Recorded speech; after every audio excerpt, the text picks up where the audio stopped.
Simon & Schuster Audio presents Bonesmith by Nicki Preto. Read by Molly Hanson.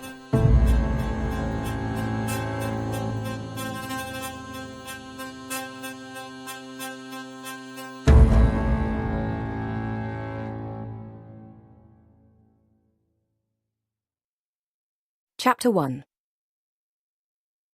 Ready your blade. As one, the novitiates knelt in the snow, their weapons held high on upturned palms. For valkyrs like Wren, it was a blade fashioned from dead bone. For rapiers, a scythe of gleaming steel. The sun had set, the sky inky black and riddled with stars. The gravedigger's hour was upon them. Any moment now, the sickle moon would crest the would-be trees. Any moment now, the trial would begin. Wren's heart thundered in anticipation. The branches of the forest stood pale and stark before them, sharp with reaching hands and gaping mouths, with splintered spines and cracked ribs. This was no ordinary forest, after all. This was the bonewood. Arms and legs soared up from the ground, twisted and warped, bent and broken. Dead, soulless bones. Undead, haunted bones. Human bones, yes, but other creatures too. Reindeer with spiky antlers, and great woolly mammoths with arching tusks. Ancient bones from unknowable beasts, bones from the dawn of time. The bonewood was at once a graveyard and a training ground. It was here that bonesmiths tested their skills, extended their magic, and showed their mastery over the undead. Now, after years of training and a lifetime of living in its shadow, Wren would traverse the bonewood and compete in the bonewood trial. She lifted her head slightly, considering the novitiates kneeling on either side of her. There were 10 of them in total, each dressed in bonehouse black and with black grease lining their eyes, making their sockets look sunken like skulls. Ghostlight was bright enough on its own, but turned blinding when it flashed against the snow, so they used wax and charcoal mixture to reduce glare. It also made the mark of their magic, their pale, bone-white irises, stand out all the more. Sometimes, Wren extended the eye black into her hairline or painted her lips for a more dramatic effect, though her teachers usually told her to wipe it off. Sometimes she spread it on her teeth and smiled wide, just to give them a fright. There wasn't much to entertain in the House of Bone, frigid and isolated on the northernmost tip of the dominions. So Wren had to make do. Not tonight, though. Tonight, Wren would play by the rules. For once. If she passed the trial, she would serve for life as a valkyr of the House of Bone. In the dominions, where magic welled up from deep in the earth, the dead lingered, violent and unpredictable, unless a bonesmith severed the ghost from its earthly remains. That was the duty of the rapier. But not all ghosts went quietly. Some put up a fight, so it was the valkyr's task to defend the rapier from the undead. Without the House of Bone, ghosts would overrun their land, making it uninhabitable, as it had been for centuries. Their work was more than a job or a calling. It was a necessity. But that didn't mean Wren couldn't enjoy it. In contrast to their blacks, the valkyrs also wore bones. They wore them fastened to their forearms as gauntlets, and their chests as breastplates, and bone weapons were strapped across shoulders and in belts or loaded as artillery into bandoliers. They all had their favourites. Wren wore twin swords in sheaths on her back, while Leaf had a broad axe made of sharpened pelvic bone, and Inara carried a flail with a spiked skull on the end. In short, they were dressed for war. The battlefield was the bonewood, and the enemy was the undead. Though they would one day be allies, tonight the other valkyr novitiates were Wren's rivals, her competition. Sons and daughters of the House of Bone, and its various branches, or upstart nobodies from across the dominions who somehow found themselves with Bonesmith blood. Cousins and distant relations, strangers and outsiders, but not friends, not family.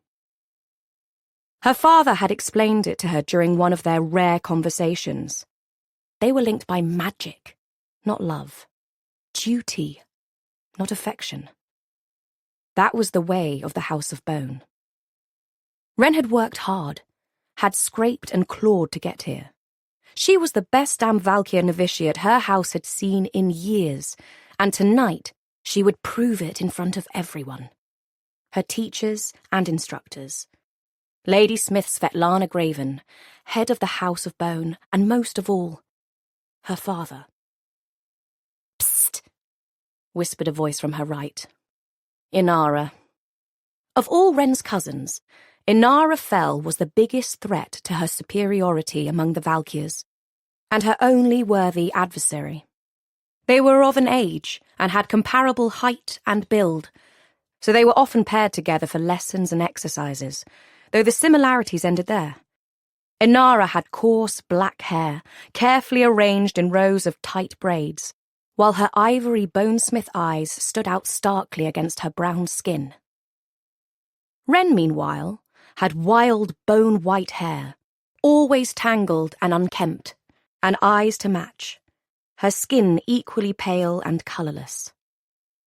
Inara was organised, by the book, and always on time. Wren was more intuitive, coming and going as she pleased, and considered rules as suggestions more than laws to follow to the letter. The two of them had been at each other's throats for as long as she could remember. But after tonight, they'd go their separate ways.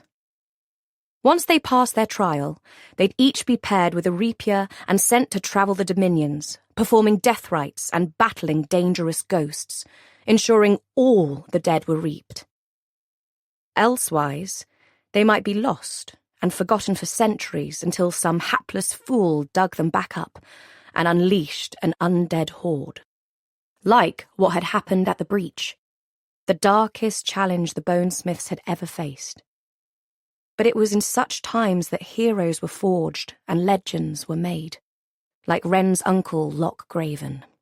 She longed for such notoriety, and one day she would achieve it. But first, she had to pass the Bonewood trial. "Shut up," she said to Inara, not turning her head. She was generally in favour of whispered conversation. The more inopportune the time, the better. But tonight was far too important for Wren to allow herself to get distracted.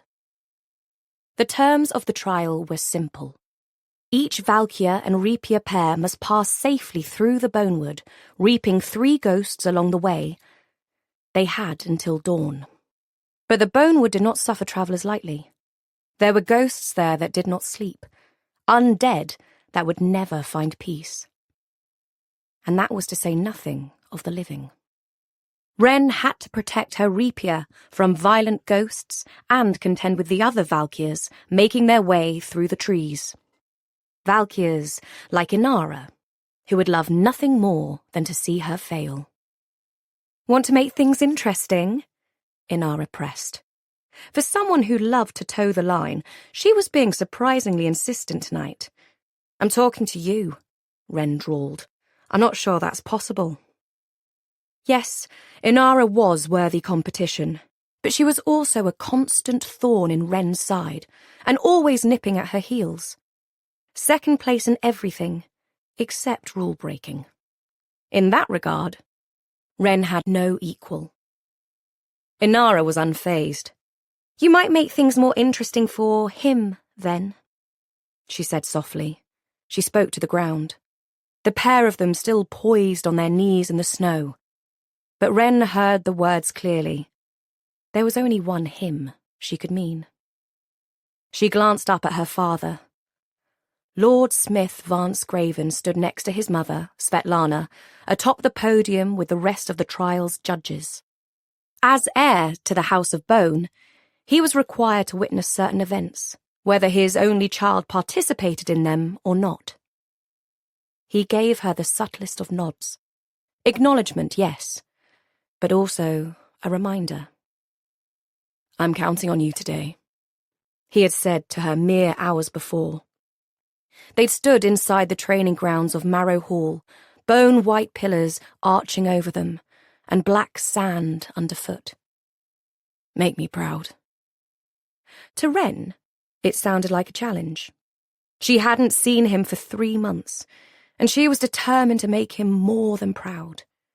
She wanted to make him stay, even just for a little while. She lifted her chin. "Yes, Father." He'd surveyed her for several silent moments, then given her a reluctant, indulgent smile. "They tell me you spent half the night sweeping bone dust from the librarian's bookshelves. Why?"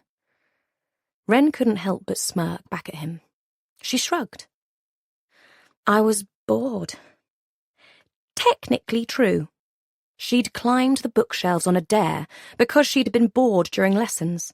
And when the librarian caught her 3 stories high, with her dirty boots perched on a first edition of The Gravedigger's Watch, the cleaning had been the eventual punishment. Her father's pale eyes danced, reading between the lines as he often did. Whenever he came home for a visit, however rarely, he asked Wren about her various studies and accompanying punishments with a serious air, like he was looking for something. For proof of her abilities, or lack thereof? The topic was dull, even to her, so it seemed only proper, then, that her antics should entertain him. It was the least she could do. He sighed, going for stern, but the amusement was still there in his gaze. Wren lived for that spark. Though he'd never own up to it, Wren had heard stories of Vance Graven as a young bonesmith, and he was at least as much of a troublemaker as she was. In fact, given Wren's problematic origins, he was more so. "I do hope the lack of sleep won't affect your performance in the trial," he said, the smallest amount of censure there. Wren shook her head resolutely. "Never." He nodded, then turned to survey the rest of the novitiates, who continued to practice in the training sands, forgetting her already. "In fact," she added, reclaiming his attention, "I'd been planning on staying up anyway. Acclimate it to the night trial, you know, so the librarian did me a favour." His lips quirked. "I suppose that also explains why you slept until noon and missed morning lessons?" Wren beamed. "Exactly." His focus shifted back to the other novitiates, Inara among them, and Wren had the sudden urge to tell him about the things she hadn't screwed up lately. "I'm undefeated in our sparring class, and—" He spoke over her, as if he hadn't heard. "Your grandmother is watching you, Wren. You must be careful. She will take any excuse to fail you." His gaze returned to hers. "Do not give her one. You cannot simply pass tonight. You must pass spectacularly. Do you understand?" Now, with the Bonewood trial mere moments away, Wren tilted her head toward Inara. "What did you have in mind?" Inara smiled, and behind her, Ethan, her Reapier novitiate for the trial, exchanged a look with Wren's novitiate, Sonia. This was not Wren's and Inara's first time going toe-to-toe, and their conflicts rarely ended without some form of collateral damage. Both Reapiers likely feared they might be it. "A race," Inara said, darting a glance up into the trees before looking down again. "First one through wins." That was already more or less the purpose of the trial. It was not timed, but being last to finish would not look good. Everyone wanted to be first. Wren most of all. "And the second one through?" Inara turned her head enough to frown, as if the answer were obvious. "Loses." Wren smirked. It was sufficient motivation for both of them, but that hardly makes things interesting. I plan on winning, whether you dare me to or not. Inara licked her lips, her gaze fixed on the ground. If you win, I'll give you Night Stalker. That caught Wren's attention. Night Stalker was the fell ancestral dagger currently sitting in Inara's open hands and gleaming in the moonlight. Like Wren's own blade, it had a long history within the House of Bone and had belonged to dozens of talented valkyrs over the years, most recently, Inara's mother. She had been Wren's father's schoolhouse rival, just as Inara was hers. How sweet would it be to lay claim on such a weapon? To show her father that she had not only outclassed her greatest competition, and in a lesser way his, but now possessed 2 valkyr blades. They were more than just practical weapons. They were symbols of the valkyr order itself, representative of their place within the House of Bone. They were not given lightly, and could only be taken by a worthy opponent during a formal challenge, or by the head of the house if a blade-bearer was deemed unworthy. Wren couldn't imagine a more powerful way to prove herself, to be spectacular. There was, however, a flip side to the arrangement. And if I win, Inara continued, you give me Ghostbane. Wren's dagger and her father's dagger before her. It felt heavy suddenly, sitting in her palms, causing her arms to tremble with the weight. Once this night was through, Wren would either have 2 ancestral blades, or none. But with or without the bet, she had no intention of losing, as Inara put it, and not coming first. Then again, you cannot simply pass tonight. You must pass spectacularly. Oh, one more thing, Inara added, with the superiority of someone who had set the bait and is ready to release the trap. We have to take the spine. The spine. It was the hardest path between the trees, slicing right through the middle of the forest. It was the shortest way, but also the oldest, and most severely haunted, traversing the very heart of the bonewood. It was the surest way to run into trouble, even if they weren't travelling together. But they were. They'd be directly in each other's path the whole way through, which presented its own opportunities and obstacles. Much as Wren flouted the rules on principle, she didn't intend to sabotage Inara. But if they travelled together, she could. And of course, Inara could sabotage her too. Doubtful, since Inara was a teacher's pet who loved the rules, but this was the Bonewood trial. The stakes had never been higher. It would be risky and reckless, and make what was already a challenging test twice as dangerous. You cannot simply pass tonight. You must pass spectacularly. A horn call sounded, making Wren jump. She looked up at the moon, just now cresting the highest branches. She lurched to a standing position along with the others, her grip on her dagger achingly tight.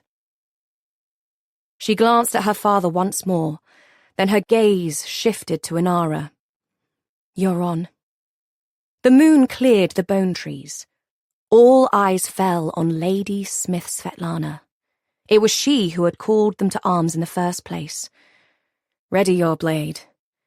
And it was she who spoke again now. Defeat the undead.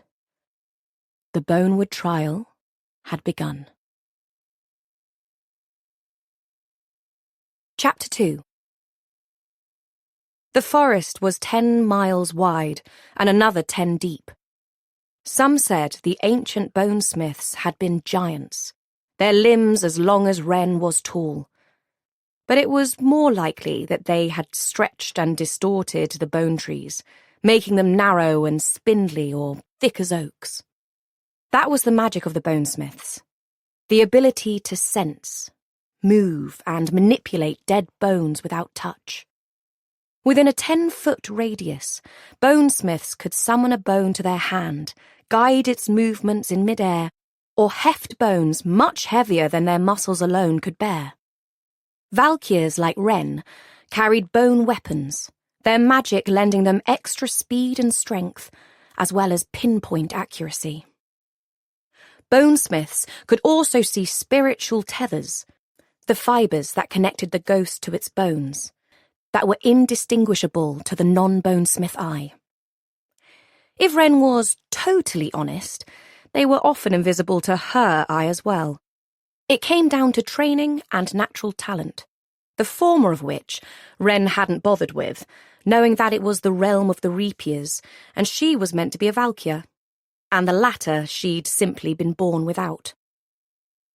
Rapiers had a more delicate touch, able to detect and label every bump and groove, and were better at sensing and locating the anchor bone, the bone that connected the ghost to the body.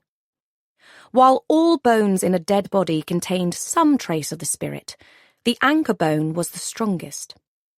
It was usually the bone nearest the mortal wound that had killed the person, or in the case of death by illness or age, the bone nearest the ailment or first organs that started to fail. The anchor bone was also the most coveted by bonesmith fabricators, who used a combination of tools and their magical touch to create armour, weapons, and talismans. They could shape rib cages into breastplates and carve femurs into long swords or pulverize knuckles into bone dust. The possibility of crafting her own weapons certainly held some manner of appeal for Wren, but the idea of being locked away inside Marrow Hall's catacombs for the rest of her life did not. As such, it was Valkyr or bust for Wren. Their job was the most dangerous, and Wren loved nothing more than a challenge.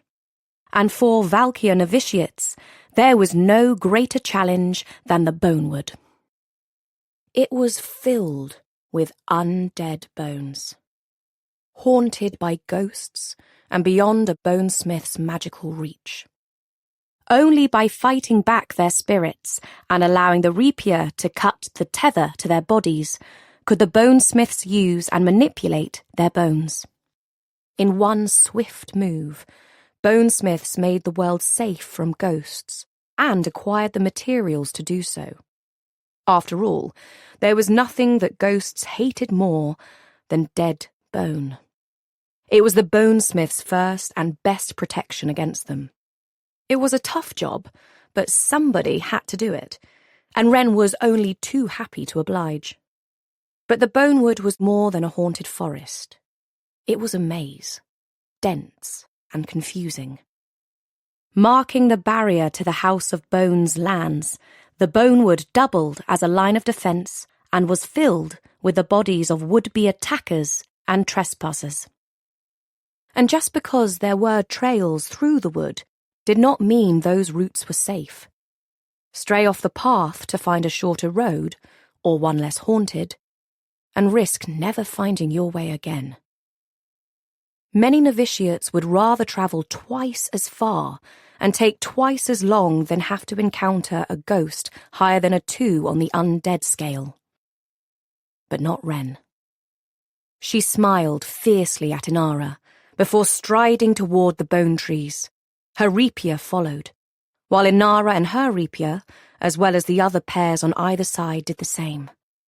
When Wren moved towards the entrance of the spine, Inara close behind, the other pairs balked and shook their heads, choosing safer routes. Wren thrived off their doubt, but the instant she stepped into the trees, her attention sharpened and her focus was honed. The spine was not, in fact, a real path, but rather a rough route through the forest, demarcated by old smears of red paint against the pale trees. That meant Wren and Inara would not actually be walking together, hand in hand like lost children from a fable, but following their own instincts and choosing their own way, ever heading toward the next flash of red. The only light came from the moon above, obstructed by soaring bone branches that creaked and rattled together, drifting in an undead wind Wren could not feel, and of course, from the ghosts. There were surely thousands of them, some bright as the sun, but with an eerie green-white light, and others as soft as a guttering candle, begging for release. Some were mere wisps of vapour without shape or form, Tier 1s, while others were nearly solid, their edges sharp and clearly defined, Tier 2s. No matter how dense and substantial, there was no way to mistake any of them for the living. Their bodies rippled in the same unearthly wind as the bones, and their features were stretched and distorted or flickering in and out of existence like flashes of lightning. There were animals among them too, swooping bats or stalking snow cats, and the lot of them blurred together between the trees. With a small amount of distance now between herself and Inara, Wren turned to Sonia. It was the Valkyr's job to lead, to choose the safest path and soundest strategy. But the most successful pairs worked together in well-balanced harmony. While Wren had never been the best team player, she tried to include Sonia so the Rapier could do her job properly. Wren needed her, after all. How do you want to play this? There were numerous different strategies they could implement for the trial. Tier 1 ghosts were virtually harmless, but that was because their tether to their bones was weak. That made finding their earthly remains more difficult, even if trying to do so was safer. The higher on the undead scale, the more corporeal the ghost, and the stronger the connection to their bones. But it also made trying to reap them more dangerous. Targeting Tier 1s would mean a nice, safe trial, but the reapings would be slower. Not ideal in a race that had an extra bet with a lifelong rival tacked on. Targeting more dangerous ghosts would be faster, but the likelihood of mistake and injury higher. The likelihood of failure higher. It wasn't terribly common, but it did happen. A Rapier and a Valkyr pair got lost and failed only the previous year, and would mean another year of study at Marrow Hall before the next trial began. Wren was generally a fan of the chaos approach, barreling through at top speed and choosing targets on the fly. She didn't like to back down from a fight, but if a ghost was too volatile, they'd leave it and move on. If a ghost was too weak, it likely wasn't worth the time and effort. Take them as they come, she prodded, as Sonia chewed on her lip, uncertainty written on her face. Avoid 1s and 5s. Wren quirked a smile. There were no 5s in the Bonewood. In fact, they shouldn't even exist. Only in the haunted territory to the east, behind the border wall, did the bones of the undead walk with their ghosts, and that was because of the breach. Apparently, if you dug deep enough, like the ironsmiths had, you could unearth all manner of surprises, including hundreds of buried corpses flush with dark power and happy to be set loose. Those walking undead, or revenants, had been the work of ancient ghostsmiths, a long-extinct order of necromancers shunned by the rest of society for using their magic to command and control the undead. Even Wren, who loved nothing more than a good fight with a ghost, suppressed a shiver at the thought of them. Thankfully, the ghostsmith civilization had been buried by some sort of cataclysm centuries ago, and anyone who possessed their abilities was buried with it. Unfortunately, just before Wren was born, the ironsmiths' mining had dredged their lost world back up along with their undead creations.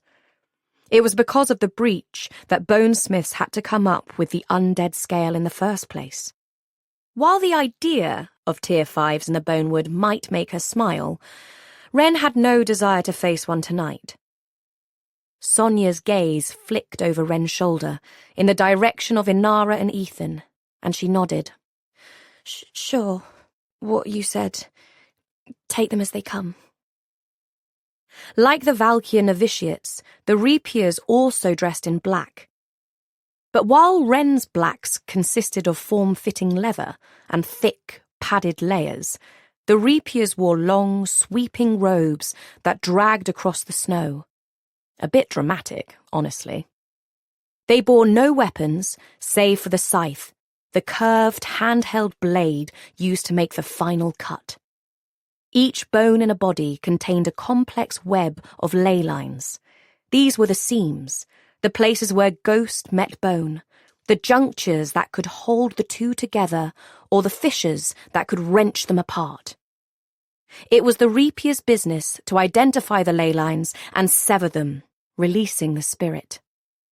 "Stay behind me," Wren advised, sheathing Ghostbane and withdrawing one of the twin bone swords strapped across her back. It gave her a longer reach and was better suited for the task at hand. As Wren and Sonia moved through the trees, the sound of the others faded, and a tense silence rose to take its place. Not true silence, but the heavy, weighted silence of the undead. Wren's magic could sense the bones all around, humming like a current against her skin, and her eyes caught every shift and movement, waiting, watching.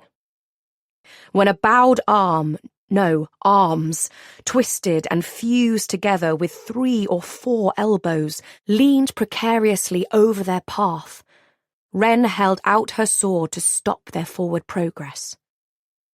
She approached the monstrous tree warily, but closer inspection revealed the bones were dead and unhaunted, as she'd expected, crafted by some creative and slightly disturbed bonesmith long ago. Bone transformations undertaken while the ghost was still attached, performed on undead or even, Wren shuddered, living bones were impossible.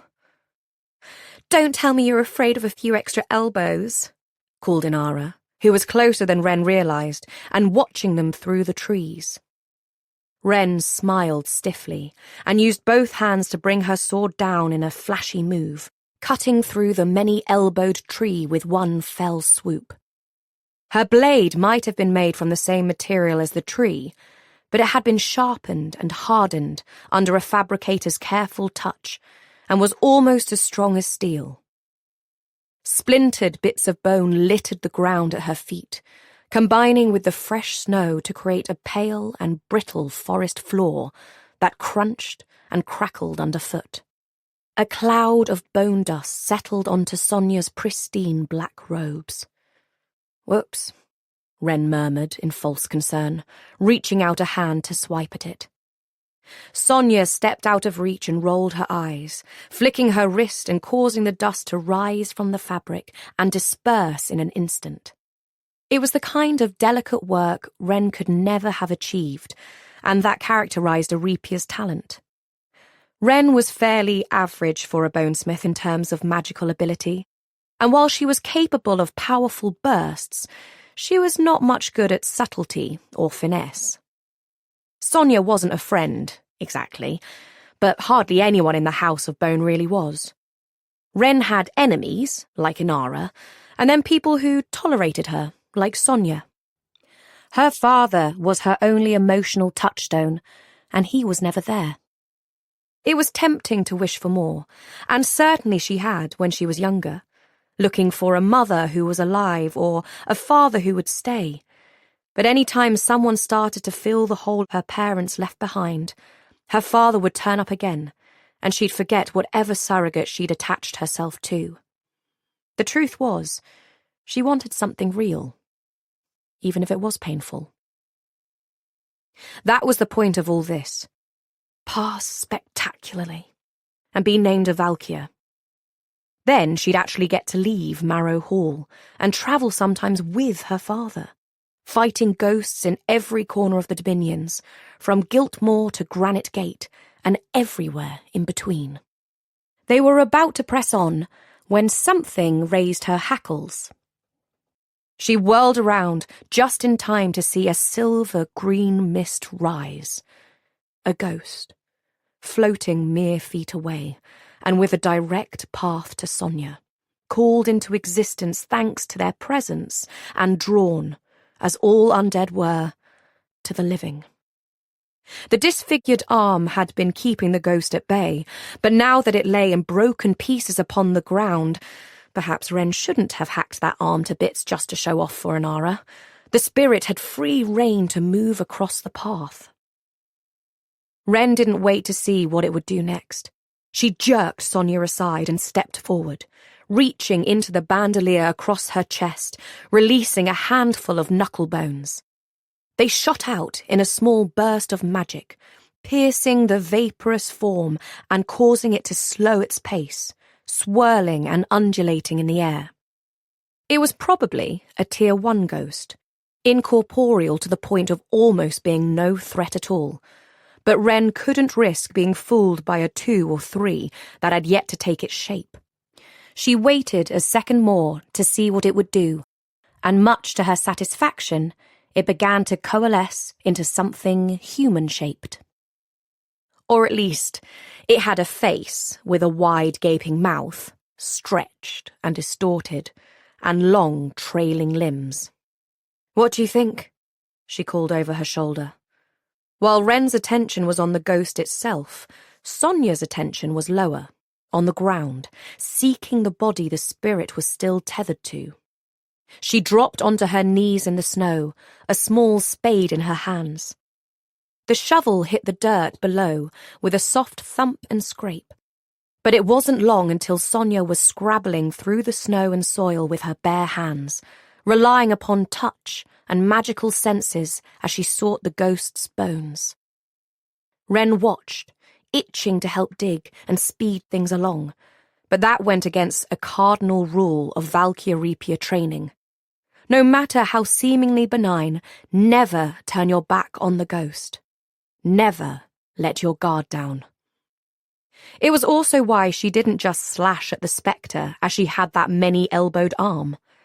She might get the ghost to disappear entirely as it recoiled from the dead bone, but such a reprieve was only temporary. There was no telling how quickly it would return or where. Better to keep it trapped in her line of sight than to dispatch it now and have it turn up behind her back or directly on top of them. So Wren did as she had been trained and withdrew her second bone sword, holding them before her like scissors, trapping the spirit within. A stronger ghost would fight back, but this one only ebbed and swirled with mild and uninspiring menace. To Wren's delight, Sonia made a soft exclamation of pleasure and lifted a muddy femur from the pile of bones in the dirt. The anchor bone. With her attention split between the wobbling, silently trembling ghost and the rapier at her feet, Wren watched as Sonia lay the mottled, off-white bone against the stark white snow. She withdrew her scythe and closed her eyes. Her muddy hand ran the length of the bone once, twice, 3 times. On the 4th, she brought the weapon down on the invisible ley line, cracking into the bone and severing the connection between the ghost and its earthly remains. There was a familiar sucking sensation, leaving the air in Wren's lungs sparse, and a heartbeat later, the ghost disappeared in a puff of cold air and ether. As Sonia collected the now dead bone and got to her feet, Wren cleared the area, swiping her blades through the air to make sure nothing remained, then gathered her scattered knuckle bones for later use. As she did so, she caught sight of a spectator between the trees. "One already," she said, smiling smugly at Inara. "Try to keep up." Chapter 3. The deeper they moved into the bonewood, the more tightly packed the trees became, their swaying branches knocking together and snagging the fabric of Sonia's robe. She brushed the bone aside with a casual wave of her hand, while Wren preferred to keep her swords raised to discourage their grasping reach. The ghosts, too, were more plentiful, though the majority were Tier 1s, hanging in the air like fog or swirling in an unseen current like wood smoke. They spotted what looked like a Tier 2, but it was too far off the path, trying to lure them into the darkness like a will-o'-the-wisp, and a Tier 1 that glowed so brightly Sonia had to look away until Wren dispatched it. Their next reaping came nearly an hour later. They spotted the bones before they saw the ghost, so when the glowing forms suddenly appeared out of nowhere, angry and violent, both Sonia and Wren, much to her embarrassment, leapt back in alarm. Wren recovered first, swords raised, but the ghost wasn't interested in her. It had surely been a Bonesmith in life, its vaguely human shape draped in a wispy fabric that could have easily been a Reapier's robes, and it focused on Sonia with single-minded intent that suggested it knew exactly what they were about. Reaping might provide peace, but the undead wanted to live, just like everything else. When it crashed against Wren's swords, with a physical impact strong enough to make her boots slide in the slush beneath her feet, Wren realized it wasn't just a self-aware Tier 3. It was able to affect the world around it. Only a Tier 4, also called a Geist, and higher, could do that. Sonia quailed, neglecting her task as the ghost drew nearer. "Hey!" Wren barked, glancing away from the ghost for a split second. But that was all it needed. The next time it slammed into her bone blades, heedless of the damage such contact did to its form, Wren dropped one of her swords thanks to her distraction. Sonia cried out and took a hasty step backward, ready to bolt in fear, forgetting another fundamental rule of the death trade. Never run. The simple, terrible truth was that Tier 3 and higher ghosts were fast. They were able to disappear and reappear in the blink of an eye, or streak across an open field in half the time it took a horse galloping full tilt. Running was far too dangerous, and risked the person running directly into the ghost, which would mean instant death or such severe death rot that they'd be a shell of a person, immobile and in constant pain until they eventually succumbed. Wren had seen the victim of such an attack once. Her father had, on Lady Smith Svetlana's orders, dragged her out of bed and hauled her to the infirmary to witness it firsthand. Wren had hardly ever spoken to her grandmother before then. She hardly ever spoke to her now, either, and had approached her with wary fear.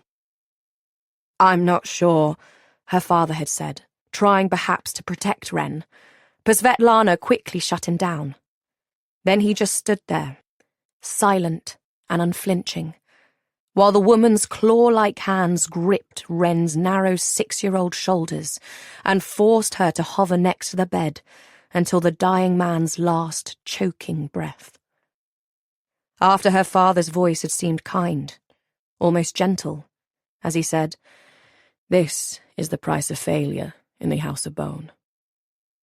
Wren would not fail now. "Sonia!" she snapped, using her now free hand to dig into her bandolier. The Reapier halted, her gaze fixed on the quivering spirit. "The bones!" Turning back to the ghost, Wren sent more knuckles hurtling outward, slicing holes clean through the misty shape. But the attack seemed only to enrage the spirit further. Wren cursed and picked up her fallen sword just in time for the next impact. The ghost's form hissed and crackled like a flame against water as it connected with her blades. It was time to try something different. Before it could gather itself for another violent surge, Wren went on the offensive. Instead of fighting defensively and protectively as valkyrs were trained, she angled her body and stepped forward, her swords outstretched. The movement drove the ghost back and away, creating space between it and its bones. The spirit did not like this. It was like separating a shoulder from a socket, unnatural and uncomfortable.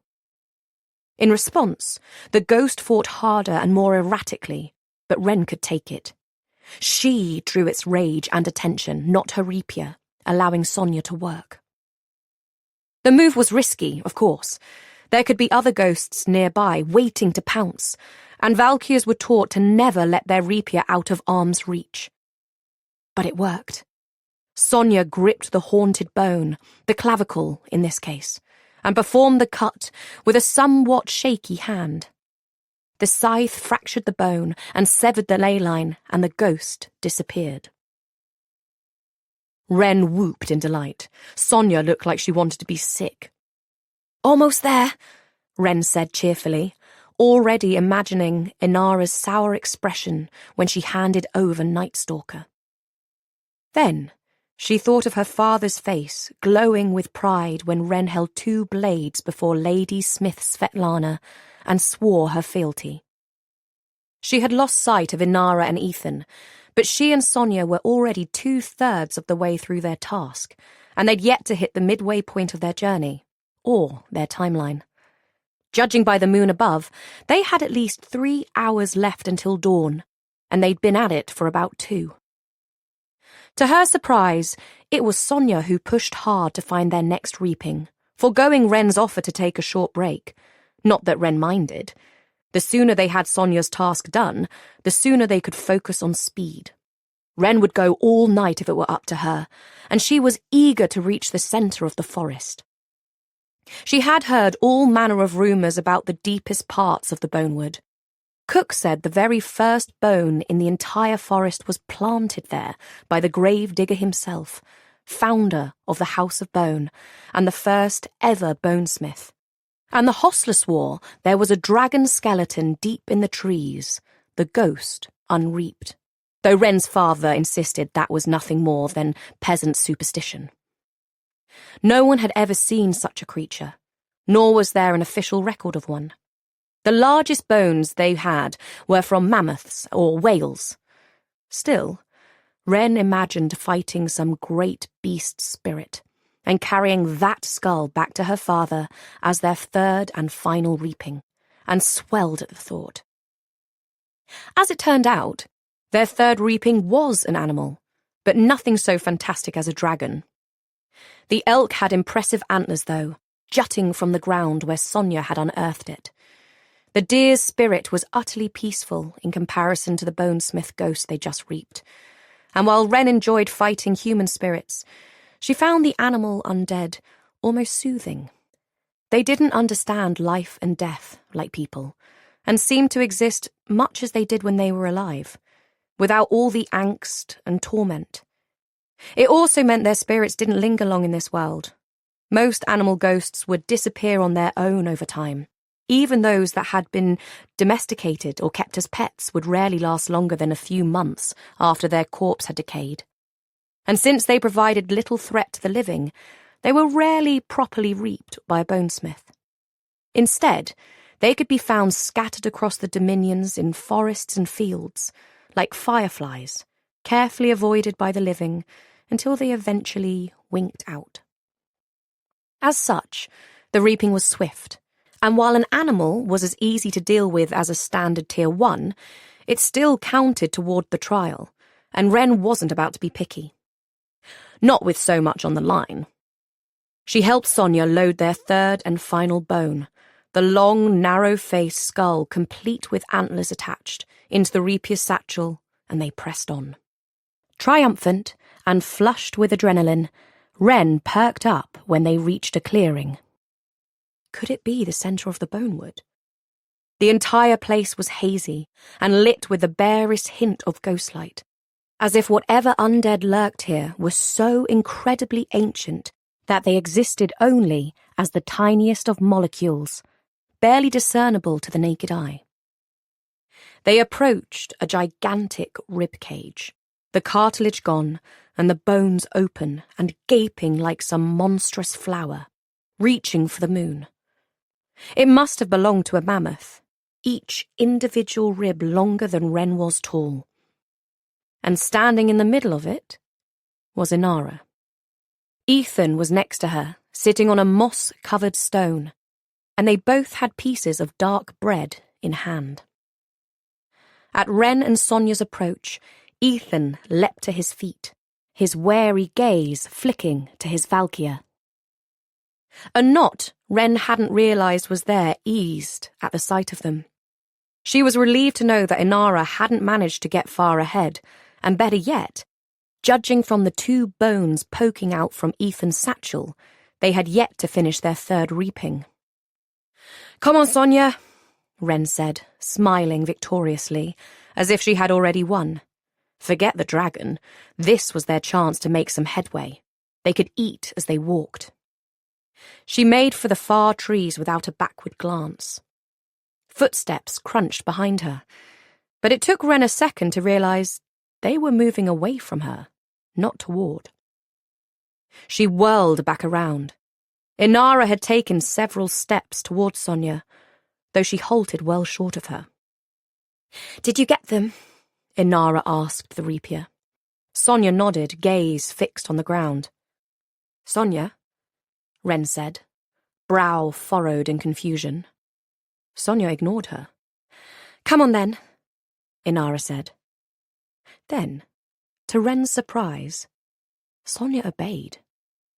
Instead of going to Wren's side, she went to Inara's, skirting the edges of the massive ribcage to stand next to Ethan. Wren's gaze went to Inara's, realization dawning. "What do you think you're doing?" she demanded. Inara's face revealed nothing, and both Ethan and Sonia refused to look at her. "You think you can just, what, hold my rapier hostage?" She laughed incredulously and shook her head. "Sonia," she said again, keeping her voice calm and reasonable as she spoke over Inara's shoulder. "We're almost there. Let's finish this. Whatever she's promised you, whatever she said, it's not worth it. They could exile you for this." Sonia wavered, fear flashing across her features, but Inara's hand shot out, holding her in place. Wren wondered what threats or promises had gotten Sonia to her side. The Fells were rich and influential, ruthless, but not stupid. This was a bold move for Inara, risky to the point of reckless. It was, admittedly, something Wren might do. "Fine. I'll just tell them what happened when I get there," she shrugged, hoping she looked more unconcerned than she felt. "Who would ever believe you?" Inara said, smiling sweetly. "I'm a model student and Bonesmith. You're the rule breaker in this house, not me." The validity of that caused unease to flicker inside Wren's chest. Inara's smile stretched wider as if she could see it.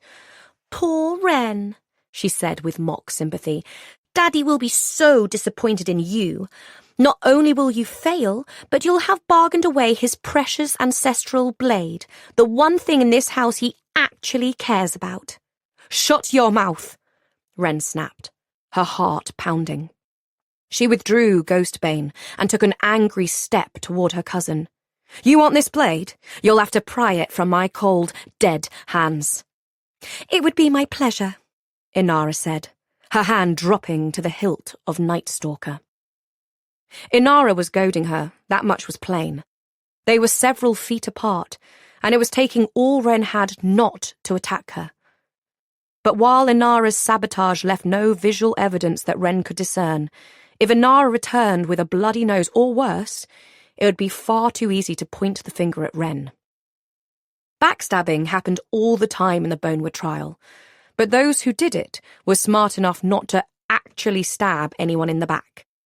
Tricks and traps, bargains and mind games, these were the weapons most Bonesmiths wielded against each other. Most, but not all. Wren sheathed her dagger, took a slow, steadying breath, then swung her clenched fist and punched Inara hard in the gut. If Inara wanted to hurt her when no one could see, Wren would do the same. Inara keeled over, scrambling backward in a surprising show of cowardice. Blood pounding in her ears, Wren pursued. One step, then another, until suddenly the ground gave way. Her breath caught in her throat as she fell, crashing into a heap of dead bones and sliding snow. Once the initial shock wore off, pain radiated through her body, stinging across a dozen cuts and scrapes and aching bruises sure to come. Coughing, she got gingerly to her feet. She was in a small pit, rising several feet over her head and a foot or so wider than her arm span on either side. But the sloping ground was slick with mud and snow, and when Wren tried to scrabble upward, more of the soil gave way, cascading down upon her, along with the truth. Inara had dug this hole, had set her up from the very start. She had initiated the bet, dictated the route, then waited here for Wren's arrival. She lured her close, taking that punch and scampering away like a dog with its tail between its legs, just so Wren would follow, would step in this exact place. "Inara!" she growled, swiping at bits of mud and bones stuck to her face. In fact, there were bones everywhere, small and large, broken and whole, saturating her senses and humming against her skin. Inara leaned over the edge of the pit, wearing a gloating smile, though she was still hunched from the blow to her stomach. "What was that? I can't hear you from all the way—" She froze. And a second later, Wren felt it too. There was a creaking sound, a rumble, and then the ground beneath Wren gave way again, bringing the sides of the pit along with it. Inara cursed and stumbled backward as the hole widened, while Wren threw her hands over her head and braced for impact. When she opened her eyes, it was to see that she'd fallen even deeper underground, landing in some kind of cavern, cold and musty and untouched by snow. Inara wore an expression of shock as she squinted down into the darkness. Wren's anger was hot, but surely Inara hadn't dug this deeply. "Now what are we supposed to do? We can't just leave her down there," Sonia said, somewhat shrilly. "I told you this was a bad idea," Ethan said, his face chalky and pale. They were cowards, both of them.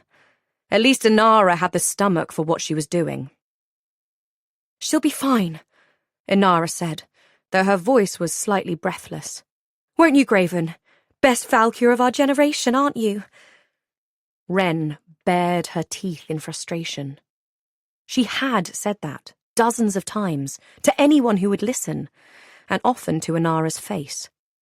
"You won't get away with this," Wren said, fear tightening her belly, as Inara prepared to leave. "My father is not the hero you think he is," Inara said softly. "See you on the other side. Don't forget to bring my blade." Then she walked away, the two rapiers following close behind, leaving Wren alone in the dark, with the view of nothing but stars and bones and the moon's unwavering progress through the sky. Chapter 4. "Fuck!" Wren shouted, the word reverberating off the cavern walls and echoing out into the night. She clenched her hands into fists to stop them from shaking. It didn't work. She kicked and punched and spat, raging at everything and everyone, but at herself most of all. How could she have let this happen? She had been halfway there, her victory within reach, and she'd allowed Inara fucking Fell, perpetual second best and shameless bootlicker, to snatch it away from her. Wren halted, her chest heaving. She stared up at the sky and the moon stared back at her. There was still time. She had until dawn, and Inara and Ethan needed to do one last reaping, which gave Wren a chance to catch up. All she had to do was get out of this dig-a-damned grave Inara had somehow managed to drop her into. She examined her surroundings more closely. The opening above was at least twice her height, and the earth was surprisingly muddy and wet underneath the snow that had fallen down with her. It was early winter, and though the cold never really left the northern dominions, the ground was soft enough to allow Inara to dig this hole and set her trap. But how? As Inara had pointed out, Wren was the rule-breaker in the House of Bone, and even she had never managed to get into the Bonewood on her own. Had Inara gotten outside help? And from whom? Her mother, perhaps?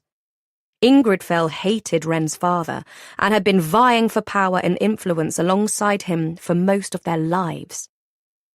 Pushing those thoughts aside, Wren considered all she'd brought with her. She carried her swords and her dagger, knuckle bones and pouches of bone dust. But she had, unsurprisingly, not brought any climbing or grappling tools. In her defence, of all the things she'd thought to prepare for, her conniving cousin burying her alive wasn't one of them. But Wren was resourceful. She pressed her hands into the muddy sides of the pit, feeling a distant tingle from bones embedded within. And while the outer layer was indeed soft and slick, the deeper she pushed, the more solid the ground became. The digging was what had made the earth so unstable, but just past the surface, firm, semi-frozen soil remained. It was, however, impossible to get a proper hold with her bare hands. She grinned. It was a good thing she had her blades. The first sword sank nearly to the hilt into the muck, just above Wren's right shoulder. She did a cursory tug, then let it take her full body weight. It held. She fixed the second sword higher and to the left. The angle was more difficult, but she pushed and hammered on the grip, using her magic to help the blade along until it, too, was stable enough to bear her weight. Wren was a good climber, light on her feet and agile. She had proven that on the library bookshelves. But the hard part was yet to come. She would have to remove and reinsert one blade while dangling from the other, repeating the action several times if she wanted to make it to the top. She could shove her booted feet into the holes the swords left behind, but it would still be a tall order. As she stepped back to admire her handiwork and wipe her slimy hands for the climb, she stumbled over something. Not solid and firm like bare bone, nor slick like melted snow or mud. Instead, it was soft and squishy. She looked down. It was a body. Not a skeleton, ancient and eroded. No, this was fresh. Or at least fresher than it should be. Too fresh to make sense.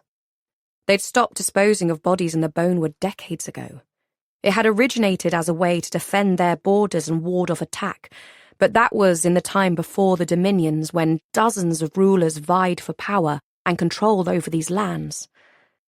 Now, in times of peace, such protections were no longer necessary.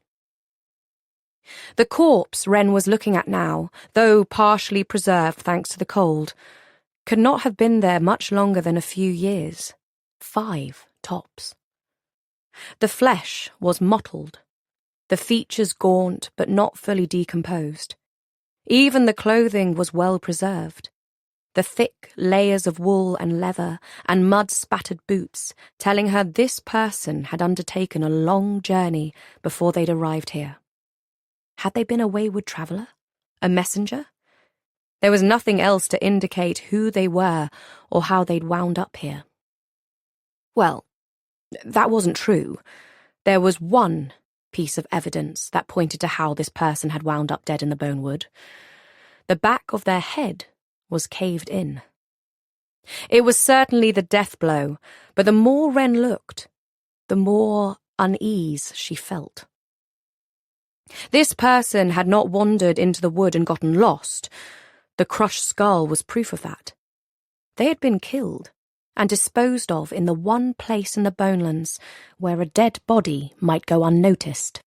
No death rites, no reaping, and hidden in the Bonewood. Lost, never to be found again. Until now. The manner of death fueled a ghost's spiritual existence. A peaceful death meant a peaceful ghost. An old, tired death meant an old, tired ghost. A death on a battlefield amid violence and hatred left behind a violent, hateful ghost. But there was nothing more violent or hateful than cold-blooded murder. It was clear to Wren that this death had not been peaceful or tired, and a blow to the back of the head meant a surprise attack, a cowardly attack. The Bonewood was no battlefield, at least not for those outside the House of Bone, which this person surely was. They carried no bones, wore no armour. They had no weapons of any kind that she could see. For a moment, Wren just stood there, frozen, wary of disturbing the body further than she already had. Ghosts didn't instantly detach from their bodies with death. That separation took time. How much time usually depended on the state of the body, which acted as a sort of container and camouflage for the soul. Not only did it trap a ghost, but it obscured a bonesmith's ability to detect bones. It was one of the reasons why bonesmiths couldn't sense or manipulate the bones inside a body, because their flesh acted as a shield. But a body didn't need to be fully decomposed for the ghost to rise. If the anchor bone was exposed, likely the skull, in this case, given the obvious death wound, then the spirit could detach. Just because it hadn't yet didn't mean it wouldn't either, which made the prospect of turning her back on it in order to climb even more precarious. But there was nothing for it. She had already lost too much time. As she turned to go, her gaze landed on a flash of pale white against the muddy ground. She shifted a piece of stiff, partially frozen fabric to reveal a ring. It hummed powerfully in Wren's senses, telling her it was made of bone, except bonesmiths didn't make jewellery. She carefully lifted it from the ground, seeing designs carved into the band's smooth surface, another thing bonesmiths never did. She thought it was a pattern at first, but the odd shapes and lines were actually glyphs of some sort, spanning the entire band. The images nagged at Wren, and she had the feeling she'd seen something similar before. Turning the object in her hands, she spotted additional carvings. There were 2 spread-winged birds, one on either side of the flat bezel top, and where a signet or gemstone might be, something dark and polished flashed in the moonlight. It looked almost like metal, pointed in a spike, and it protruded from the surface of the ring like a nail through a board of wood, its flat head visible on the underside. It was too small a point to be much good as a weapon, and the longer she examined it, the more confused she felt. There was something distinctly off about that small, black spike. The way it pierced the bone. Something wrong. Wren knew of only one kind of material that shone black like that. Ironsmith metal. But the thought of bonesmith and ironsmith artisans coming together to construct such an artifact was difficult to imagine. The houses of iron and bone had been enemies for decades, ever since the ironsmiths had caused the breach. Wren's father hated them with particular vitriol, but she supposed that was to be expected. He'd been on the front lines of the battles that had followed, and his older brother Locke, the original heir to the House of Bone, had died in the fighting. The House of Bone was the Dominion's only chance to stem the flow of walking undead that had poured forth from the breach, but the Bonesmiths had never faced such a threat. There was a reason the Ghostsmiths had been exiled in the first place. Their necromancy was not only unnatural, but it was a danger to the very survival of the Dominions. The same things that limited ghosts, their incorporeal state, and the fact that they couldn't move far from their bodies, were negated by undead that could carry their bones with them. Tier 5s had always fascinated Wren. who loved the idea of testing her skills against the revenants. But as her instructors constantly reminded her, it wasn't all fun and games. Countless people had died at their undead hands, including bonesmiths and ironsmiths, as the lands to the east had been lost, one by one, to the ever-growing haunted territory. In fact, the border wall had been built in an attempt to save the rest of the dominions from being overrun. It was a massive structure spanning the entire island from north to south, and unfortunately for them, the House of Iron was trapped on the wrong side of it. Even though they had caused the breach in the first place, the king had offered the House of Iron the chance to relocate to the safe side of the border wall, but they'd refused. Then, barely 5 years afterward, they staged an uprising, determined to destroy the border wall and have both their lands and their place in the dominions by any means necessary. Once again, the king called upon the House of Bone. Now they were fighting living foes as well as undead ones, and were integral in putting the rebellion down and keeping the border wall intact. The ironsmiths had been all but obliterated, the knights of the Iron Citadel, their ruling bloodline, wiped out, and the House of Bone had lost their shining heir, plus hundreds of other bonesmiths besides. Wren sometimes wondered if her father had been different before all the fighting, before his brother had died. But that was also before Wren had even existed, so she supposed it didn't matter, and he sure wasn't going to tell her. Needless to say, there was no love lost between their houses, and yet here, in the depths of the House of Bone's territory, was a ring that was at least partially ironsmith made. It could easily predate the Iron Uprising and the breach, of course, but it was still a strange object, and Wren couldn't help her inquisitiveness. It was a character flaw, she'd been told by her grandmother, her father, and several of her teachers. She stared at the ring in the palm of her hand, then pocketed it. Getting to her feet, she moved toward the wall and her swords. She had barely taken a step when something stirred in the air behind her. An almost wind brushed the hair along her neck, the slightest touch of cold against her sweat-dampened skin. She turned her head slowly, hardly daring to breathe, and found herself face to face with a newly risen ghost, hovering in the air above the corpse she'd just been examining. They were barely a foot apart. Dead spirits took on the last shape they'd known in life, wearing the same clothes, hair, and flesh, however damaged. This ghost wore the same travel-worn clothing that lay on the ground at Wren's feet, stained with brightly glowing drops of blood. Light poured from the death wound on the back of its head, causing Wren to squint in the sudden fierce glare. Ghostlight also emanated from the eyes, windows to the soul, or so her tutors claimed, but thanks to the head wound, the entire face had become little more than a gaping maw of sickly green glow. But while they might look as they had in life, ghosts did not move like living things. No.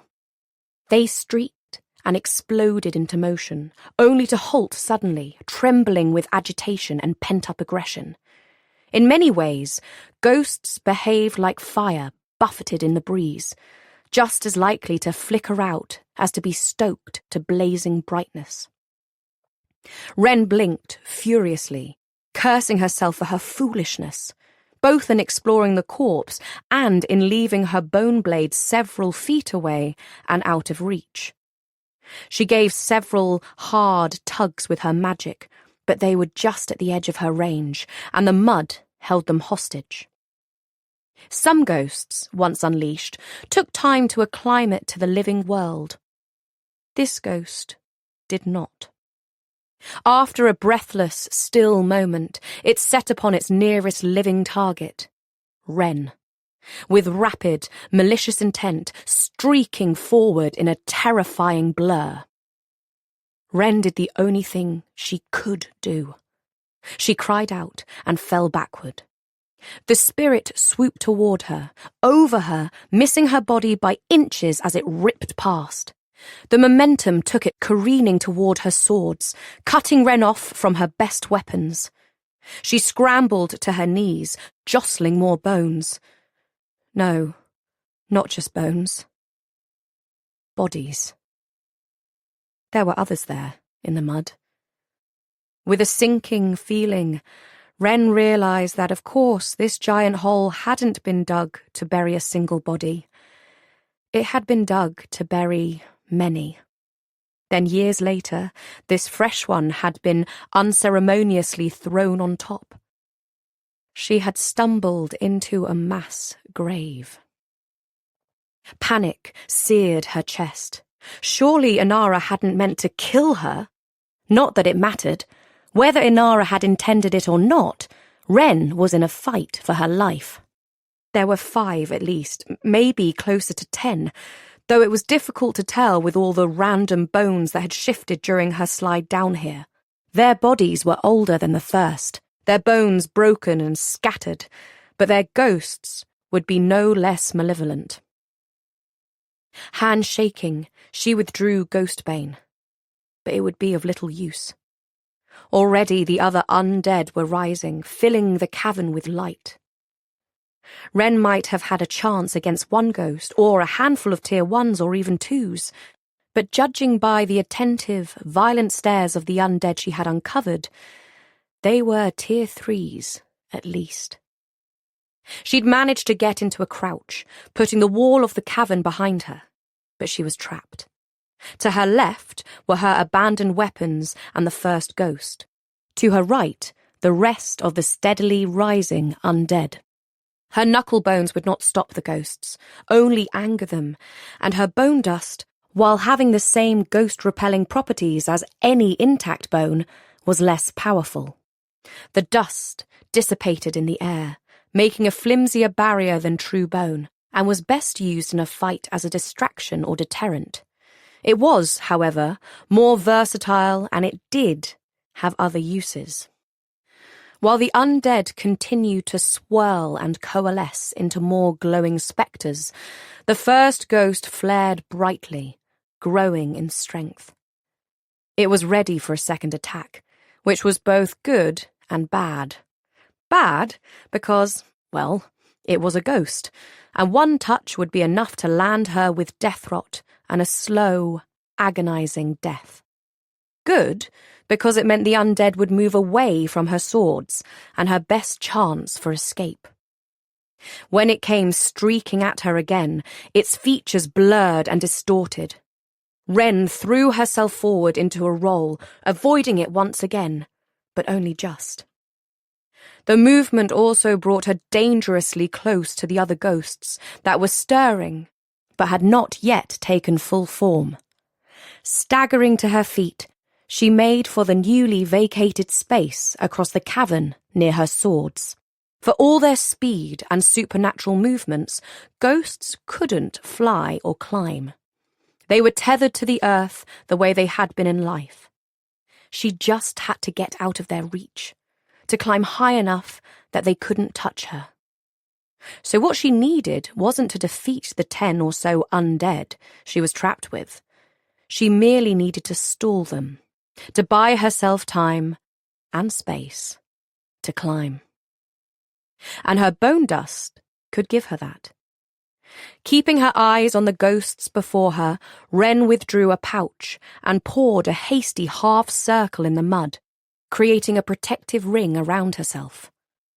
The magic that enabled a ghost's existence came from the earth, so no matter that they hovered above the ground, they couldn't cross certain barriers.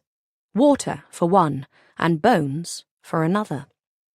Both were tied too strongly to life, their very nature repellent to the undead. It was still a risky move. She couldn't enclose herself fully, thanks to the mud wall she was about to climb, and theoretically, a ghost could just pass through the wall and circle around. But that would require problem-solving skills that the undead didn't have. Their attacks were never sneaky or strategic. They were blunt and direct. That didn't make it any easier for her to stand, sheath her dagger, and turn her back on them. It felt wrong, deep to her core. It went against her training and her instincts. But Wren needed to get out of this pit as fast as possible. She tore the first sword from the soil and jumped to grab the second, hauling herself up and using the momentum to swing her body and reinsert the first sword. Her feet scrabbled in the mud, searching for purpose, when she felt a tingling against her back, followed by stuttering, flickering light. One of them had charged her and made contact with a bone dust barrier, and it held. For now.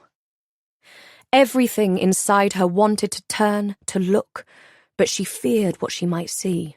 All of them ranged behind her maybe, ready for attack. The last thing she needed was to stumble in shock, landing in the dust and disturbing the circle. Instead, she heaved, climbing with all the strength she had. When the top of the pit was within reach, she embedded her swords side by side, and with both arms she managed to drag herself upward, muscles trembling.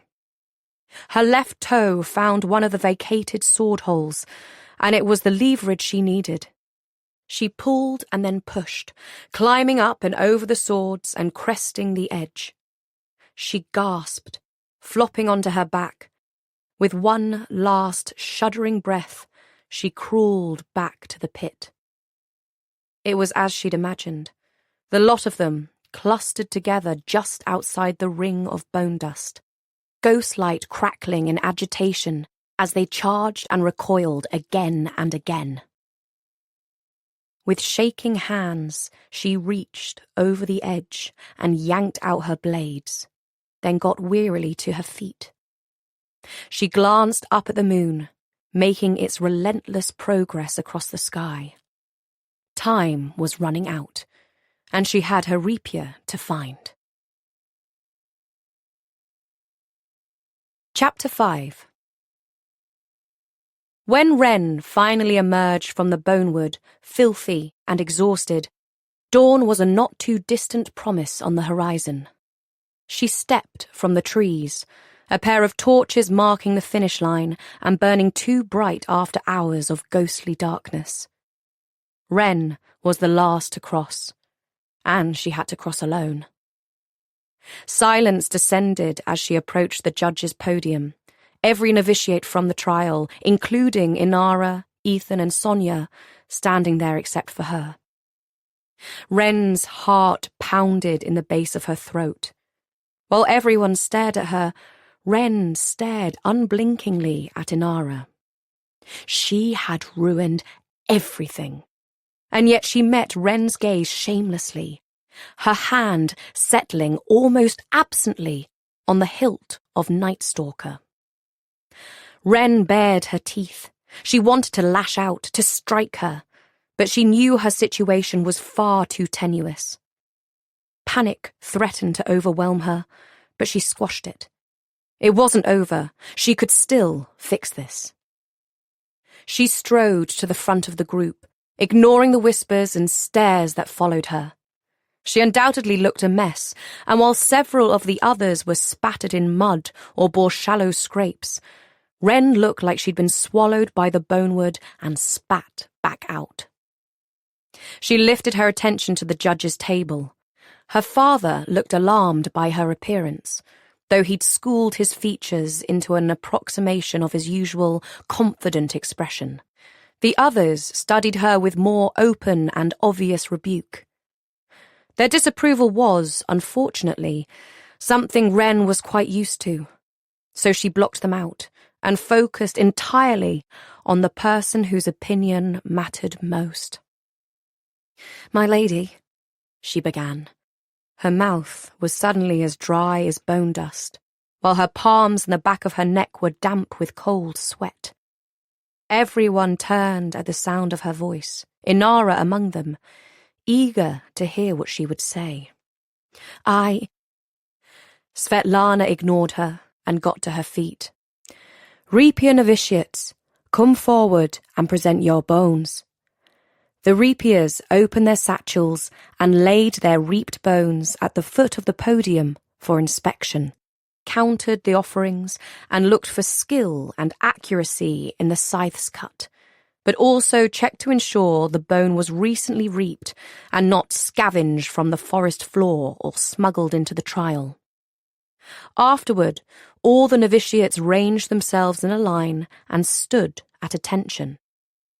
"Tonight you face the Bonewood trial," Svetlana said, looking down her nose at the collected novitiates. "A rite of passage for all who wish to serve the House of Bone in its battle against the undead. Your task was to reap 3 ghosts and make it through the forest unharmed." Her pale gaze paused for a moment on each of them, though it lingered on Wren. "In your assigned pairs." Wren bowed her head. If she could just explain. Sonia was fine, and they had performed 3 successful reapings together. Yes, they had gotten separated, but Wren had recovered from that bullshit betrayal, had fought off a swarm of Tier 3 ghosts, had climbed out of a sunken cavern in the deadliest part of the Bonewood, and still made it back before dawn. If that didn't prove she deserved to be a valkyr, she didn't know what did. "Smith Column and Smith Erin," Svetlana said loudly and clearly. "Ready your blade." Both dropped to their knees, weapons unsheathed and held high in the exact pose they'd taken at the start of their trial. There was no sound save for the wind in the bone trees and the crackle of the torches. "Do you offer it and yourselves now and forever, in service to the House of Bone?" "Yes, Lady Smith Svetlana," they said in unison. "Stand, Valkyr and Reapier. Death is as certain as the dawn, and just as a new day will come, so too will the new dead rise, and we will be there, to find, to fight, to free, so the living may thrive and the dead may rest in peace." They were the House of Bone words, their most sacred purpose and rallying cry. Colum and Erin had passed the trial. They shared a grin, their shoulders rounding in relief before they moved to the side. Then came Callison and Ginevra, Leaf and Imogen, finally Inara and Ethan. And Smith Sonia, Svetlana added. Wren's head jerked up, and she stepped forward too, but her grandmother's cold look stopped her short. "Ready your blade," Svetlana said, and all 3 went to their knees. "Rise, Valkyr, and Reapier, and Reapier." There was a buzzing in Wren's ears as Svetlana spoke the rest of the words, and she could only watch numbly as her Reapier and the Valkyr who had betrayed her accepted their victory. "I would like to call special attention to Smith Inara," Svetlana continued. Wren's stomach twisted while Inara flashed her perfect white teeth, for not only finishing the Bonewood trial first among her fellow Valkyr novitiates, but for acts of bravery above and beyond the call of duty, and for getting 2 of our precious Reapiers home safe. She gestured to one of her retainers, who stood on the ground next to the dais. He hurried forward, placing something on Inara's head, a champion's wreath, crafted from linked finger bones and dipped in gold. Wren had never seen one before, though she'd heard tell of them. She glanced at her father. Surely this was the sort of thing he'd been hoping for her to achieve, something spectacular. The 3 of them stepped aside, leaving Wren alone in front of the dais. Silence fell once more, and it seemed to grow and shift, like a ghost gathering its strength. She couldn't take it anymore. "Lady Smith Svetlana, She tried again, but a raised hand was all it took to make the words die in her throat. "Your blade," Svetlana said. Hope flared inside Wren's chest. They were so very nearly the words she wanted to hear. She withdrew her dagger, uncertain. She dared a look at her father, but his expression told her nothing. Did he know what was coming? If he did, and it was bad, he'd try to warn her, wouldn't he? Onto the ground, Svetlana continued. Wren moved to kneel, hardly daring to breathe, but a harsh burst of cold laughter made her falter.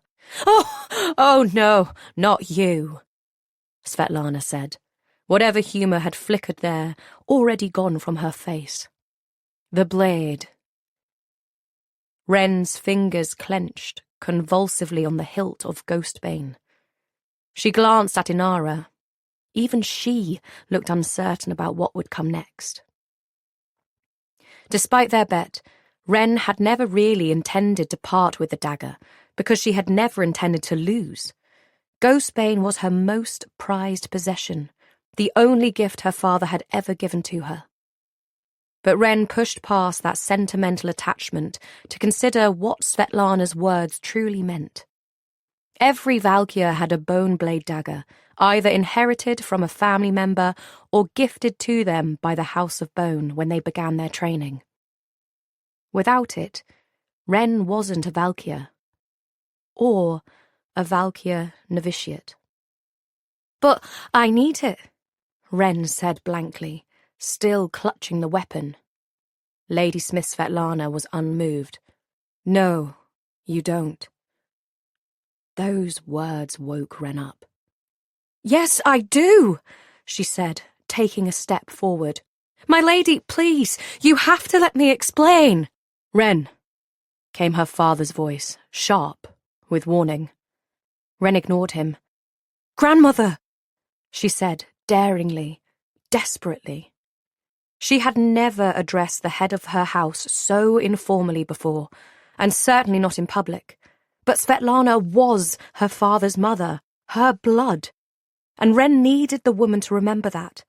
Svetlana had always been a distant presence in Wren's life, a figurehead, not family, but it was all she had left. Svetlana's eyes flashed. Bone blade daggers are for bone house valkyrs, and you are not worthy of such a title. The words cracked like a whip, shattering Wren's barely held composure. Not only did you fail to finish the trial with your rapier, but you left her to traverse the bonewood alone. If it weren't for Inara, I shudder to think what might have happened. If it weren't for Inara, we never would have gotten separated in the first place, Wren said, furiously. She was the one who— Silence, Svetlana hissed. You, Ladysmith Wrengraven, have no one to blame but yourself. You are rash and reckless, and I am confident that whatever predicament you found yourself in was entirely of your own making. The fact of that matter is, you abandoned your rapier. You have dishonoured the Valkyr Order, your graven bloodline, and the House of Bone. Your actions cannot be ignored or excused, and I cannot allow such shame to fester under my roof. Wren's vision was closing in. This was more than just failure. You are no longer welcome in Marrow Hall. You are no longer welcome in the Bonelands. You will travel south at once and serve as a Bonesmith tribute at the Breach Fort. The Breach Fort? Wren repeated faintly. The Breach Fort was the main fortress along the border wall. While it had once been a dangerous frontier since the end of the uprising, it was a backwards posting. A place where third-rate smiths went to earn a meagre living, or where noble families sent their embarrassing children and spare heirs as tributes to serve in obscurity. This was more than just punishment. This was exile. Guard the breach fort and the border wall the way you have guarded your own selfish interests, and perhaps you will not disgrace yourself utterly. Lady Smith Svetlana nodded her chin at the ground. The blade. Wren held Ghostbane before her in a shaking hand. Her fingers refused to move. She looked at her father again, pleading silently. There was no response. She looked at Inara, who wore an intent expression Wren couldn't place. Had this been her goal all along? Had she meant for things to go this far?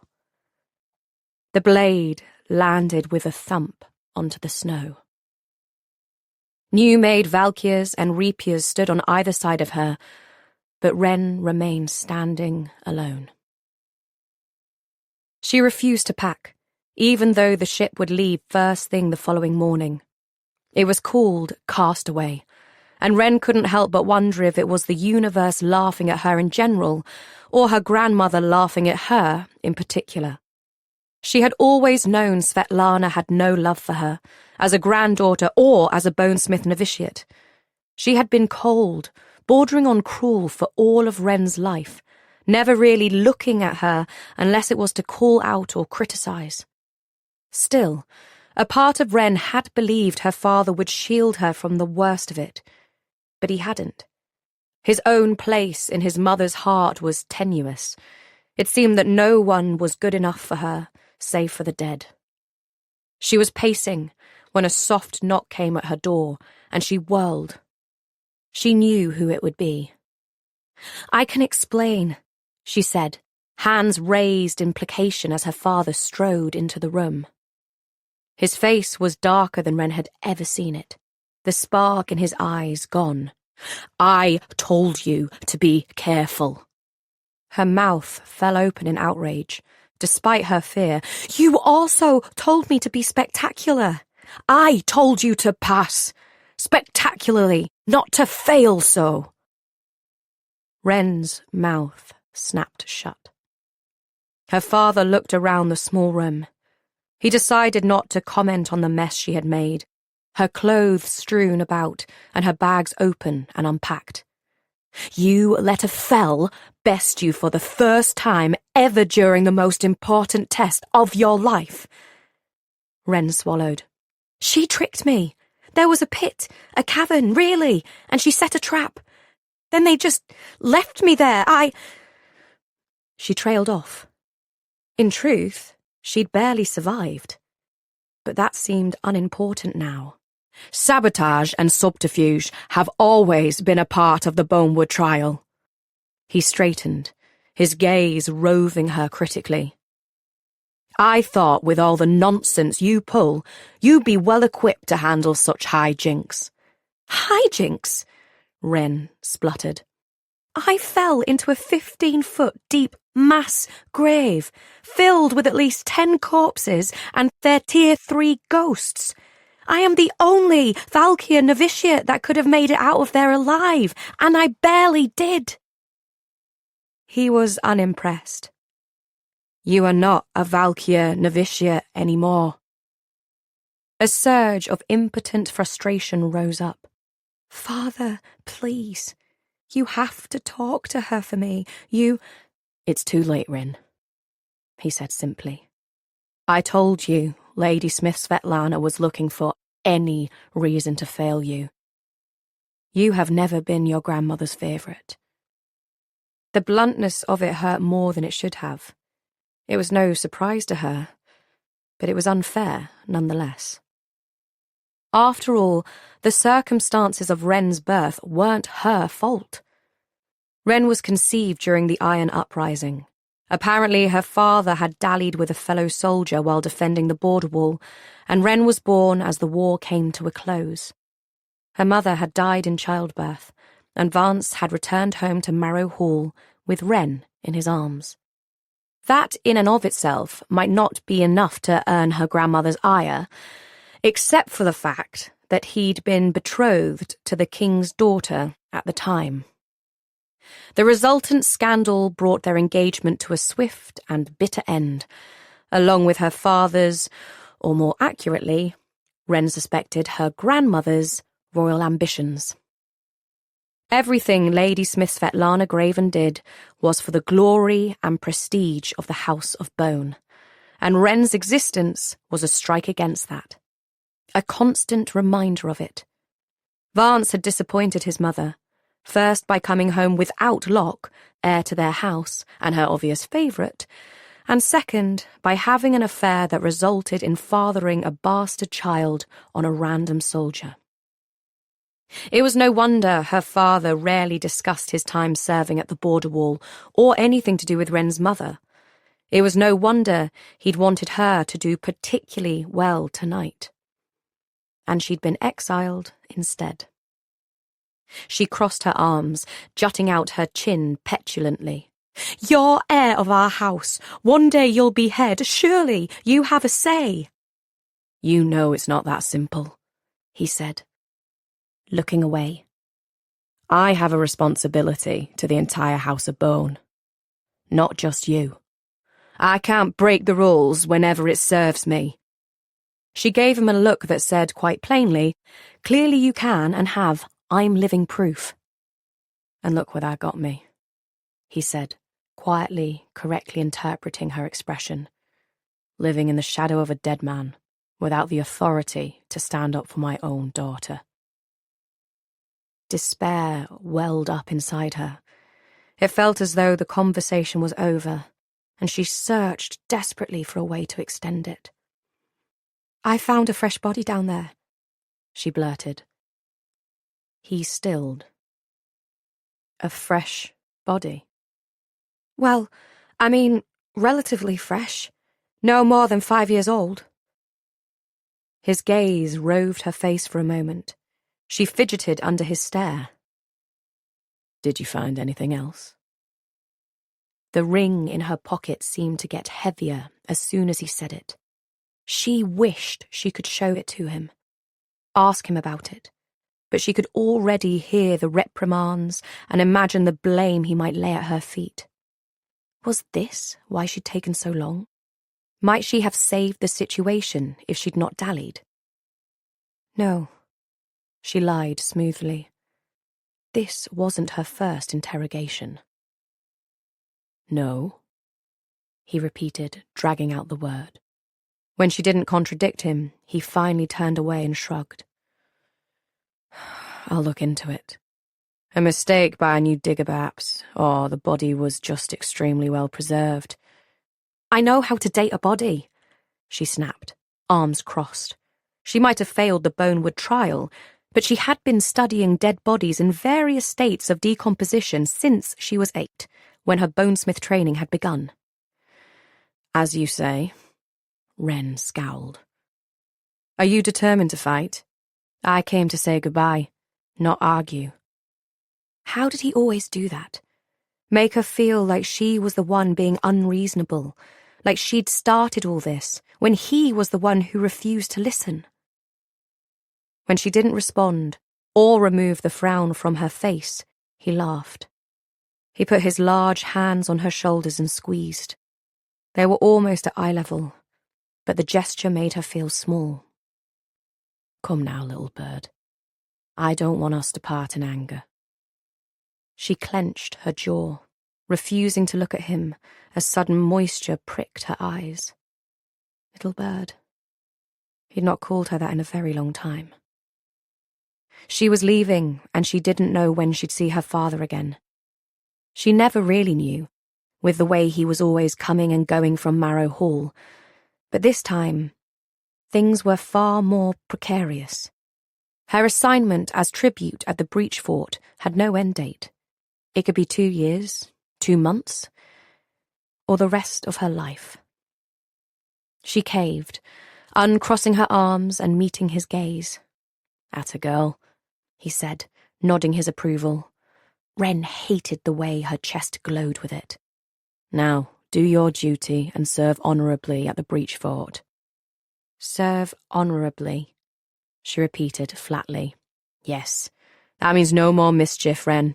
Despite what you may have heard, it is still an active fort on a strongly contested border. The war might be over, but that could change at any moment." Wren frowned at that. "It could. I thought the Ironsmiths had been wiped out and the undead beaten back." "Well, yes, Our enemies were defeated, he said. But what are our words? Wren had just heard them hours before. Death is as certain as the dawn, and just as a new day will come, so too will the new dead rise. Exactly. We must always be ready. The breach was never sealed, and though their numbers have diminished, the undead have not been eradicated entirely. Besides, there are other dangers east of the wall. Bandits and brigands, thieves and poachers. People have died in the line of duty while posted there.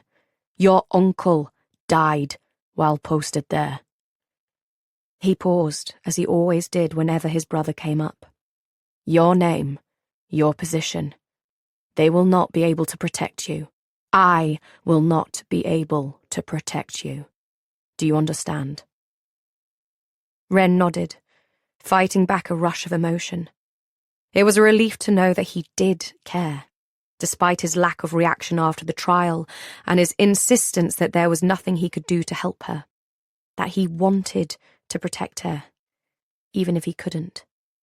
When you arrive, you'll be serving under Odile Darrow, who is their highest-ranking Bonesmith. She was Locke's rapier, and we all fought together in the aftermath of the breach and during the uprising. She'll look after you. He released her shoulders, stepping back. Play by the rules. Follow orders. His eyes sparked at that, regaining some of his usual humour. And prove yourself worthy. He kissed her on the forehead, lingering for half a heartbeat, and then he was gone. Alone, she packed in a daze, replaying her father's parting words. Play by the rules. Follow orders. Prove yourself worthy. While Wren had never bothered herself much with the first two, it seemed she'd spent her whole life trying, apparently fruitlessly, to do the third. Now, her father was telling her to continue to try, hundreds of miles from home. Her hand landed on her belt, on the empty sheath that had once held Ghostbane. At least she'd not had to give it to Inara. You owe me an ancestral blade, Graven, her cousin had said after the trial had officially ended and Wren had received her fate. I'll give you one in your throat, Wren had snarled in reply, but Inara didn't hear. She'd already been out of earshot, basking in the glory as she headed toward her new life as a valkyr, golden champion's wreath upon her head. Wren sighed. She had known their paths would diverge after tonight, but she'd not expected it to go quite like this. Chapter 6. The castaway ferried Wren from Severton, the largest city in the Bonelands, and closest port to Marrow Hall, down to Landon Point, a fishing town on the northernmost tip of the Astoria Peninsula, which was officially part of the Crownlands. From there, it would be a 5-day ride in a rickety old wagon, pulled by a pair of stout draft horses and driven by a sour-faced man who didn't even bother to look at her. The man in charge of their journey was a soldier-turned-sellsword called Ralph, and when Wren handed over her travel papers, he did an almost comical double take. Vance Graven's child? He asked, blinking at her. Nice recovery, Wren thought blandly. And he's shipping you off to the breach fort? What for? Wren's scowl deepened as she climbed wordlessly into the wagon and threw herself onto the bench, pulling her hood down over her face. She would rather ride a saddle than a hard wooden seat that bumped and jostled as they rolled down the cobblestones and made for the road, but at least she could lean back, close her eyes, and ignore Ralph for the rest of the day. Well, that was the idea, anyway. I might be a sellsword now, but I was in the army before, Ralph said, not taking Wren's hint and continuing to chatter on. I know your father, if you can believe it. Lord Smith Vance and I were stationed together at the breach fort during the uprising. Well, not Together, him being a bonesmith and I a simple soldier. He paused, and Wren thought that was the end of it. She was wrong. Those were the glory days for your house, weren't they? Back then, getting shipped to the breach fort was the highest honour. Bonesmiths were cheered in the streets.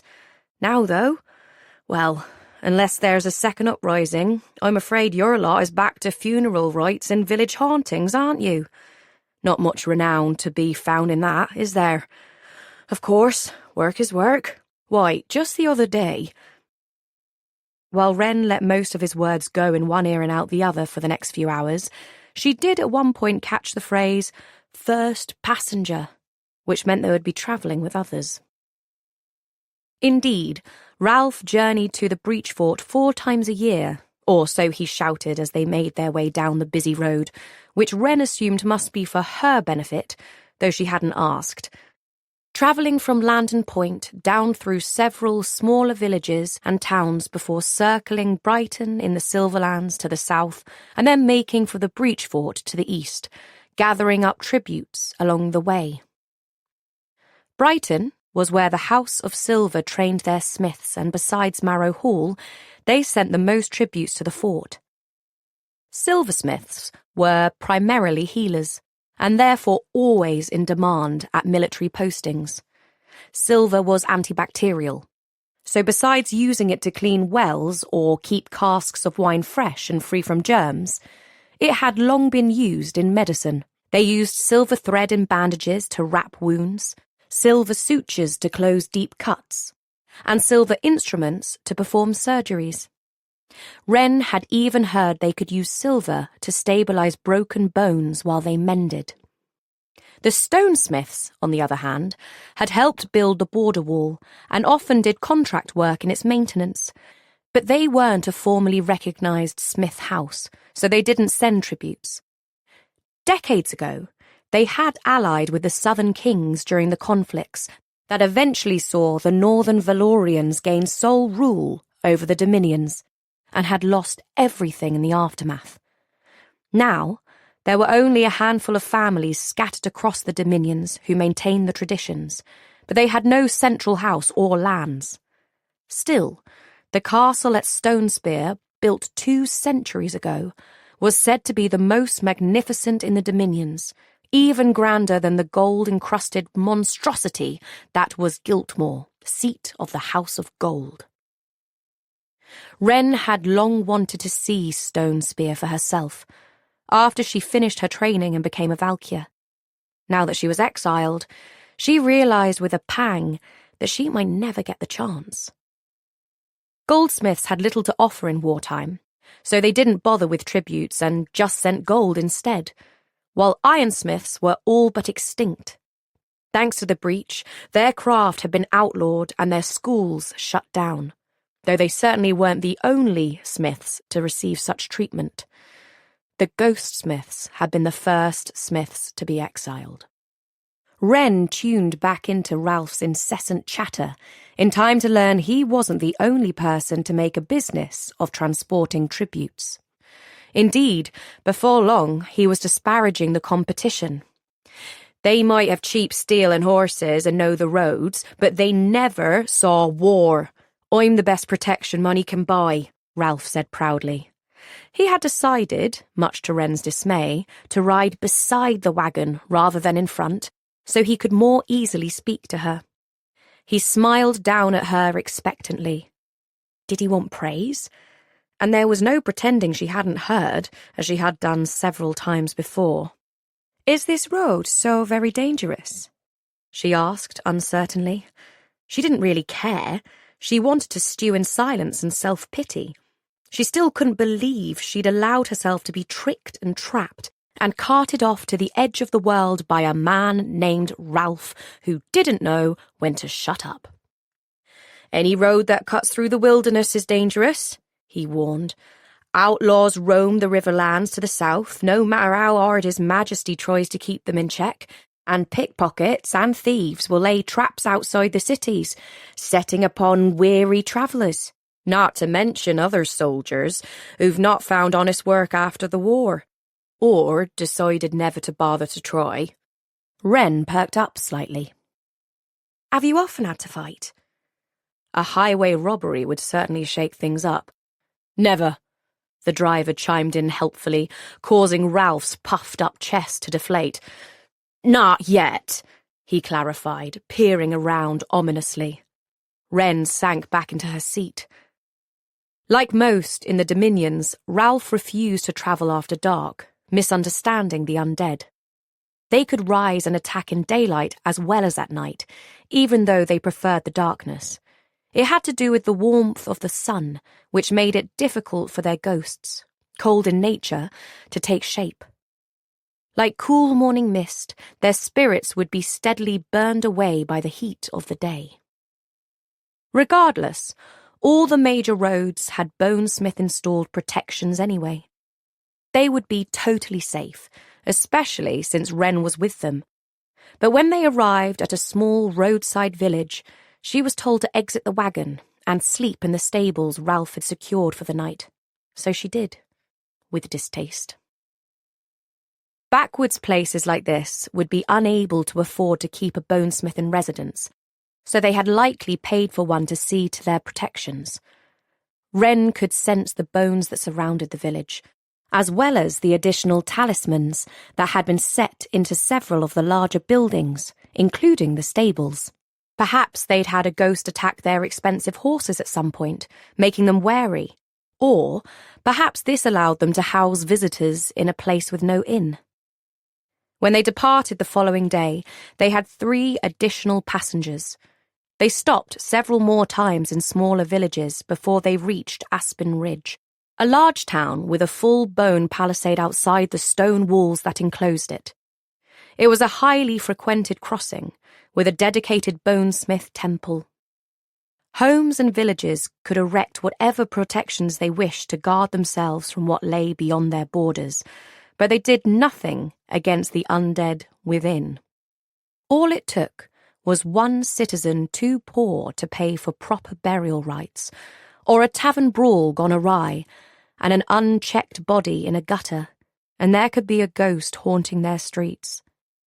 That's why the larger towns kept at least one rapier and valkyr pair on hand, or, if they could afford it, a temple in charge of all burials, death rites, and defences. The capital had a full embassy housing dozens of bonesmiths. It was where Wren's father spent most of his time when he wasn't visiting Marrow Hall and being disappointed by her. However, it was her father's travels across the Dominions to inspect local temples or dine with important nobles that most interested her. Not for the chance to rub elbows with high society, of course, but for the sights, for the adventure. Despite the circumstances, this trip to the Breach Fort was sadly the most exciting journey Wren had ever been on. Most of the passengers they collected were poor villagers in search of paid positions as Breach Fort guards, looking for regular meals and a roof over their heads. But they did pick up another tribute, a silversmith healer, fresh from Brighton's academy. They also picked up a pair of stonesmiths, hired on for temporary work, and a girl who claimed her father was a woodsmith. I've seen him call up trees myself. The others shared dubious looks at that. The woodsmith craft had all but disappeared from the Dominions, along with some of the other lesser smith abilities like tin, lead, or copper. The stonesmiths, too, might have followed them into obscurity if not for the fact that their craft was still useful. As such, they could support themselves with good pay and steady work, if not status. But training to become a tinsmith or coppersmith was seldom worth it. Their wares not valuable enough, and their careers less lucrative. Most learned at the knee of parents or grandparents, and were considered hedgesmiths or base-level conjurers in comparison to nobly trained smiths. If the girl's father was a woodsmith, he was part of a dying breed. And if any of them had been powerful enough to raise trees from the ground, they weren't anymore. All smiths had been more powerful once. there were stories of stonesmiths calling up the spearhead mountains from flatlands and goldsmiths drawing molten streams of gold straight from riverbeds.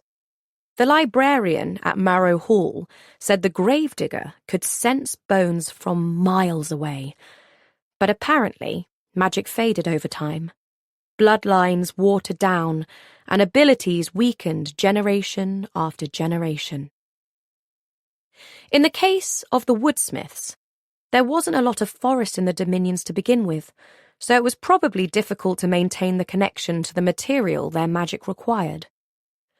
Luckily, for bonesmiths anyway, as long as there were people living in the dominions, there would always be bodies and bones. They arrived at the breach fort the following afternoon. Wren spotted the wall first and stood in the wagon to get a better look at the massive granite barrier that marked the border.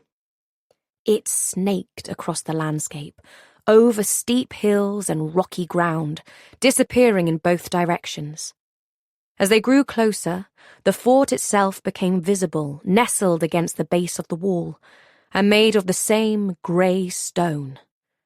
Its highest tower was built directly into the wall behind it, rising several stories above, giving the best view of the land beyond.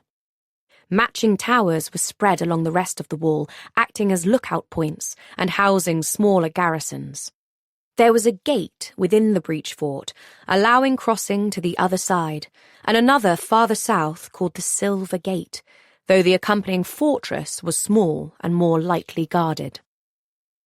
The breach fort was the main defence, and larger than Wren had expected, though less grand. It was roughly built, made of large stonesmith-hewn blocks, without decorations or artifice. She reminded herself that when it had been raised, undead had been wandering freely across the dominions, and it was required to serve a dire defensive purpose. The border wall, too, was similarly constructed, with function superseding form. This was truly a structure made for war, and the effect was brutish and bleak. A solitary Dominion flag, featuring falling stars on a dark blue field, snapped in the breeze.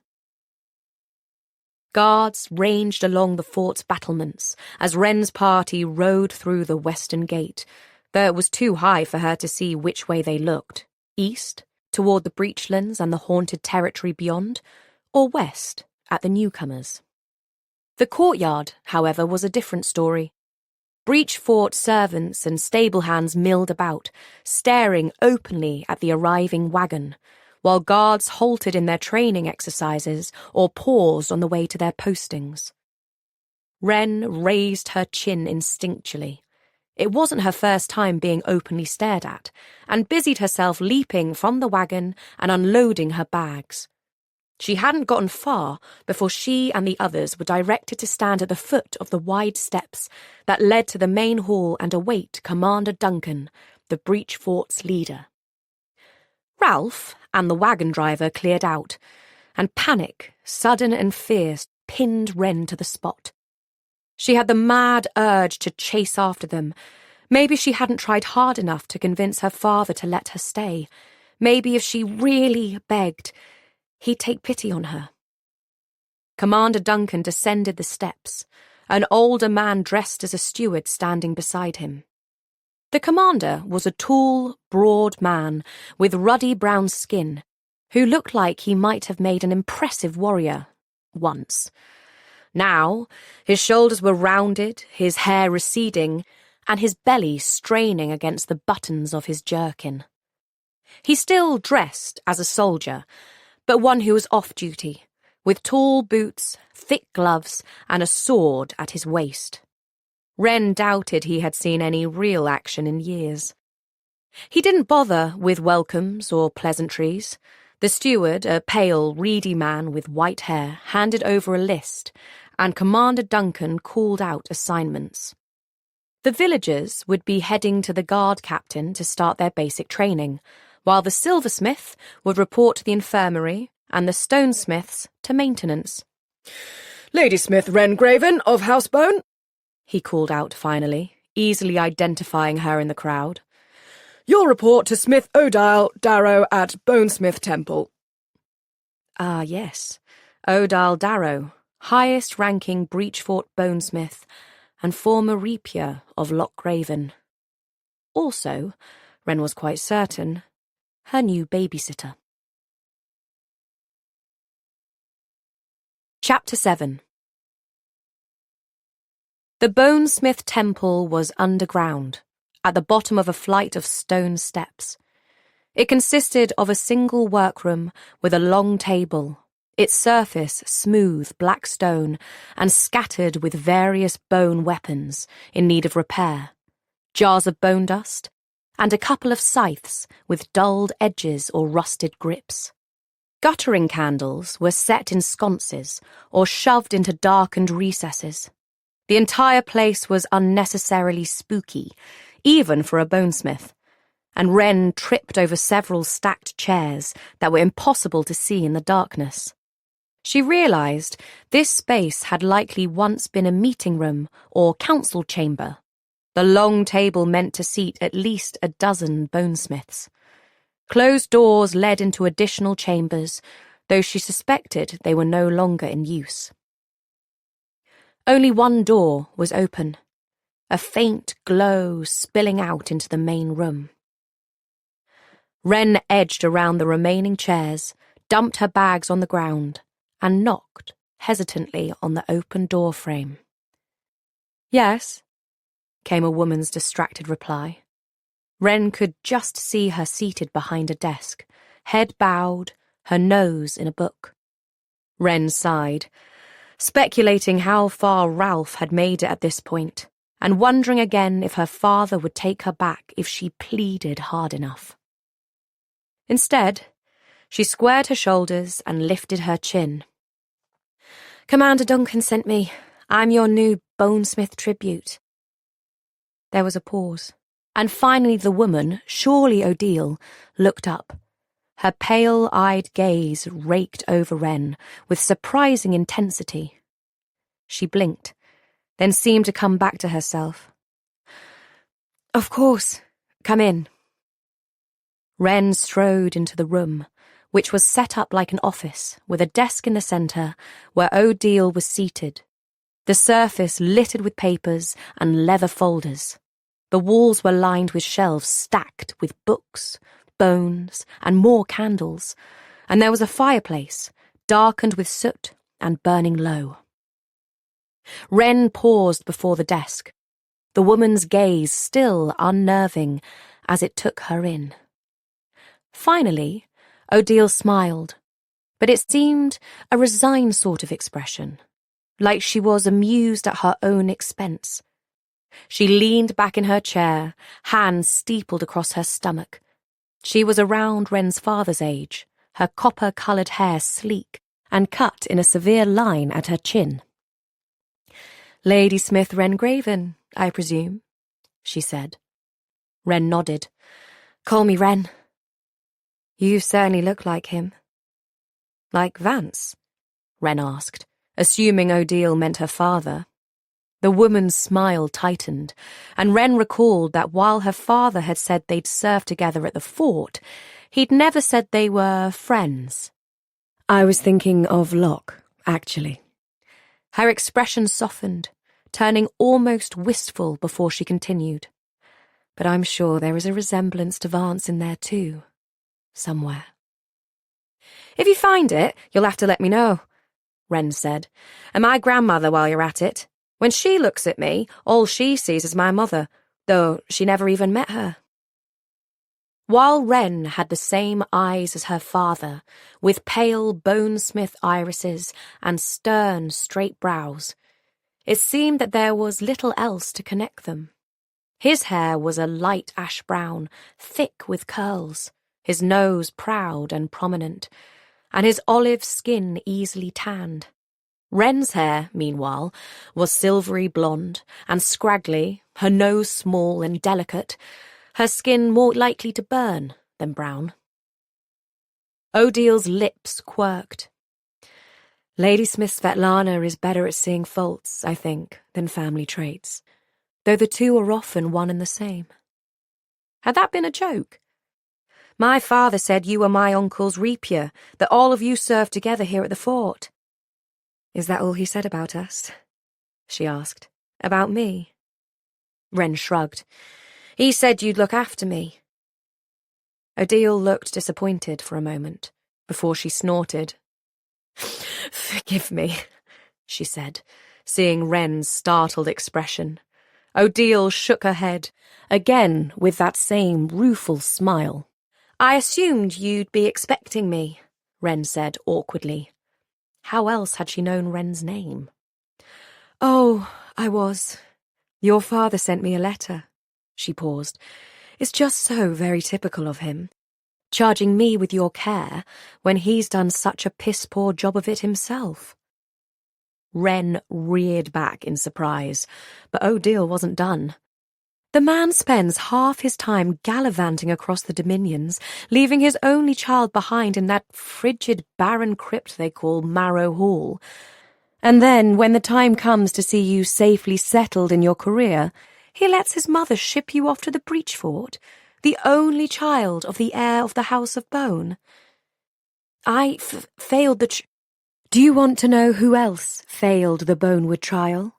She interjected. Locke Graven. What? Wren gasped. According to everyone she ever spoke to, Locke Graven was the perfect son, heir, and valkyr. He led the final charge that brought the terrible, bloody Iron Uprising to an end. He was practically a saint. His name said with more reverence than the grave digger himself, the closest thing the House of Bone had to a deity. Odile smiled. He was a year ahead of me, but even then, he was the darling of our house. He was top of his class, popular and beloved, but kind, too. She looked wistful again, before her soft smile turned sardonic. That meant he was always trying to do the right thing, always trying to be the hero. Apparently, during the trial, one of his weaker classmates fell prey to a pair of geists, and Locke stopped to save him, making him miss the dawn cutoff. Of course, his actions only further endeared him to his mother and the rest of the house. His failure meant another year of study until the next trial, but there was no further punishment. I think she was only too happy to keep Locke close, especially with her husband dying only months earlier. I suppose it worked out well enough. We passed together the following year and were paired up. We served for 2 years before the breach, when we were shipped east. Wren scowled. She had been stripped of Ghostbane and banished, while Locke just got a pat on the head and another year of adoration at home. Odile nodded, seeing Wren's angry expression. Ladysmith Svetlana bent every rule in the book when it came to her precious Locke. She bent a few for Vance, too, despite never quite forgiving him for living when her firstborn died. Still, she didn't exile him for the mess he made of that royal betrothal, did she? No, because she needed an heir, and he was all she had left. But now, here you are, paying for the sins of your father, and somehow it's up to me to protect you. Wren just gaped at her. No one had ever spoken so plainly, so bluntly to her in her entire life. Her muscles went lax with an immense surge of relief. She felt understood suddenly, and not so very alone. Her knees buckled, and she dropped into the nearest chair. "You're right," she said. "It's bullshit." There was a pause, and then Odile laughed. A deep, full belly laugh. "Well said, young Graven, well said." She cocked her head, surveying Wren a moment, then got to her feet, making for the sideboard. There was a clinking sound. Then she turned back around with a bottle and 2 glasses. "Yes, it is bullshit," she said, pouring a good measure of clear liquid into each cup. Wren took hers, sniffing experimentally, and felt her eyes tear up at the familiar, pungent scent. It was alka, a spirit distilled in the north, and her father's preferred alcohol. Odile, meanwhile, had tossed back half of hers in a single gulp. She sighed, leaning back in her chair once more.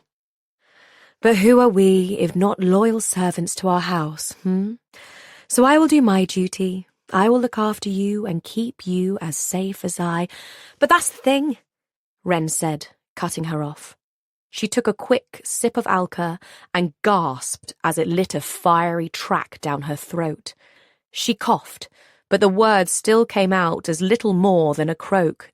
I don't want to be safe. What do you want? I want to be a valkyr, failed trial or not. I don't know how long I'll be here, but I want to make the most of it while I am. Something flickered in Odile's gaze, and it looked almost like approval. Indeed, and so we shall. Come, let's give you a tour. Of the fort? Odile turned in the doorframe and smiled. She shook her head. The world beyond. They armoured up, Wren digging her bones from her bags in the adjoining room, and Odile stepping into a side chamber. As she was a rapier, not a valkyr, her protection sat under her long, sweeping black robes. Wren, meanwhile, had both armour and weapons strapped to every inch of her body. Odile quirked an eyebrow. Twin blades, she murmured, nodding at the swords that poked out over her shoulders from their place in her baldric. Like Locke, though he wore them on his belt. Vance preferred long-range artillery, didn't like to get his hands dirty. Wren grinned, relishing every scrap of information Odile gave her about her family, particularly her father. She had to admit that she'd often put him on a pedestal, despite his shortcomings, especially as they related to her, and it was grounding to know he was every bit as flawed as Wren. Perhaps even more so. Locke, too, wasn't perfect, and the information made them feel more like real people, like family. When they arrived at the gate, one word from Odile had the guards hurrying to let them through. First, they raised the portcullis, made of bone, and then the wide wooden doors creaked open. The land beyond was grey and barren. Whatever trees or greenery that might have once grown here hacked away to maintain their defences. There was a road underfoot, a remnant from before the wall, though they had clearly built the gate over top with its usage in mind. It would make for easy riding in and out on patrols, especially as it split not far ahead of them, running north and south along the wall in both directions. And the wall. Wren gaped at it, soaring above them and blotting out the sky. It was impressive enough when viewed from its western front, easily 50 feet high, not including the crenellations, and 20 deep, made of massive blocks of granite that were as tall as Wren, each movable only by a team of stonesmiths. As a rule, a smith couldn't use their magic to lift an object that was heavier than their own body weight. They called it the law of ratios, which could be no more than 1 to 1. It must have taken 10 burly stonesmiths combined to lift each brick, and there were thousands of them stretched out before her. The view was even more astounding from the east. The blocks no longer glowed dull grey in the day's watery sunlight. No, they shone pearly white and emanated a powerful presence in Wren's magical senses. Bone. Ground down into bone dust and shaped into bricks. It gave the wall a polished, slightly elegant look, and could easily be mistaken for marble from a distance. But the closer one got, the more that effect eroded. The colour was not quite as lustrous, the finish not quite as smooth. It caused a chill to run down Wren's spine, and she regularly handled bones and bodies. "I was here when it was built," Odile said, idly, coming to stand next to Wren as she stared up at the structure. Once the king officially decided to demarcate a border and erect a barrier, it went up alarmingly fast. Dozens and dozens of stonesmiths working around the clock. The bone facing took longer. We had to collect the bones and grind the dust first, then create the bricks. But it was finished before the uprising. They say it took 100,000 bones to create enough bone dust for the job. The number was almost beyond comprehension. Where did they get them from? Anyone killed by the undead from the breach would have succumbed to death rot, which rendered their bones soulless and without magic. They'd be useless for protection. Marrow Hall emptied its stores. The catacombs beneath the castle were stocked full of bones they'd been collecting for centuries. And every crypt, coffin and mausoleum from Giltmoor to Granite Gate was cleaned out. They weren't all anchor bones, of course. We'd never have enough to manage such a surface area. Instead, they used keystones. She pointed to a smaller brick set among a cluster of larger ones. Carefully spread throughout. They're the true protections, while the others simply amplify their magic. Like a body, Wren mused. While the anchor bone held the soul and the most powerful magic, every bone connected to it shared in that power. One of her teachers had said it was like a fire in a hearth. The flames were the source of the heat, but the surrounding stones absorbed the warmth all the same. Exactly. But the wall is a last resort. The first barrier is the palisade. She stepped off the road and headed east deeper into the breachlands, where roughly 50 meters away stood a second wall. Technically, the first one built, made up of a series of animal bones poking straight out of the earth like jagged teeth. Wren recognized this type of fortification. It was the more traditional Bonesmith method, as she'd seen in towns and villages all over the dominions.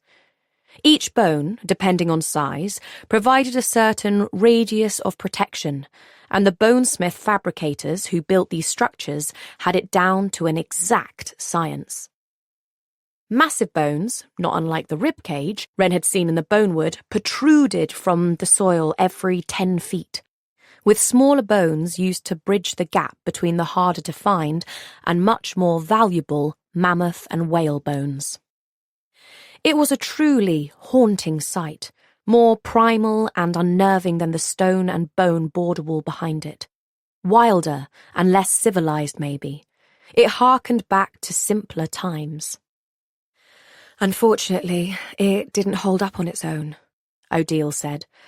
Heavy rain, the freezing and thawing of the ground, they caused the bones to shift over time, creating gaps and weak points, and on a wall that traverses nearly 100 miles of wilderness, it wasn't possible to catch every variance.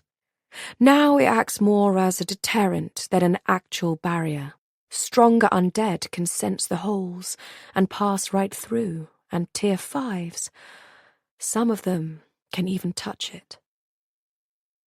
Wren stared out past the palisade, imagining what it would be like to see a walking corpse, to fight one. "What are they like?"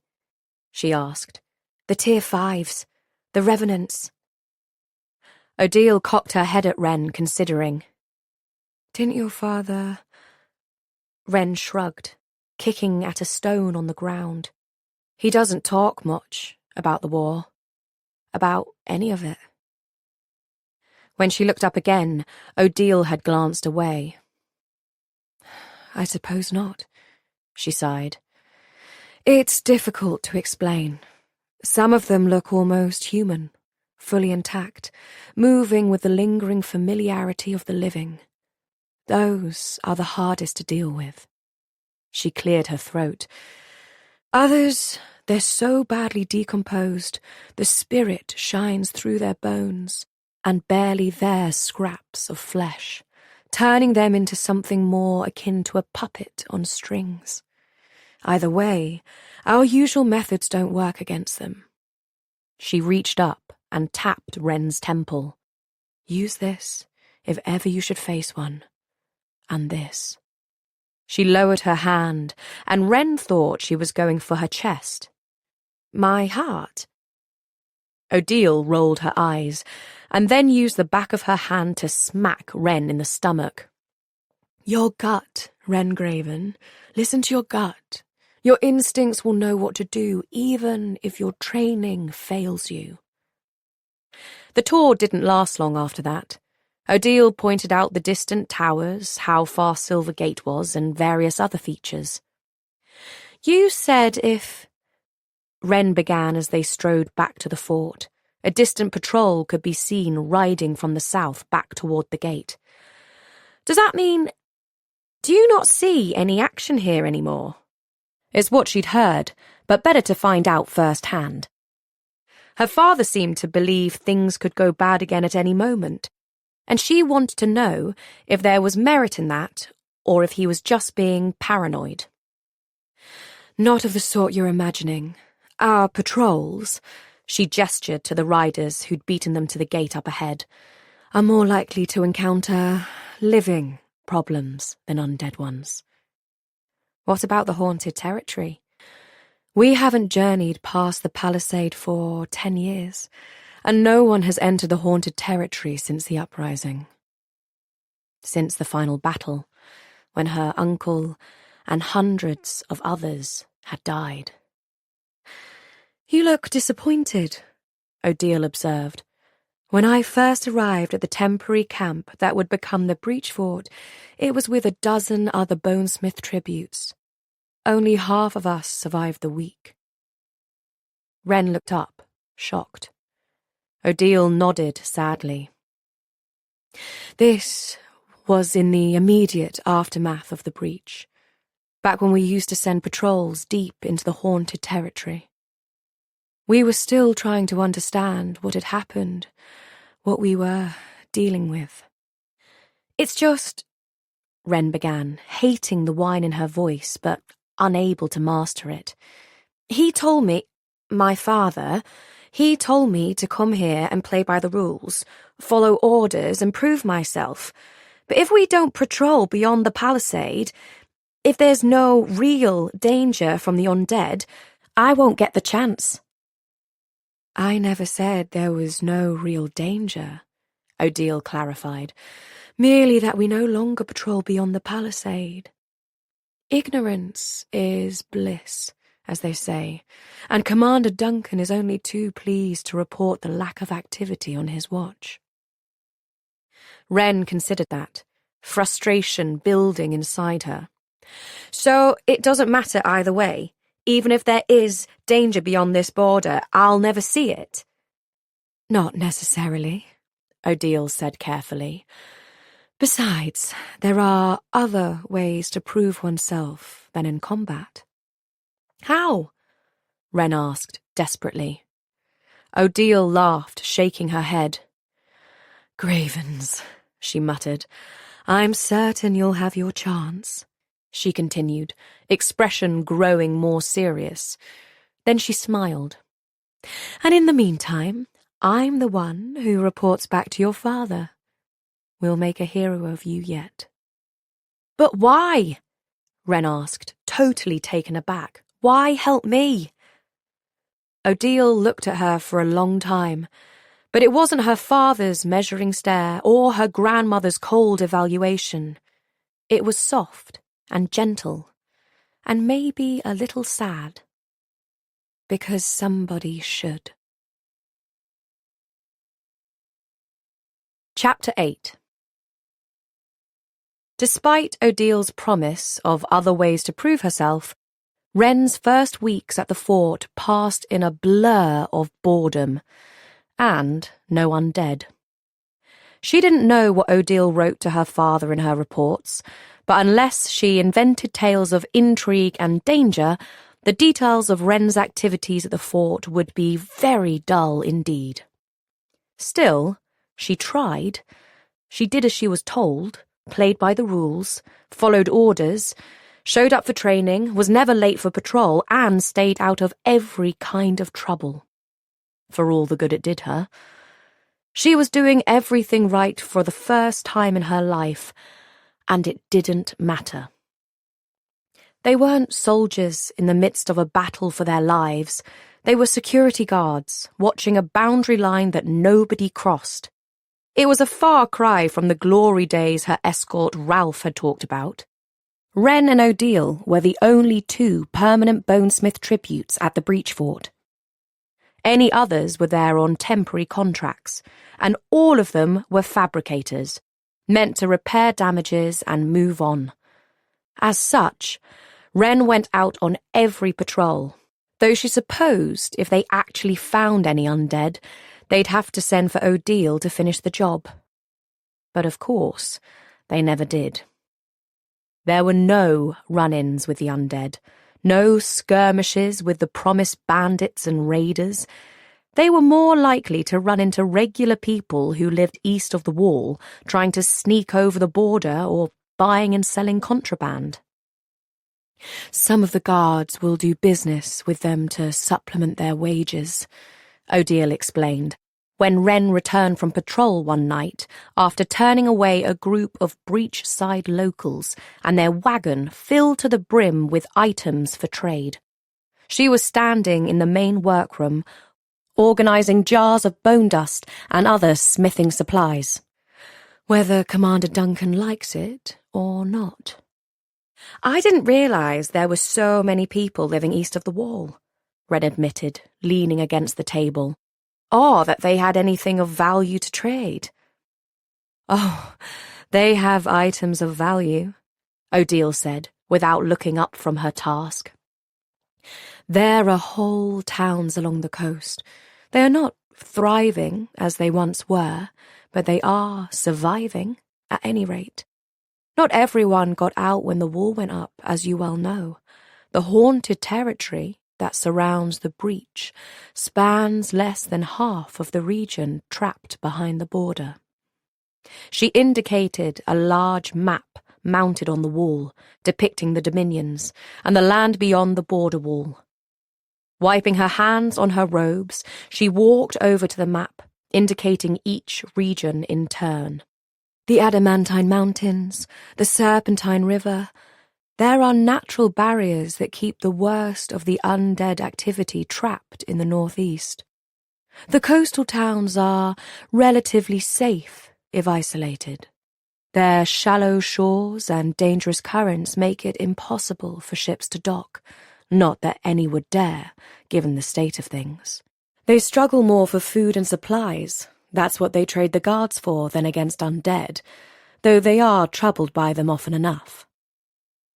Without bonesmiths east of the wall to perform burial and death rites, even those who die peacefully in their sleep are destined to rise again and torment the ones they love. Sometimes they bring their bodies here for me to deal with. And do you? Wren asked, surprised. Of course, Odile said, somewhat defensively. I'm a rapier. It's my duty. Technically, Odile's duty was to Lady Smith Svetlana and the House of Bone, to whom she had sworn fealty, but Wren understood the sentiment. She came to stand next to her, eyeing the map. Couldn't they just cross? Through one of the gates? Would the king deny them entry? Odile sighed. Unfortunately, many threw their lot in with the House of Iron during the uprising, so technically they're traitors to the crown. Plus, where would they go? Live in refugee camps? Most of the wealthy who lived here left in the first wave after the breach, though some stayed because the source of their wealth was here, in lands that had been in their families for generations. Same with the ironsmith families. Their ore is in these hills, and the Iron Citadel in the north is their seat of power, where they train and work. How could they leave it all behind? I'm sure they'd feel differently now, after the uprising. I don't think they expected to be wiped out. You were there, weren't you? Wren dared to ask. During the final battle. Her father always shut her down when she brought it up, but she was intensely curious about it all. I was, I'm sorry to say, Odile said, looking away. Her gaze landed on Wren's swords, which she had yet to remove since her return from patrol. Have you sharpened those since you've been here? They'd not been used, so she hadn't bothered. No. With a jerk of her chin, Odile indicated that Wren should unsheath them. Her eyes caught on the empty scabbard Wren wore on her belt, where Ghostbane used to sit, but she made no comment on it. Digging through the mess on the table, Odile found a pair of whetstones. While she worked on one, Wren worked on the other. It was the House of Iron's last and best effort, Odile said after several moments of comfortable silence, save for the steady sweep of stone on bone. Virtually every ironsmith alive was mustering and preparing to march on the wall, along with anyone east of the wall who could hold a weapon. Negotiations had floundered.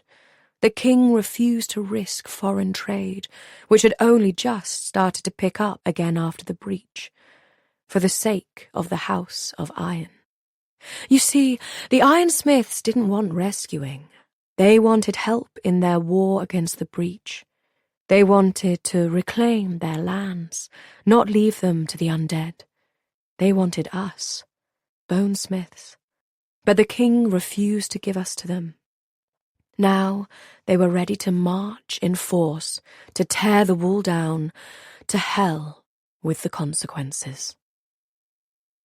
Wren's hand stilled, until she remembered herself and continued her work.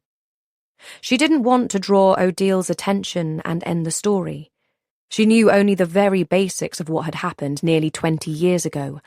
There was a battle, virtually everyone died, including her uncle, and the uprising was finished. Your father, Locke and I were part of an advanced scouting unit. We knew they were mustering, but we didn't know where or when they intended to strike.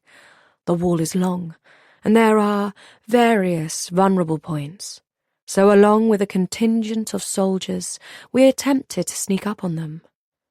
The only way to do that, we knew, was by travelling through the haunted territory. She swallowed. So we did. Our forces met there, which meant we were dealing with more than one foe. The ironsmiths, their soldiers, the undead. But it was more even than that. Something dark lives there, something evil. What happened was a massacre. Locke, She paused, glancing up before continuing. He gave it everything he had. Your father and I survived because of him. As you well know, most were not so fortunate. Wren had heard vague tales of Locke's bravery and heroism, how he had led the charge, mowing down undead to protect their own warriors. They were outnumbered 3-1, but the Bonesmiths were able to deter the undead, protecting their own forces, while the ironsmiths had no such abilities. Suddenly, the tables had turned, and while many on the Dominion side did fall to the Revenants, they were able to win the battle first.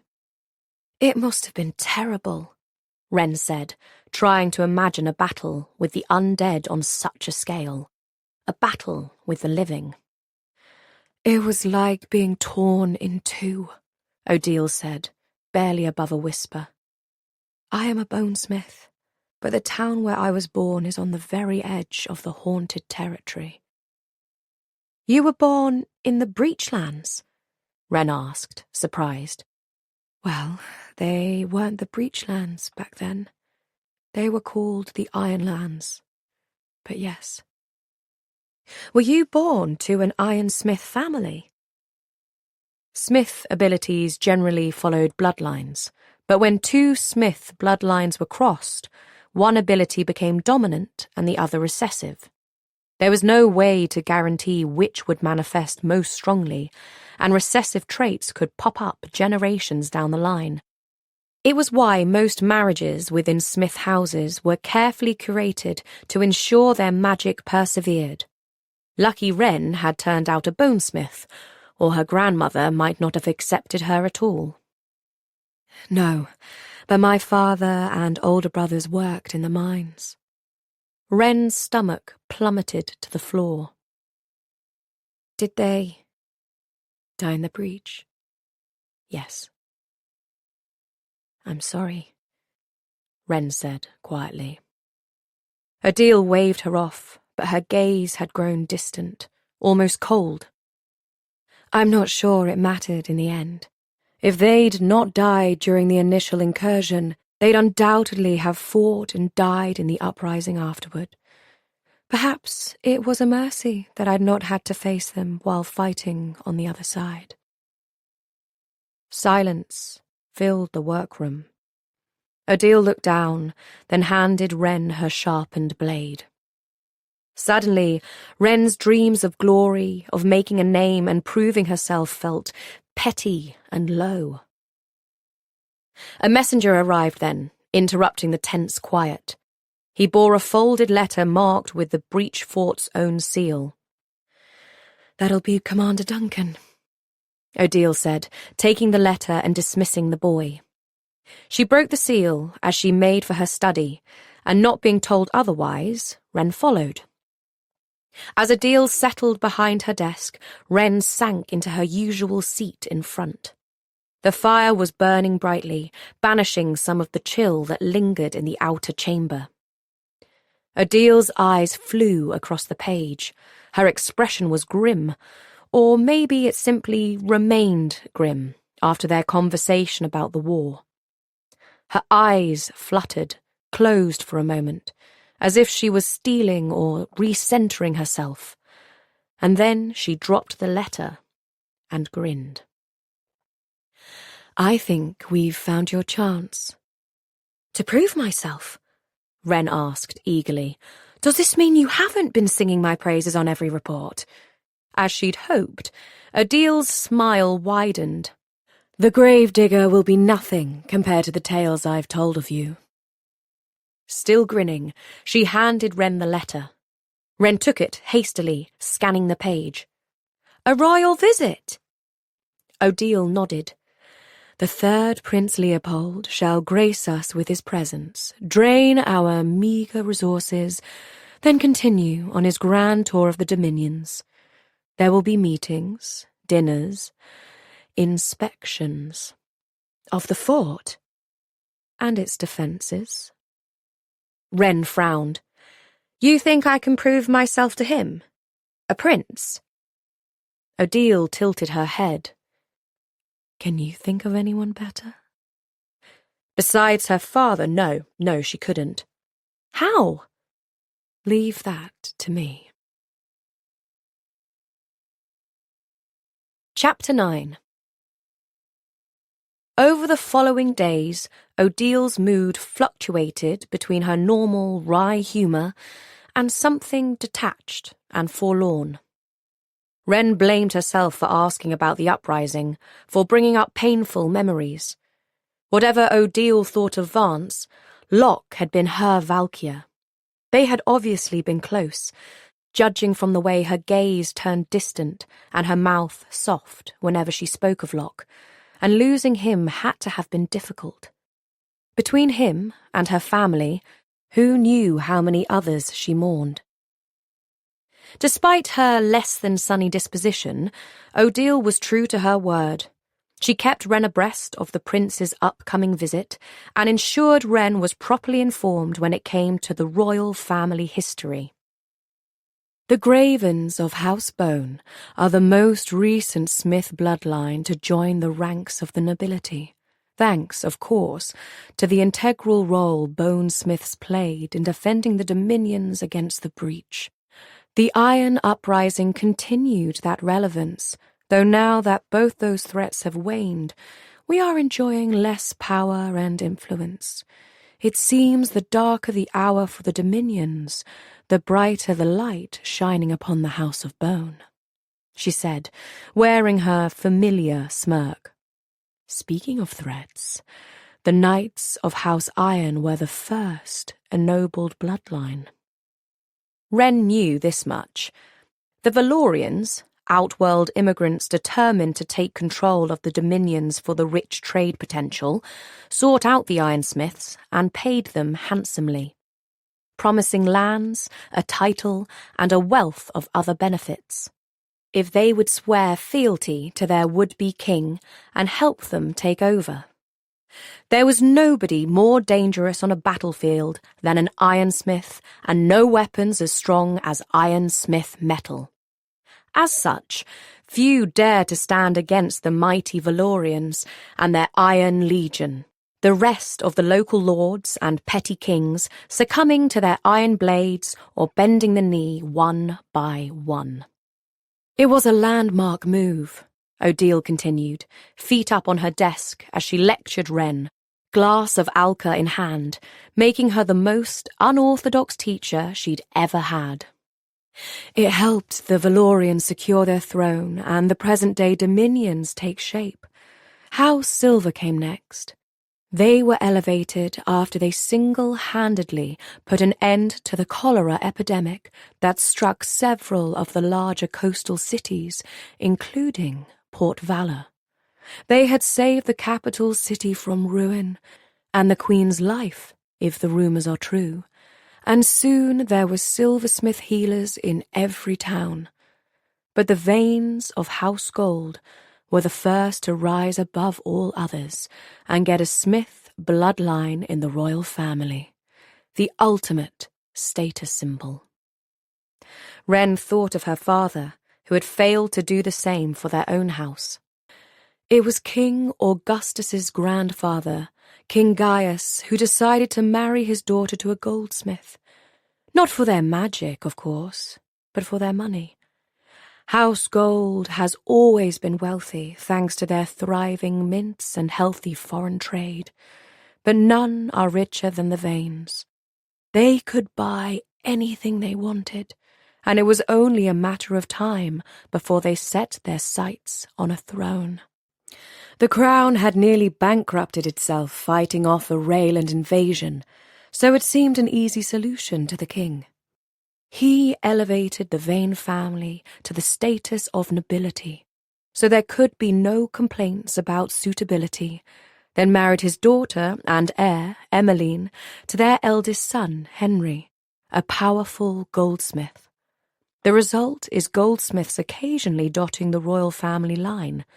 2 of the king's sisters, and now... Prince Leopold? Wren supplied. Exactly, Odile said with a nod.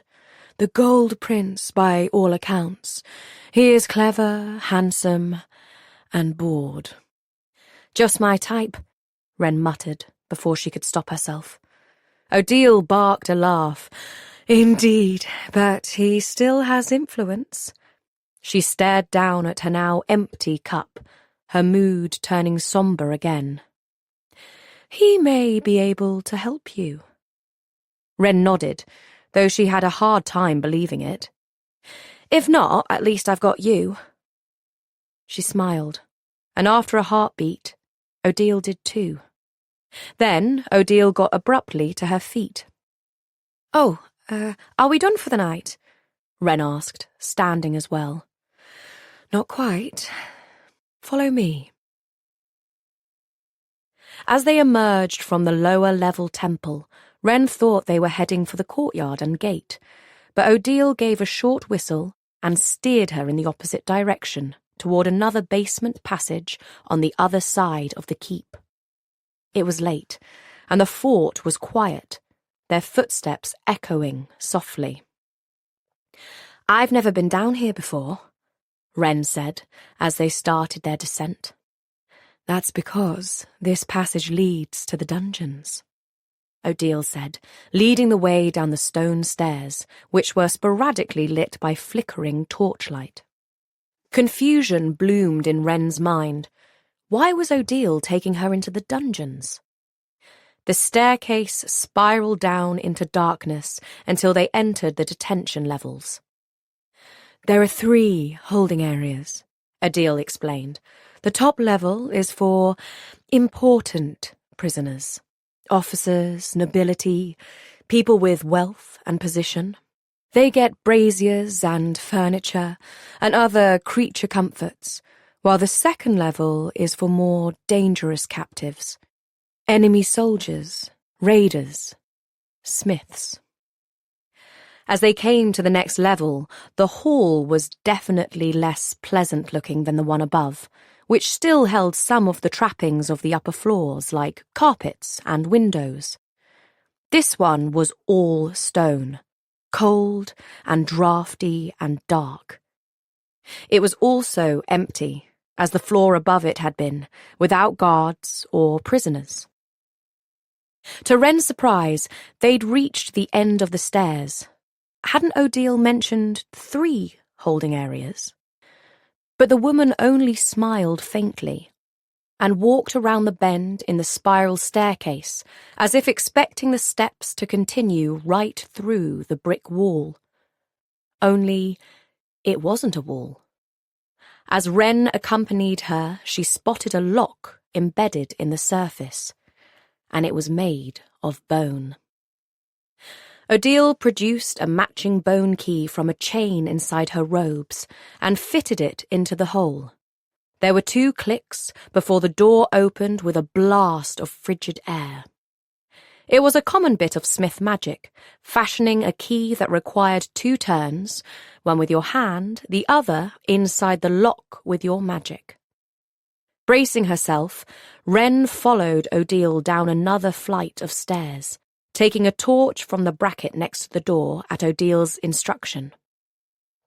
The temperature dropped with every step they took, Wren's torch the only light marking their passage. When they finally emerged from the stairwell, she saw a vast, sprawling cavern, easily 3 times as large as the dungeons above it. That's when she understood. They were beneath the border wall. She felt it, the oppressive weight, the magic. And that's when she noticed that there were indeed cells down here as well. While they too lay empty, just as the ones above, she didn't need Odile to tell her which prisoners they would hold.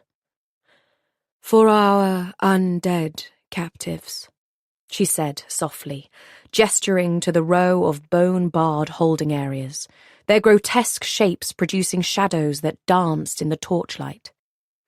Wren had heard stories about the early years after the breach, how they had studied and experimented on this new, more powerful breed of undead, how they had sought to understand them. From those early tests came the undead scale and everything they knew about the walking corpses that rose from the breach. The cells, however, took up only a small portion of this space. There were beds lining the far wall, with trays of tools and baskets of linen that put Wren in mind of a hospital. Her eyes lit on some blood-stained rags, and she wondered if they had treated people here during the war, and why those people hadn't been brought to the infirmary on the upper levels. Was it simply overflow, or something else? Beyond the beds were what looked like storage areas. There were casks of wine stamped with the Twin Rivers seal, a famous winery east of the wall, that had been forced to close its doors after the breach. There were baskets of wool from Highmoor's coastal flocks, crates of adamantine fox furs, and ceramic jars of iron berry preserves. All highly coveted items that were, allegedly, impossible to get west of the wall. There were also items that clearly went in the opposite direction. Silver instruments, golden trinkets, and even some bone talismans meant to ward off the undead. Odile strode into the centre of the cavern, and Wren followed, lifting the torch to better take in the size and scope of the place. I guess it's not just the guards who buy and sell to the breachsiders. Not just them, no. Odile seemed to be waiting for something. What, condemnation? Considering what Odile had told Wren about her own family living east of the wall, the fact that Odile would try to help her old friends and neighbours in any way she could made perfect sense. Judging by the items piled around, Odile might be single-handedly supporting their economy as well. Does Commander Duncan know about this? I think he prefers not to know. About anything that has happened down here in the past, or what may continue to happen. He suspects some of my black market dealings, of course, but he and the majority of the garrison benefit from it. They don't care how I get them ice wine from the Cartesian Valley, only that it's still cheaper than importing it from Maltec or Andalusia. But there are other things that move under the wall that they might be less pleased with.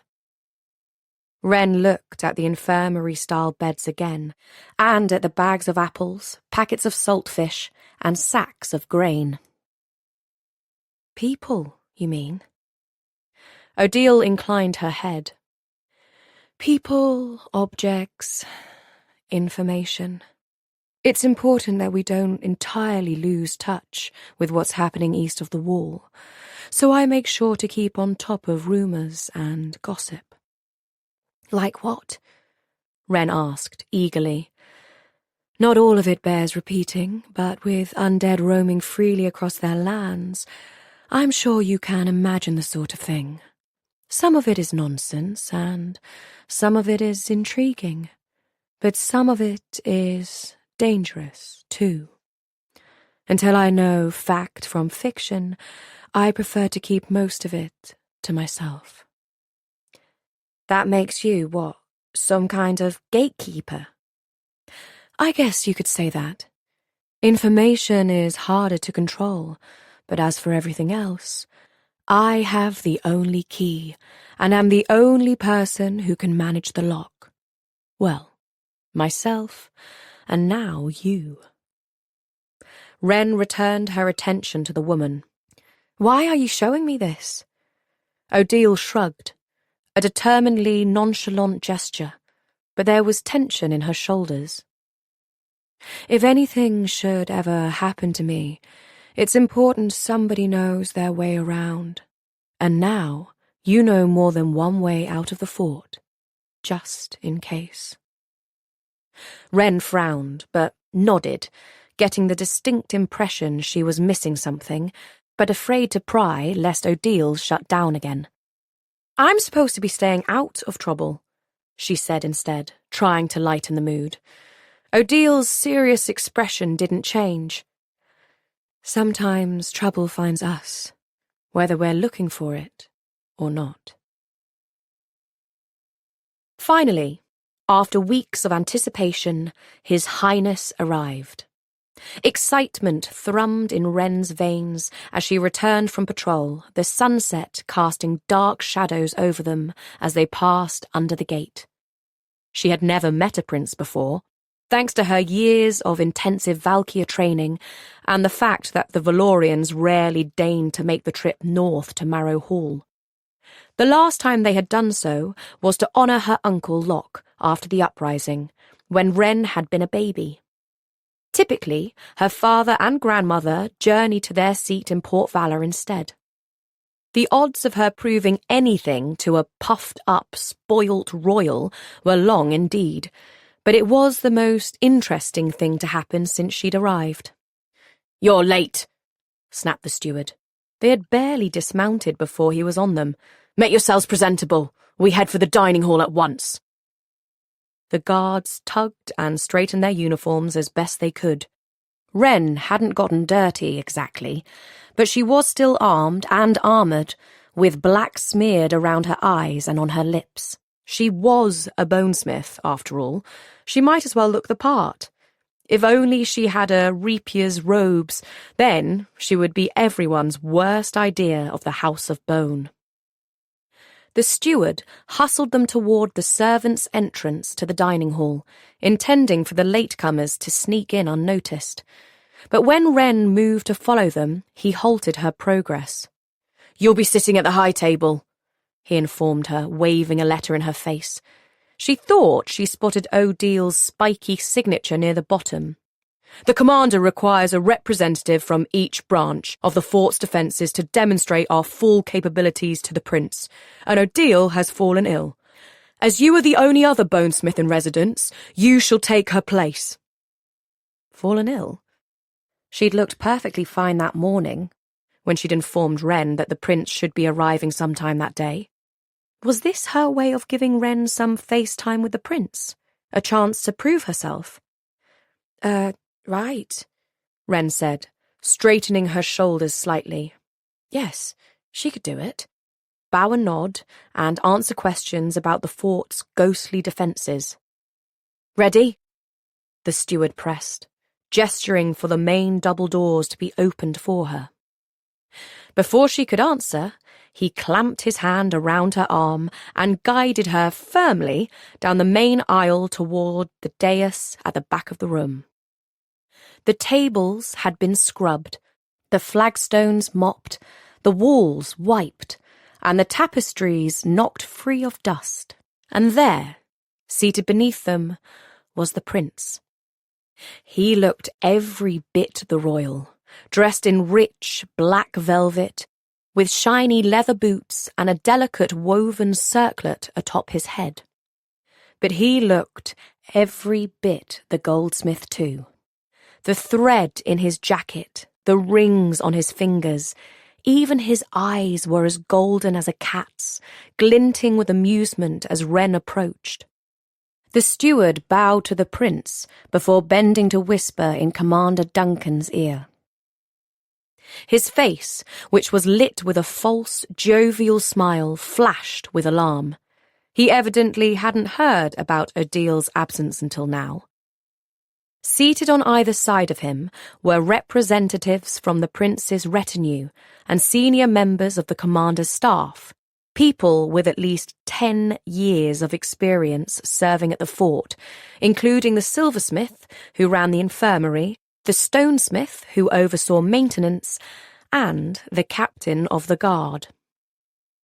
Then there was Wren, barely a month into her service, and all he had. Commander Duncan waved the steward away, then sighed before visibly pulling himself together. "Your Highness, the last of our, representatives has returned," he announced. "Prince Smith Leopold Valorian of House of Gold, may I present Lady Smith Wrengraven of the House of Bone." Wren knew how to bow. Her father had made sure of it, lest she have one more flaw for her grandmother to hate her for. But as she straightened, she saw the prince's eyes lingering on her. He was good-looking, as the reports had claimed, with a halo of caramel-coloured curls, full lips, and smooth light-brown skin. He was pristine, to the point where she'd fear to touch him in case she wrinkled his clothes or mussed up his hair. Or maybe that would be the fun of it. No, Wren was playing by the rules, following orders and proving something. "This is Galen Valorian, who has been overseeing the prince's tour," Commander Duncan added, indicating a young man on the prince's other side. He had some of the prince's colouring, but none of his charisma, his shoulders rounded and his curls flat. Wren bowed briefly, then the commander gestured for her to take a seat in the empty chair reserved for Odile at the end of the high table. Before she could move, however, the prince held up an elegant hand, halting her in her tracks. "Wren," he said, his idle gaze roving her from head to toe. "That's an unusual name for a bonesmith." "It is, Your Highness," Wren admitted, surprised that this shining apparition of a prince knew anything about her house's customs. For a bonesmith, being named after an animal was considered silly and trite. I was named by my mother before she died. Wren wanted to kick herself. 3 seconds of conversation, and she'd already mentioned the woman her father had spurned the prince's aunt for. The prince's eyes glittered with suppressed mirth, as if he could see the panic on her face and found it amusing. "I know your father," he said, his voice even and without rebuke. "He often visits the capital. I'm not sure I see the resemblance, except for the eyes, of course." Wren blinked, unsure where this was going. "He's not much fun, despite what the stories claim." He paused. "Are you? Fun?" A hint of a smile tugged at her lips. She schooled her features back to seriousness. "I am, Your Highness, or else I wouldn't be here." He beamed in delight at that, showing dazzling white teeth, though his fine, narrow nose scrunched up, making him look less perfect and more human. "Likewise," he said, still smirking. Wren sensed in him a kindred spirit. Commander Duncan was looking between them in confusion, while Galen's lips pursed in disapproval. Now that Prince Leopold had stopped talking, however, the commander tried to wave Wren off again. "You're eye-black," the prince said before she could be ushered away. "I thought it was only necessary to prevent glare." He tapped his lips, indicating the fact that Wren's were currently painted black. "What purpose does that serve?" Wren studied him, studied the way his golden lashes framed his eyes, how his cheekbones seemed to glow from some unseen light, and his hair shone like water in the sun. It was elegant, and certainly more subtly done than Wren's, but it was there. "What purpose does your makeup serve, Your Highness?" He grinned, without a hint of embarrassment. He had a dimple. "It makes me look good, of course." Wren inclined her head. "Likewise." A rush of servants arrived then, with heaping platters of food carried on wide trays, forcing Wren to vacate the space before the dais so the prince could be served. He caught her eye one more time as she took her seat. But then the servants demanded his attention and the feast began. Wren found herself alone at the end of the table, smiling. Perhaps proving herself to a prince wouldn't be so hard after all. They brought out barrels of wine for the occasion. The best went to the high table, but even the guards and tributes were allowed a single cup of the lesser vintages. Wren hesitated over hers, wondering how far she wanted to push her luck. Openly flirting with the prince in front of the entire fort was one thing, but adding alcohol into the mix was something else, something dangerous. As she stared into her cup's rich red contents, she caught the prince watching her from the other end of the table. He lifted his wine in salute, and so Wren lifted hers. One cup couldn't hurt. She didn't get a chance to speak to the prince again, but just his presence was a bright spot in the darkness of her life recently, and the ticket to just enough wine to make her cheeks heat and her tongue loosen as she laughed and talked with the other representatives. They seemed surprised by her energy. Wren herself felt as if she'd come alive in the past couple of hours, and she couldn't blame it all on the drink. What she felt for the first time in weeks was hope. Or maybe it was simply the absence of despair. As the feast wound down, the prince rose, bade them all good night, and was escorted to his rooms. Wren watched him go, wondering when they'd next get a chance to speak. If Odile continued to play sick, Wren might find herself in his company again soon. With the prince's departure, the rest of the fort's occupants followed suit, many of the guards having early patrol shifts or late-night duties to attend to. Wren withdrew with the others up to her room, which she shared with the silversmith Sabina, who had arrived at the breach fort with her. They didn't have much to do with each other, their various shifts and responsibilities making them cross each other's paths sporadically, like ships in the night. Even now, as Wren sat on her bottom bunk and started tugging off her boots, Sabina was already asleep in the bed above her. She wasn't the drinking type and had likely slipped out of the dining hall early.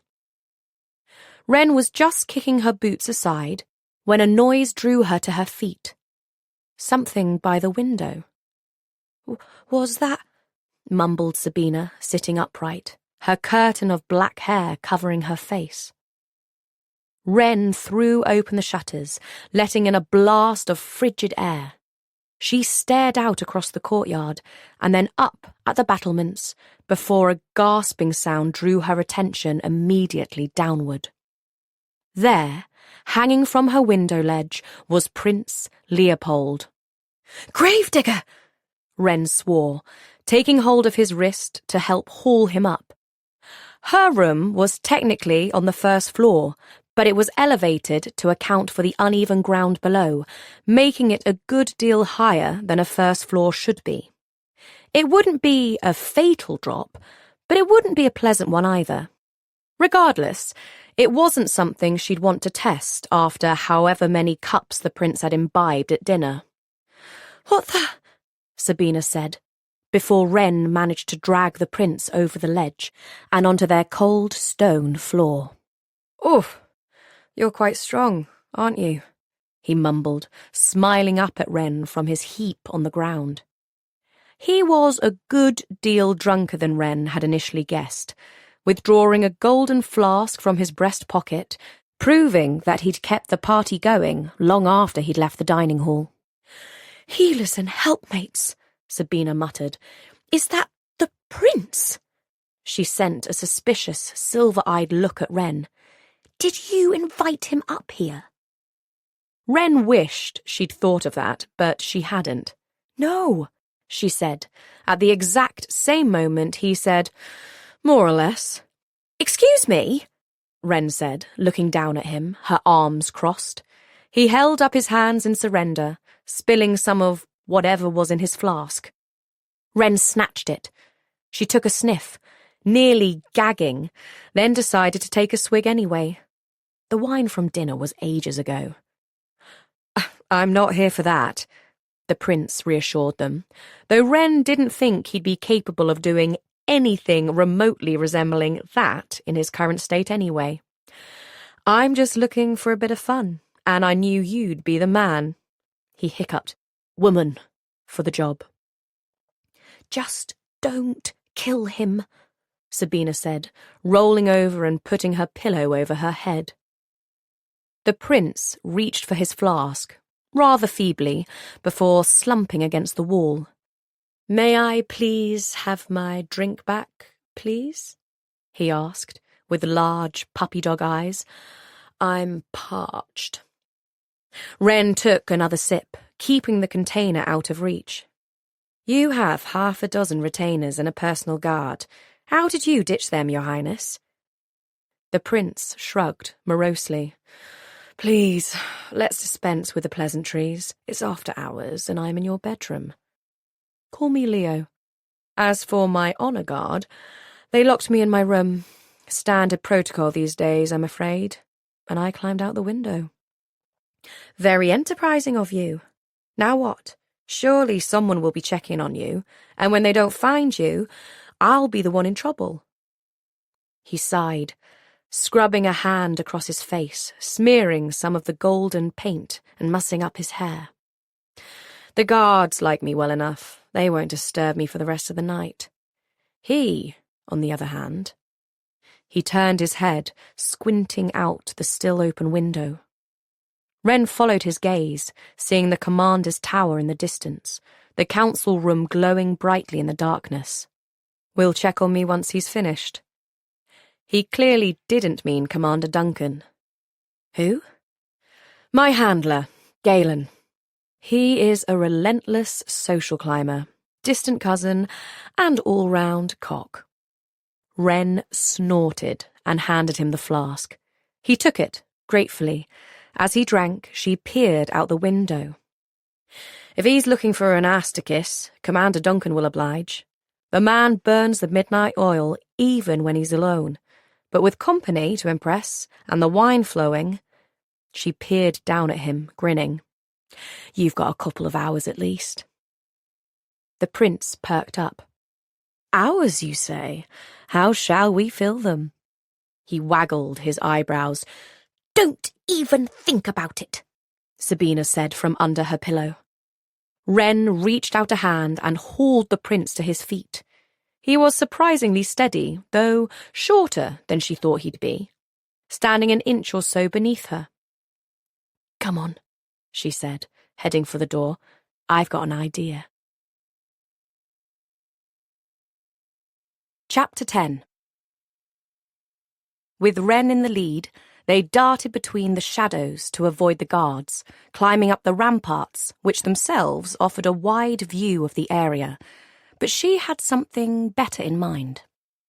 Since he'd already proven he had some aptitude for climbing, Wren took the prince to the breach fort's highest tower, where they scaled a rickety ladder, climbed over the battlements, and came to stand on the small circular platform next to the flagpoles, the fort's pennant snapping in the breeze.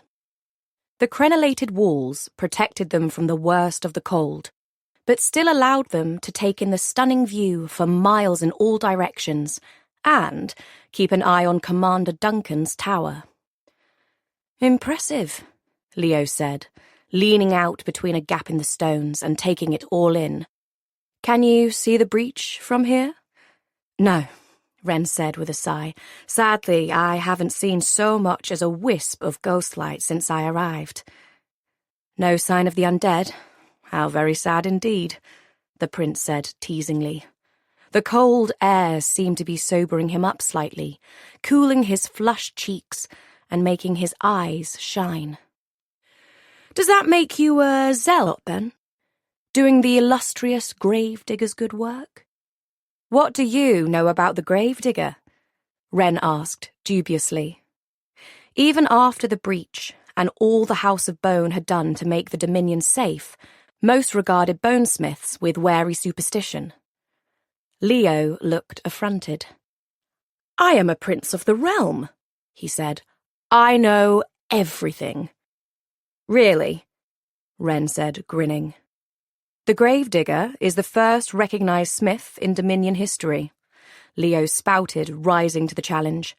There were likely others before him, but no civilization could truly take root here, in the land of magic, before they'd found a way to deal with the rising dead. I thought it was the land of falling stars, she pressed, trying to catch him out. That's where most people believed magic came from, stars falling from the heavens. No other country had it, as far as Wren knew, and certainly not in the same form. She'd heard of Selnori fortune-tellers and Rye herb witches, but nothing like what they had in the Dominions.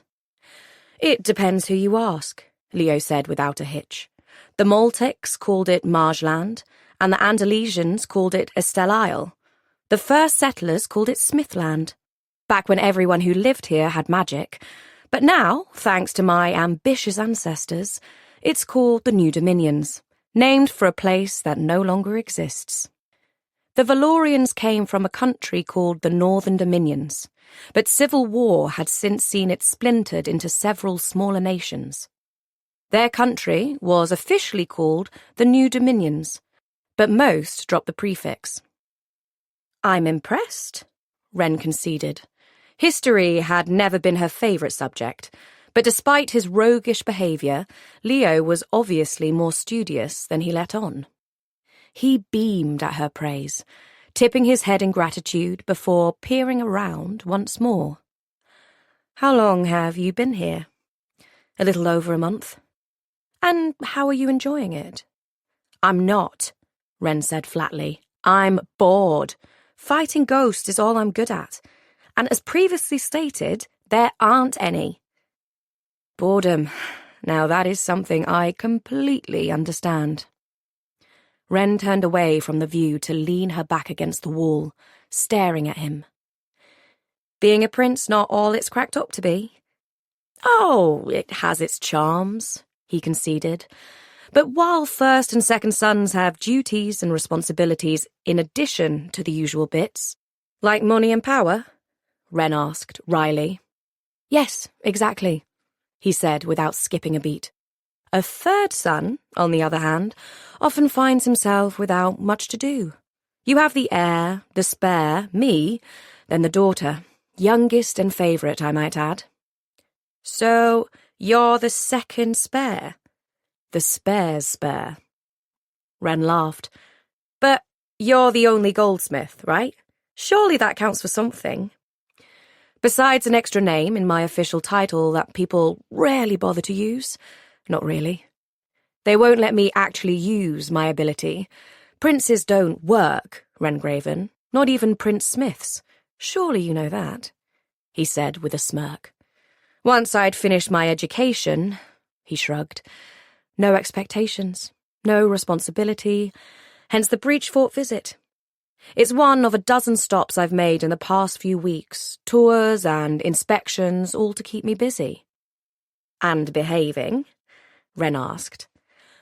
Mostly behaving, he amended, raising his flask. Sounds like an easy life, Wren said, though she suspected that wasn't quite true. She knew what it was to have people expect the worst from you. All the ways you could rebel against or play into those perceptions. Wren herself had only ever done half the stupid things she'd done for the attention. She'd wanted to be caught, to be seen, to be talked about and remembered. She'd always assumed any attention was better than no attention, better for people to expect the worst than for them to expect nothing at all. Then again, that behaviour had landed her here. An easy life, yes, Leo said, tilting his head back to look up at the stars, but also an invisible one. Could be worse, Wren said bracingly. You could have failed the test you've been training for your whole life, been banished from your family and exiled, rather than just popping by for a visit. Leo's attention dropped back down to her. His expression was serious. What kind of idiots would exile you? His tone was incredulous, as if the very idea of it was beyond comprehension. As if after knowing her for only a few short hours, he saw her value more than her own blood. The kind I'm related to, Wren said with a sigh. Leo nodded. Ah, yes, the very worst kind of idiots. I know from experience. Wren laughed, and Leo offered her the flask. To the worst kind of idiots, she said, raising the flask before tossing back a burning mouthful. And to new friends, he added, taking it back and draining the container in one. The lights in Commander Duncan's council room went dark not long after, forcing Wren and Leo to abandon their perch and hustle back the way they'd come. As it turned out, Leo hadn't climbed out his window as much as fallen, and with the late hour and excess alcohol, he wasn't managing to scale the 2-story distance without help. And help, unfortunately, came in the form of Wren, standing on the ground beneath his window while he perched painfully on her shoulders, kicking her head and bruising her collarbone as he reached and scrambled and finally, mercifully, got a hold of the window ledge and hauled himself up. Once inside, Leo poked his head out the open window, tossing her a wink, before disappearing back inside. Smiling, Wren returned to her room, but she took the stairs. The following day dawned obnoxiously bright, the bell tolling the shift change impossibly loudly, and earlier than usual, Wren was sure, but it didn't matter, as she was already awake. Suddenly, for the first time in weeks, her life felt like it had purpose. She didn't truly know what Leo could or couldn't do for her, but at least it was something, and if she happened to have fun in the process, all the better. Yes, her head pounded a bit, and her mouth was dry, but a spot of breakfast would surely cure what ailed her. If Wren was feeling the effects of her late night, Leo was much, much worse. Their eyes met across the dining hall, and though his hair still shone like spun gold and his jacket was pristine, his skin looked pale, his eyes lacking their usual sparkle. Despite being a bit under the weather, he smiled at Wren and nodded in acknowledgement as she entered the room. She hovered, uncertain. Should she sit at the high table again?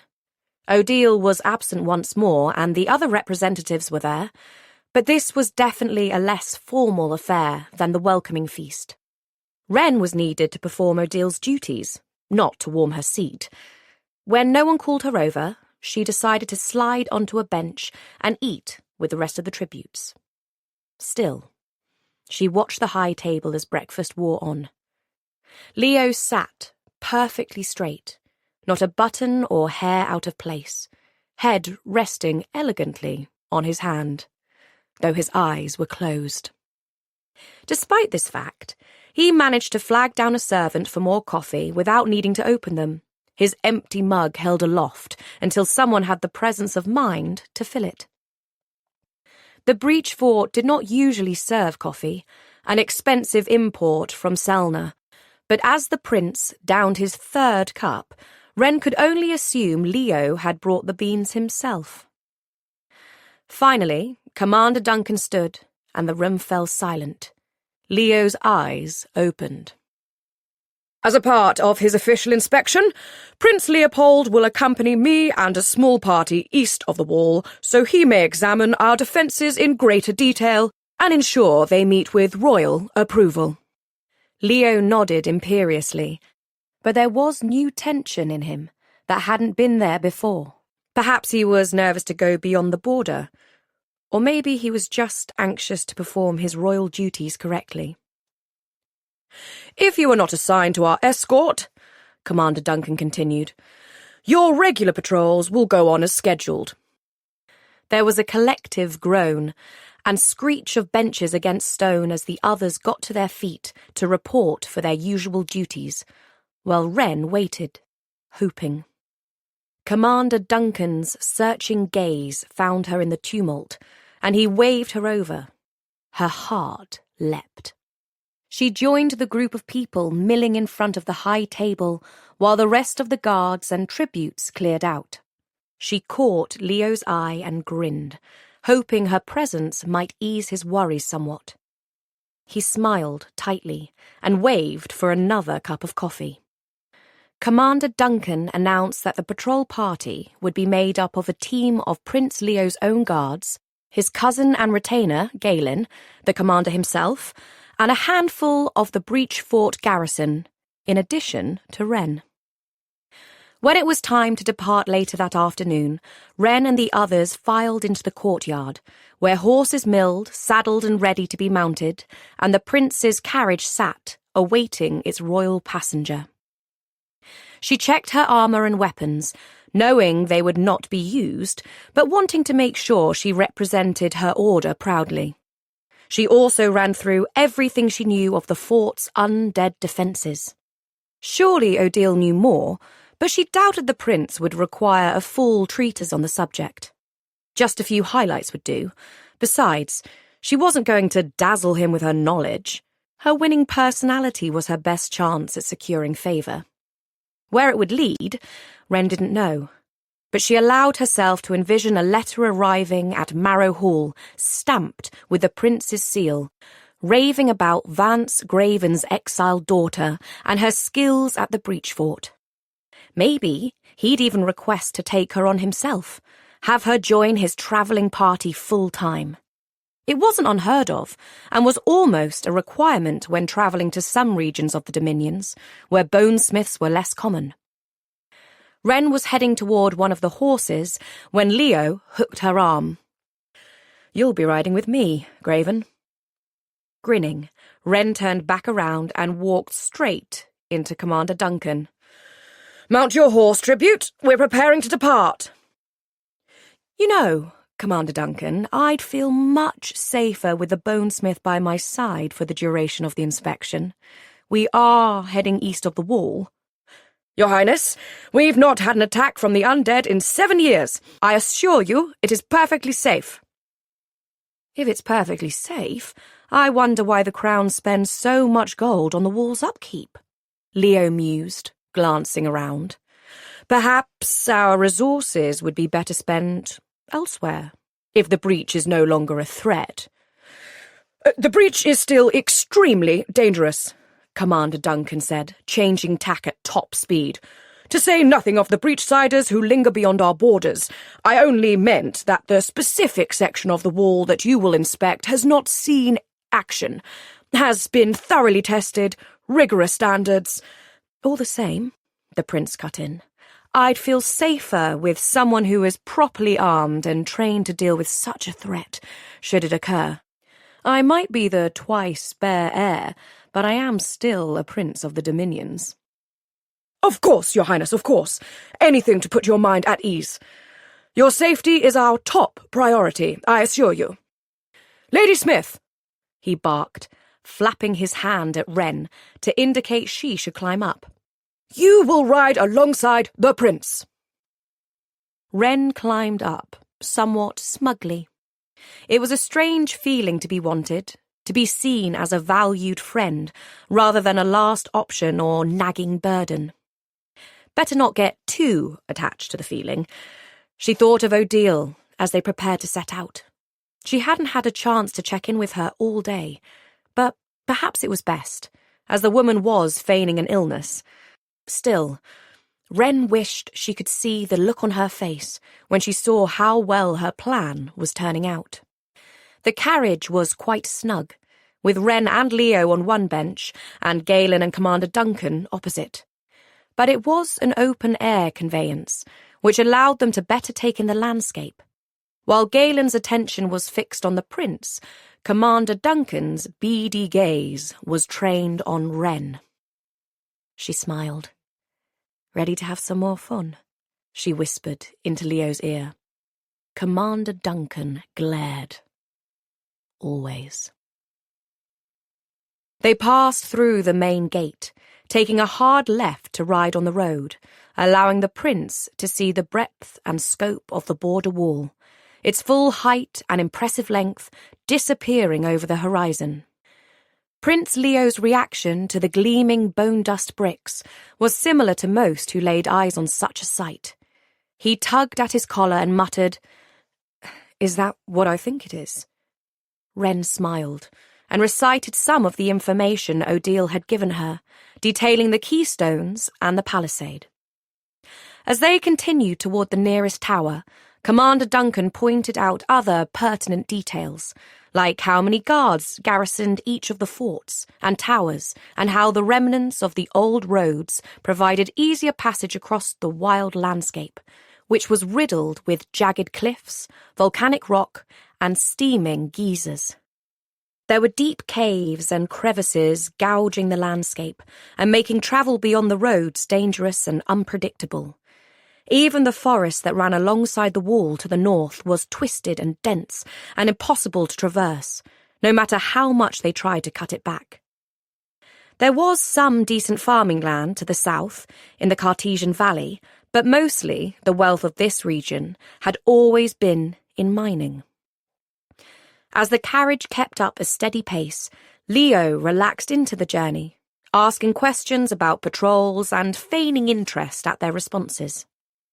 Wren did her best to both keep an eye on their surroundings — she was a valkyr-trained bonesmith after all — and keep Leo company, but he wasn't in the mood to chat. It seemed hangovers were not his forte.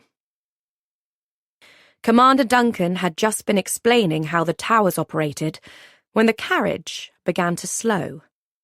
Wren and Leo were facing forward, so Commander Duncan and Galen had to crane their necks to see what the hold-up was. "There's some debris on the road," one of the guards said, bringing his horse alongside the carriage. Wren stood.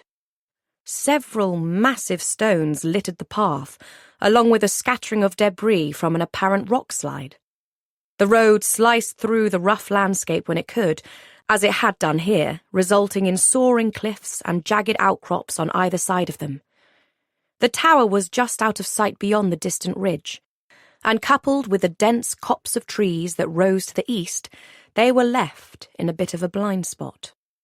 Commander Duncan blustered about patrol routes and assignments. This should have been noticed before their arrival.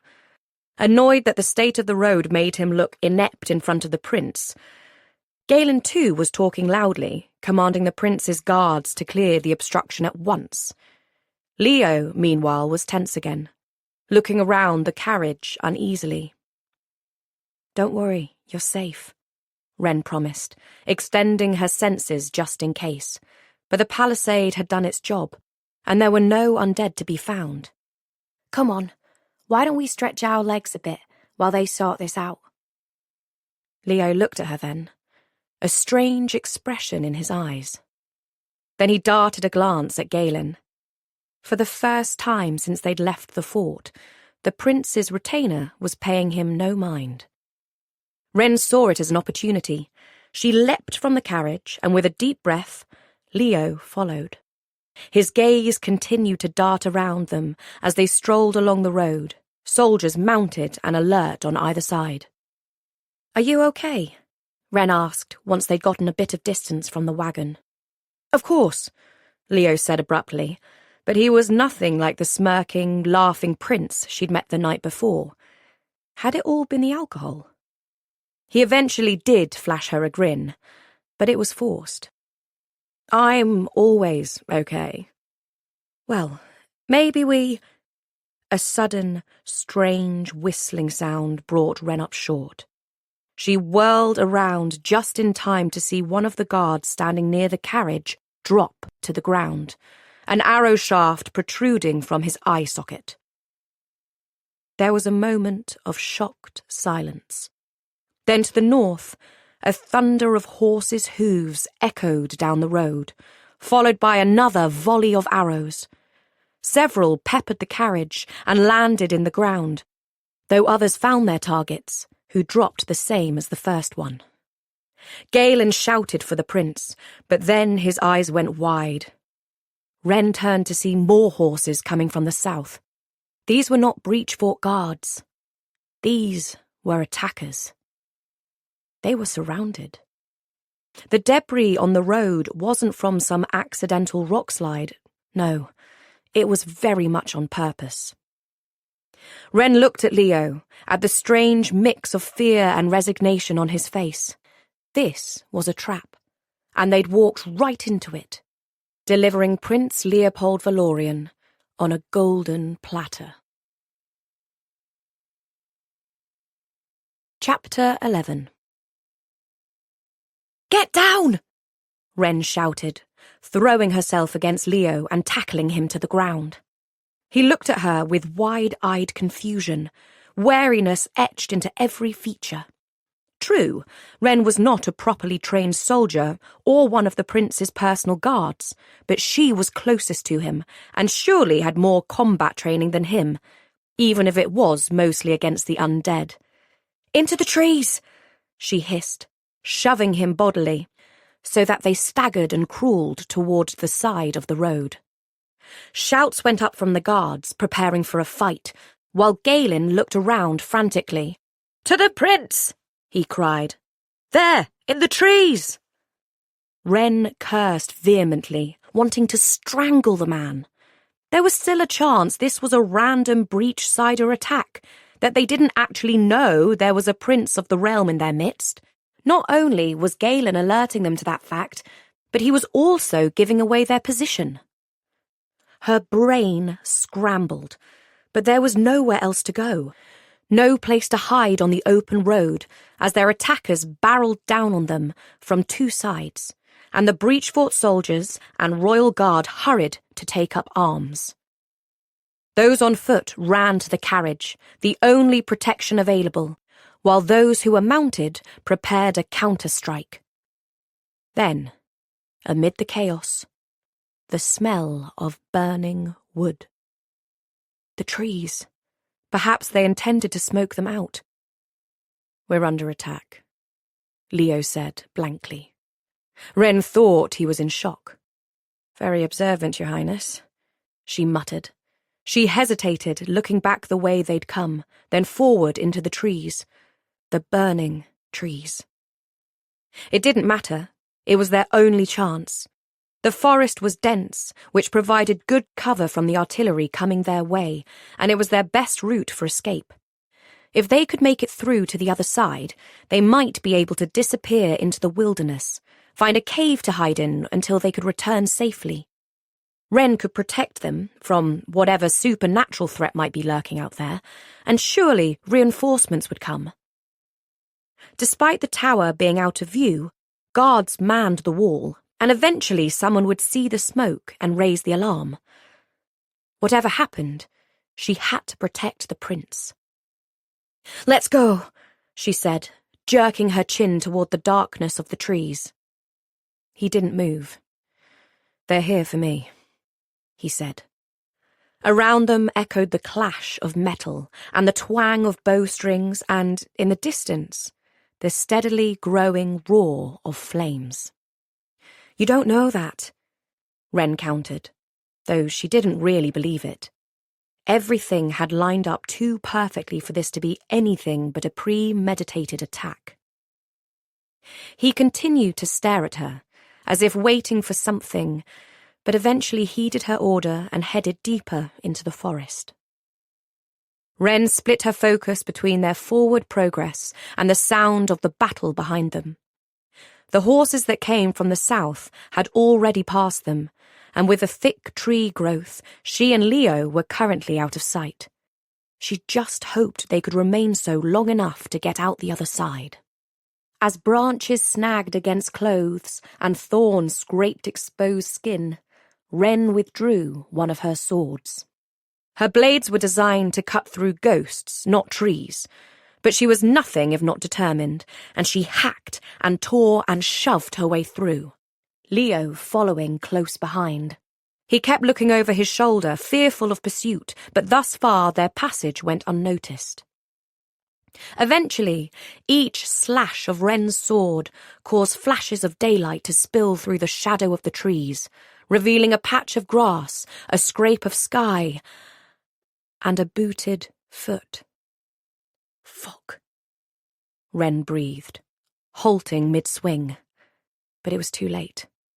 Another blade met with the trees from the other side, and this one was not made of bone and designed to cut through incorporeal spirits. It was a sword made of iron, designed to cut through anything. "Back," Wren said, turning away from the swinging sword and shoving at the prince. But then a gloved hand gripped her shoulder and tore her from the trees. Her hand, meanwhile, was locked tight around Leo's forearm, so the pair of them went sprawling into the dirt, utterly exposed. Standing over them was a warrior, dressed head to toe in gleaming plates of metal, face obscured behind a helmet. The armor was not like that worn by Dominion soldiers. It didn't shine with the familiar silver-grey gleam of steel. No, it was made of pure iron, nearly black in colour and moulded by magic. It couldn't be. They'd all died in the uprising. Their leaders, the knights, had been defeated, and the rest of them wiped out, like Odile had said. Or not. Because standing before Wren was the unmistakable sight of an ironsmith. Fear lanced through her. They were the most dangerous warriors in the Dominions, and here one stood, looming over her, black sword drawn. Every piece of armour fitted him perfectly, shifting and sliding as smoothly as scales. The helmet, with its pronounced cheek guards, long nose-piece, and razor-sharp iron plume, gave him a distinctive ironsmith silhouette and covered the entirety of his face. until pieces started retracting before Wren's very eyes, folding back for better visibility without him having to lift a finger. Ironsmith gear was renowned for its strength, sharpness, and clever design. In short, Ironsmith armor and weapons could do things regular armor and weapons could not. While his features remained shadowed, it seemed the Ironsmith had seen all he needed to. His attention fixed on Leo. He stepped over Wren's prone form, dismissing her in pursuit of the prince, clearly his intended target. Leo might be the spare's spare, but he was still a prince, a son of the king. He was valuable, especially in the wrong hands. Frozen in fear, Leo stumbled backward, but there would be no running. There would be no escape. Wren glanced around, spotting 2 mounted riders heading their way. They were dressed like light cavalry, armed with bow and arrow and wearing gleaming black chainmail rather than plate, meaning they weren't ironsmiths, thank the digger, and riding small, fast horses. Like the ironsmith, they too were focused wholly on the prince, which meant she might be able to get away, if she was quick enough. They might let her go, but the prospect of one more failure laid at her feet was more than Wren could bear. And Leo had called her a friend. She wouldn't abandon him. Besides, despite how convenient it might be given the current circumstances, Wren Graven did not like to be ignored. She got into a crouch and sprang, colliding with the ironsmith and taking him to the ground, his hand still outstretched. The impact knocked the breath from her lungs, his various iron plates digging into her flesh with enough force to break bones. She just hoped they weren't the ones inside her. His sword went flying, joining Wren's in the dirt, but they had barely landed before the ironsmith regained the upper hand, rolling her onto her back and pressing a hand to her throat. She stared up into his shadowed features, her vision growing dark, until a loud clang echoed through the white noise in her mind, and the ironsmith fell to the side, his helmet knocked clean off. And there stood Leo, with the ironsmith's dropped sword in his hand, his eyes wide. Idiot! He was the one they wanted, not her. He was supposed to run when Wren tackled the ironsmith, to take the chance that she had not. Now they were both in trouble. Leo could barely hold the sword upright and was forced to drop it as the ironsmith stirred, the other 2 riders fast approaching. Wren needed a distraction immediately. "This time," she gasped, withdrawing one of her throwing knives, "you run." Before Leo could reply, she flung it with all her might. Not at one of the soldiers, whose mail would protect their most vulnerable parts, but at the soft flesh of one of the horses, who were less well protected.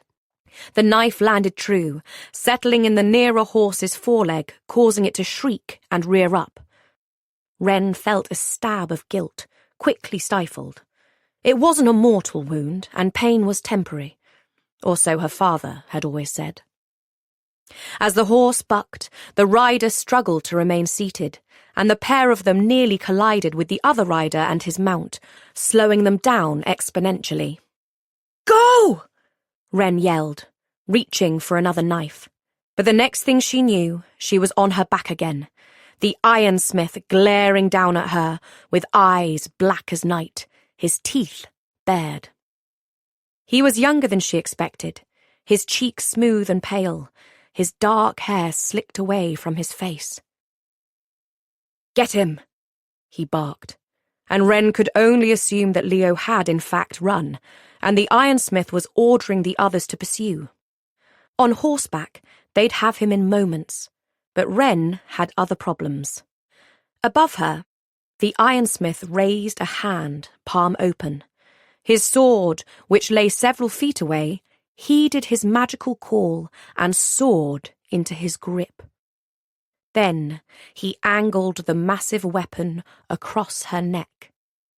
There were strange grooves carved into the iron, creating a repeating pattern Wren couldn't identify, and shouldn't bother trying, as her death was imminent. "Julian!" one of the soldiers shouted. Apparently, that was the name of the boy about to slit Wren's throat, because he glanced away impatiently. The shift in his body freed her right hand, which had been pinned underneath him and still clutched a second throwing knife. With a painful twist of her wrist, she managed to slash the exposed, armourless flesh of the ironsmith's thigh.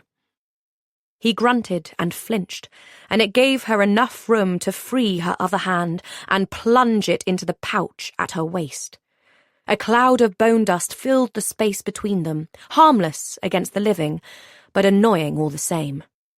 Wren held her breath and squinted against the debris, but she'd aimed it all at him, forcefully.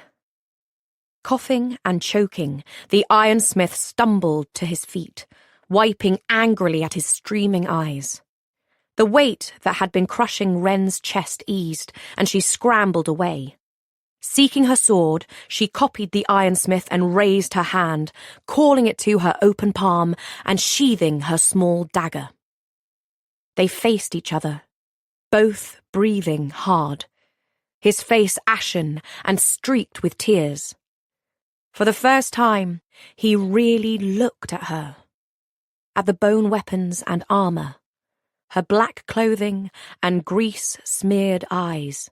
Then, down at the dust, he swiped from his cheek. "Bonesmith," he said, the word dripping with disdain. It might have been the king's orders that sent Bonesmiths and the rest of the Dominion soldiers east of the wall during the uprising, but Lochgraven led the final charge, and it appeared that fact had not been forgotten. Wren inclined her head, poised for the next assault. They'd wound up farther from the wall than she'd realised, but the palisade was still too distant to be much use to her. The sound of fighting continued to ring out, but it remained on the other side of the trees, which were burning more steadily now. Plumes of smoke drifted in the breeze, blocking out the sun and swirling around the ironsmith, turning all to a gloomy haze. And Prince Leo? Wren's heart sank when she located him. Thrown over one of the kidnappers' horses, their task was complete. Except for Wren. Sure enough, one of them was drawing their bow, preparing to nock an arrow. Wren's gaze darted around. Could she make it back to the trees? But then she spotted a dark slash in the ground, a shadowy crevasse near the edge of the copse. If she could just get inside and take cover, maybe they'd simply leave her behind in favour of making a clean getaway with their prize. Wren sheathed her sword across her back, and the ironsmith's body tensed before he frowned. If she didn't intend to fight... He realised it a second later, as Wren tore off toward the fissure. Distantly, she heard shouts and knew that while the archer would be aiming for her, it was more difficult to hit a moving target. Of course, she still had the ironsmith to worry about. Her goal wasn't far, the crevasse almost within reach, when she tripped over some unseen obstruction, slamming hard into the ground. The wind was knocked out of her, stunning her and making her movements clumsy as she attempted to get to her feet. But there was something tangled around her ankle. An iron rope. Looking up, she saw that the ironsmith had followed her, and he no longer held his carved iron sword, or rather, he only held the handle.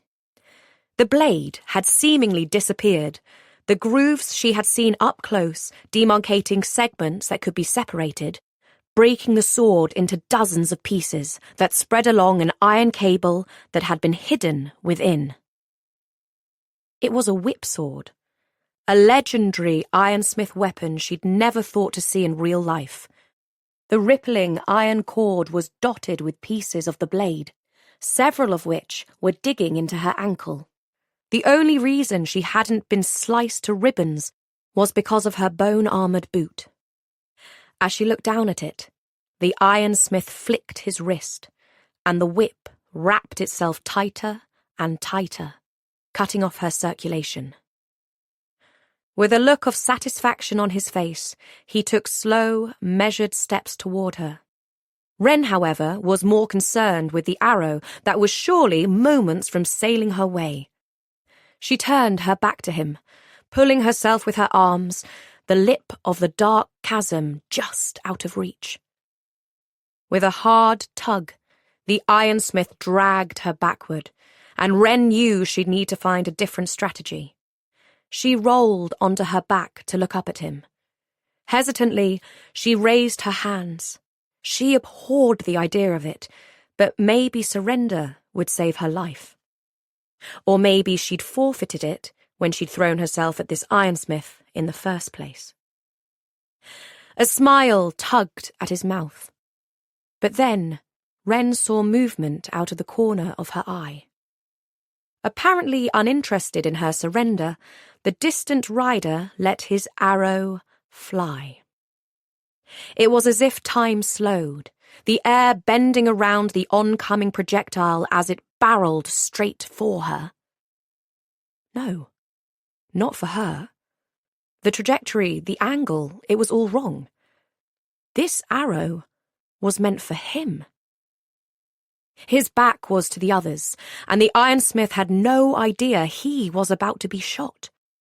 No matter how impressive his armour, there were always gaps, and who would know them better than one of his own? Though he didn't see it coming, he did see her expression. He turned, but he was too slow. The arrow too fast. It thunked into the top of his chest, and the impact sent his body careening back toward the mouth of the chasm Wren had been desperately seeking. The chasm that, as the ironsmith fell, she was pulled inextricably into, the whip still tightly coiled around her leg. She struggled, but it was pointless. She had only enough time to gasp in surprise as her body slid after him, dragged into the abyss. Chapter 12. There was nothing to grab hold of, nothing to stop their sudden, desperate fall, until there was. Wren's heart lurched into her throat, only to slam back down into her stomach as she landed on a hard, rocky surface. The impact rattled her bones, her head ringing, and it took a second for her to understand where she was and who was with her. The ironsmith had landed first, but his body lay unmoving as she struggled to sit up. It was dark all around, the smoky grey light from above only just illuminating his prone form, the iron plates glinting dully. Beyond, nothing but emptiness. They'd landed on a ledge, and Wren didn't want to know how deep this crevasse went beneath it, how much farther there might be to fall. Especially as the ironsmith currently teetered near the edge. Wren shuffled nearer to him, afraid any sudden movement might cause the shelf to give way or his body to slide beyond her reach and drag her down with him. She needed to move him, fast. She tugged at the iron coil around her leg, trying to unravel it, but the segments had twisted and locked together. Cursing, she reached for the ironsmith's arm instead, tugging him toward her. He made a mumbled protestation, proving he was dazed but not wholly unconscious, or dead.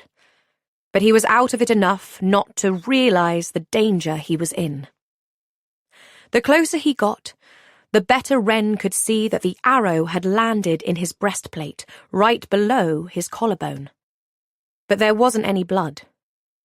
Ironsmith armour was stronger than anything they could make in the Dominions, and whatever that rider used to tip his arrow, it wasn't able to punch all the way through. the ironsmith would have a wicked bruise, but his heart still beat in his chest and his blood still pumped through his veins. As she dragged him toward her and the wall of the crevasse, where she assumed the ledge was more stable, the distant rumble of horse hooves echoed down, and she looked up, realizing how exposed they were. If that archer came to check his work, if he and his companion peered over the edge, which Wren suspected they were about to do, they'd see that she and the ironsmith had survived. Then it would simply be a matter of a couple more well-placed arrows, and they'd finish the job. But looking over her shoulder, she saw that the wall behind her was steeply angled, providing a substantial recess and perfect hiding place if she could get them to it. From above, it would appear as though they'd continued to fall past this stony ledge, down into the dark. The kidnappers would have no choice but to assume the worst, that both Wren and the ironsmith were dead, as they had intended. Why they had intended it was a mystery she didn't have time to dwell on. The ironsmith weighed a metric shit-ton, technically speaking. His body lax, and his iron armour and weapons like weights strapped to his skin.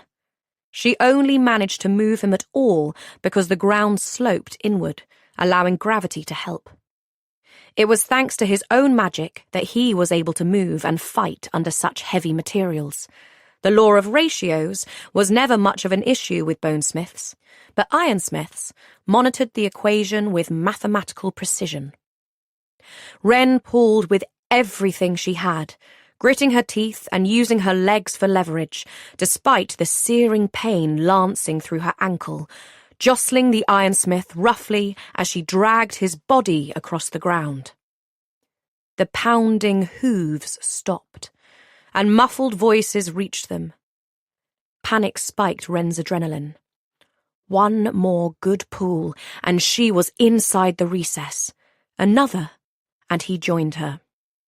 She was just grabbing him by his breastplate to ensure his entire body was out of sight when his eyes snapped open and he shoved her away, his metal clanking. But the voices were clearer now, their words distinguishable, and Wren did not have time for this. With one hand, she took hold of the arrow shaft and pushed, temporarily robbing the ironsmith of breath as she helpfully reminded him of his wound. Then her other hand clapped over his mouth, ensuring that when he could inhale again, he didn't exhale in a shout. His eyes flashed dangerously, and he struggled against her hold, until the sound of the voices above penetrated his anger. "Can't see a thing," one of them said. "Look harder," the second snapped back. "The others are already retreating. The fort soldiers will be here any minute." "You got him. What does it matter if we have the body?" At those words, the ironsmith went motionless. "I want to make sure the job is done." "Look how dark it is. The fall is 100 feet at least. No one's surviving that, especially not with an arrow in their throat." Wren glanced down at the ironsmith. That slightly missed target, coupled with his powerful armour, had saved his life. It seemed he knew that too. His expression was unreadable, but he'd stopped resisting her. Still, she didn't dare remove her hand. "And what about the girl?" "Even without an arrow, I doubt she's fared any better." The other man cursed, and Wren thought maybe he kicked something, because a rainfall of pebbles clattered down around them. "Come on, we'll figure out the rest on the road." There was a whinny, the jangle of a saddle, and then the steady roll of hooves galloping away. Silence descended. One breath, two. Then the ironsmith batted her hand away. Even that small movement seemed to cause him pain. He gritted his teeth, sweat dotting his brow as he closed his eyes, collecting himself.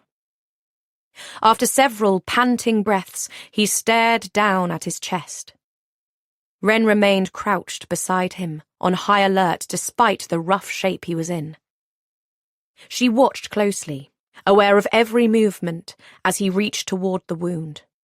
Wren thought he intended to yank the arrow out, but instead, he rested his hand on his breastplate next to the puncture. Nothing happened, though she could sense he was straining. He kept holding his breath, then releasing it in heavy gusts of frustration before, on his third attempt, the dented metal reshaped and spat the arrow out. There was no evidence the plate had ever been punctured, yet the arrowhead that landed on the ground next to Wren was flattened at the tip. It was black in colour, like all ironsmith metal, but surely of a lesser grade than what the ironsmiths used for their armour.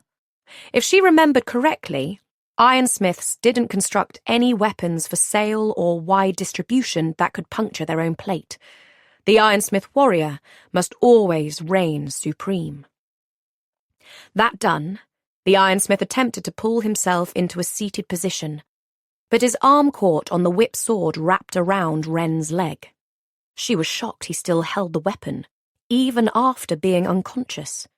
But perhaps it was more ironsmith magic. After a moment's hesitation, he tugged, and the whip lost its tension. Wren freed her leg from the knot, and then he flicked his wrist, the whip retracting to the hilt, fluid and snake-like, before becoming solid and snapping back into the shape of a blade. His shoulders sagged, before he pushed himself upright, leaving the weapon on the ground. He leaned against the wall, pressing a hand to his chest. He needed to remove the breastplate if he wanted to survey the damage, but Wren knew, somehow, that he wouldn't do it with her there.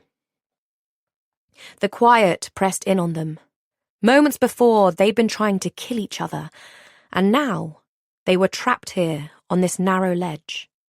Wren's only chance of escape would come in the form of the breach-fort soldiers, but the ironsmith? He'd need to collect his strength and maybe try to extend that whip into something he could climb.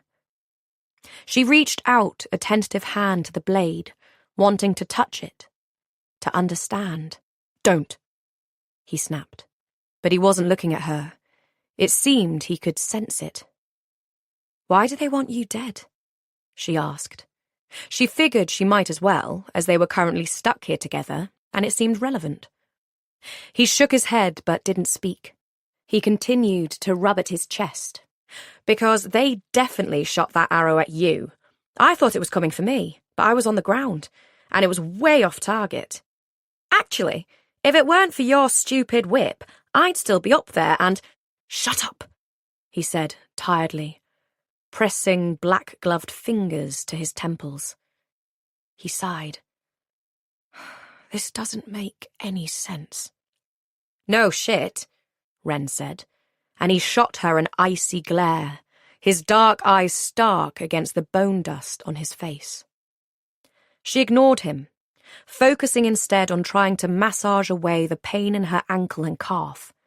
No doubt she'd have welts on her skin, but for now she wanted to make sure the limb could bear her weight. She got to her feet, gingerly, and while her leg hurt, it was usable. "He must be planning something on his own," the ironsmith muttered, mostly to himself. "Unless he just wants the credit himself. He's an ambitious man." "Who?" Wren asked. Standing, she took a chance to survey the rest of her damage, which was primarily surface. She had both her swords, though she'd lost a throwing knife. Her bandolier was stocked, her armour mostly intact, though it had taken a beating. He hesitated. "Captain Royce." "Your own captain turned against you?" she asked, surprised. "You're sure the order didn't come from higher up? And who would rank higher than an ironsmith soldier as talented as him? He was young, but wielded his magic with power and finesse, and his whip sword was the kind of weapon she'd only heard fantastical tales about. But how had he been trained? All their masters, all their warriors were supposed to have been wiped out. "I'm sure," he snapped, and Wren left it alone. Craning her neck, she peered out the opening in the crevasse above, which rose nearly 20 feet overhead. It was late in the afternoon, pushing into the evening, but the smoke was thick in the sky, and clouds were rolling in, bringing an unnatural darkness. Distantly, horn calls and alarm bells were ringing from wall sentries. Breach fort reinforcements were already on the way. Surely they would find her, if the ironsmith didn't kill her first. When she looked down again, she realized he had been listening as well. His expression hardened, and Wren took a wary step back from the ledge. Otherwise, she'd be one good push away from a fall into the cavern below. He might be wounded, but he was still an ironsmith, lethal and powerful. A voice, sudden and near at hand, rang out from somewhere above. "Prince Leopold! Highness! Are you there? Prince Leopold!" Wren's head snapped up, her lips parted, but then her back was slammed against the crevasse wall and a hand pressed over her mouth. She threw a knee into the ironsmith's groin region, but she suspected she'd aimed high, because while he grunted and cursed, he didn't keel over. Pity. She went for his arms next, meaning to buckle his elbows and twist her face free, when a flash of iron reminded her that he was no ordinary adversary. She knew the magic cost him when he was in this state, but it didn't stop him. A blade sprang forward from beneath his vambrace, extending past the top of his hand, which he curled into a fist. She had no choice but to cease her squirming or impale herself on it. "There's no sign of him, Commander," said another voice. It sounded faint, as if he were standing farther away than the prince's captors had. Did they see the cavern's mouth? Would they hear her if she cried out? "The girl is missing as well," said a third. "The Bonesmith." Wren struggled. To hell with the danger. But the ironsmith's grip was firm. "We must send riders," said the first. "There's a trail heading southeast." "We can try," said Commander Duncan, his familiar voice grave, "but they know these parts, and they have a head start. We'll be under attack as soon as we reach civilization. They have no love for the breach fort garrison east of the wall. There are also raiders and the undead to consider. You must write to the king and see if he will send aid." "By the time he does, it will be too late." That voice definitely belonged to Galen, whose nasally timbre was as distinct as it was irritating. "Better to wait." "For what?" "For their ransom. Surely that is why he was taken and not assassinated on the spot. They want something, these breach-siders, and the prince's life will ensure that they get it." Wren couldn't believe her ears. They weren't even going to try. The kidnappers had only just taken Leo away. A good horse and a fast rider could make up that time. But they didn't know that. They didn't know when he had been taken, or by how many, and even Wren couldn't be sure. Perhaps there were dozens more waiting for a rendezvous. She didn't know, but he would. The ironsmith. He would know exactly who had taken Leo and where, and best of all, they were the very same people who had just tried to kill him. Wren let her body go slack, trying to tell him without words that she had no intention of fighting him again. Of course, she could just be baiting him. That's certainly what his suspicious expression suggested, he believed. So his hand remained pressed firmly over her mouth, his vambrace blade still inches from her throat. Above, the talk had turned to logistics and cleanup. They had to put out fires, deal with bodies, and contact the king. She thought again of Odile, who would soon be receiving the news of Wren's disappearance. What would her report to Wren's father say? Would they assume she was dead? Would Commander Duncan and the others say she had fought bravely and tried to save the prince? Or would they say nothing at all? The murmured conversation and steady hoofbeats slowly faded away. But the ironsmith continued to hold Wren immobile. He looked lost. He was staring at her, but his attention was turned inward. Wren suspected he was trying to puzzle out some of the same things she had been, including how to get out of this cursed pit, but she didn't have all night. She had a prince to rescue. She shifted impatiently, the movement causing the ironsmith to come back to himself. Darkness was slowly descending inside the cavern, obscuring the features of his face. She couldn't see the decision he'd made, but one minute his whole body was pinning her to the wall, his hand over her mouth, and the next he'd released her and stepped away. He watched Wren warily as she straightened her clothes and pushed her hair out of her face. No doubt the eye black on her lips was smeared, but she had more pressing concerns. "We need to get out of here," she said. "We?" he repeated flatly. "You think you're getting out of here without me?" He looked up at the mouth of the cavern, then down at his whipsword. "Yes." Wren scowled. "Yeah? And how far will you get when you climb out of this place, only to walk straight into a breach fort patrol?" His lips pulled back from his teeth. "I can handle your patrol."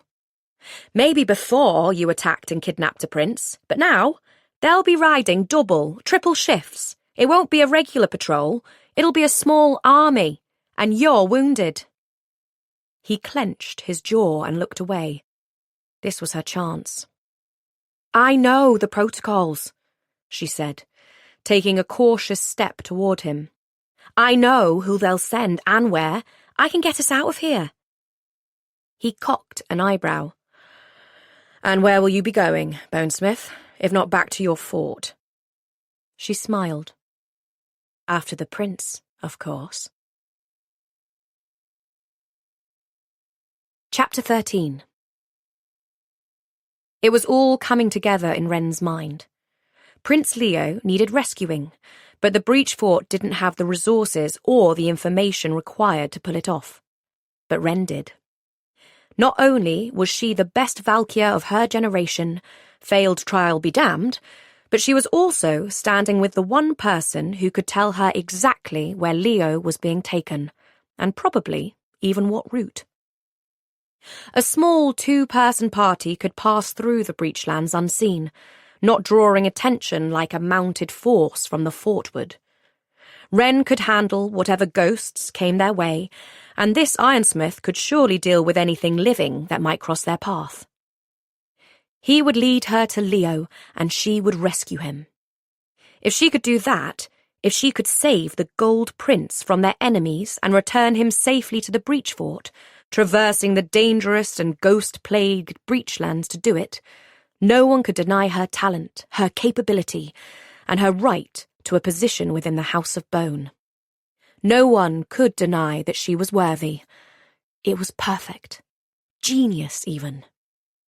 She just had to get this ironsmith to agree. He continued to stare at her, uncomprehending, so Wren elaborated. "Unless you intended to just roll over and die, you'll want some answers from your comrades who tried to kill you." His eyes flashed, dangerously, but he didn't deny her words.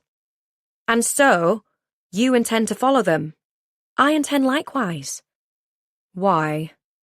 he asked, skeptically. "That prince is my ticket out of this place," she said, gesturing vaguely in the direction of the fort. "If I rescue him, I'll be able to prove my value and get whatever posting I want. He is important, and so by getting him back, I will become important."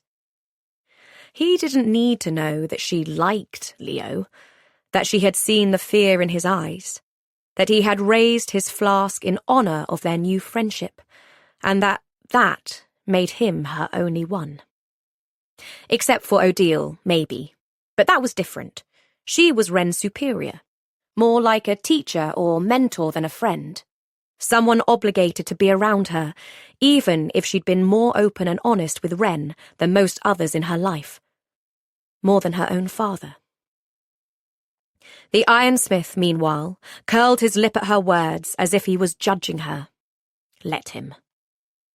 And so I will get him back, Wren insisted, and you will help me, just like I helped you. You're welcome, by the way. You helped me? Was that before or after you sliced open my leg? After, Wren said. When we fell, your fault, and landed in this death trap. I dragged your lifeless corpse out of sight and stopped you from giving away our position. If you hadn't fallen too, you'd be dead by now. Captain Royce doesn't like loose ends. The fact that you're alive should be thanks enough. I'd still like the words, though, she said, unable to help herself. She cleared her throat. Thank you for inadvertently saving my life, she recited with as much earnestness as she could muster. Then she grinned. See? Easy. He leaned forward, his words soft and cold when he spoke. If you want a pat on the back for being a hero, give it to yourself. You're clearly very good at it. Wren was annoyed. Yes, I am, she said, with a cocky smirk. Practice makes perfect, after all. Is that what you think you are? Perfect. Wren opened her mouth to say something along the lines of, if the shoe fits, but before she could, he pressed a gloved hand against her arm in the gap beneath her pauldron. She reared back, first as a gut reaction to his touch and then, belatedly, because of a stab of pain. His black, leather-clad fingers came away shiny with blood. When had that happened? Not quite, he said softly. Wren knocked his hand aside. I'm not the only one losing blood, she snapped, stalking away. She wiped at her arm, the stinging wound fairly shallow, if annoying. No, he agreed, the ghost of a smile on his face. But I never said I was perfect. Wren glared at him. Are we doing this or not? His humour dissipated. Doing what? He asked. Rescuing the prince. You do realise I was one of the kidnappers, right? His tone was arrogant, superior. She glared at him. Yes, and then those kidnappers tried to kill you. Maybe this whole thing was a lie, an excuse to target you. A spasm of anger crossed his face. No, he wouldn't. He stopped himself. They've obviously forsaken our orders, or Captain Royce has anyway. Maybe he'll try to turn around and sell the prince to the highest bidder. He has to be stopped. Exactly. So we'll stop him. Take the prince for ourselves. And then what? He asked, brows raised. We'll figure it out, Wren said confidently. Of course, what she meant was that she'd return Leo safely to the breach fort, whether the ironsmith liked it or not. But saying so would be counterproductive. Would you rather him in the hands of a betrayer or the fort? I'd rather him in my own hands. I'll be sure to tell him that. He frowned, confused, then rolled his eyes. What happens after matters only if we actually get him, she said, placatingly.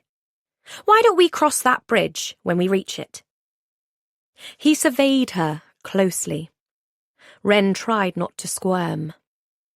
Fine, he said, agreeing a little too readily in her opinion. The discussion likely wasn't over, but they could pick it up later. What's the patrol schedule? How long do we have? Wren's temporary flare of triumph flickered. She might have exaggerated her knowledge of breach fort protocols post-attack. It made sense that they would increase their patrols, both in frequency and size, but it was hard to know what that would do to the existing schedule, or how it might play out over the following hours. They were still reeling from the attack, and they'd lost people in the fighting. Rosters would need to be adjusted and new schedules made. There would be a certain degree of chaos as they wrote letters and sent runners north and south, relaying the news and ensuring the entire wall was prepared in case of further attack, though surely they knew it was doubtful. The kidnappers had gotten what they'd come for. She joined the ironsmith at the tip of the ledge and peered upward. Smoke was heavy in the dusky twilight, but the black of night wouldn't be far off.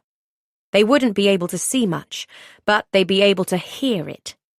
The patrols usually didn't ride beyond the road, but after an attack, they'd be ordered to check everywhere between the wall and the palisade. Wren would just have to wait and listen. Once one patrol passed, they'd have the time it took for them to return to the fort, and for a new patrol to ride back this way, to escape.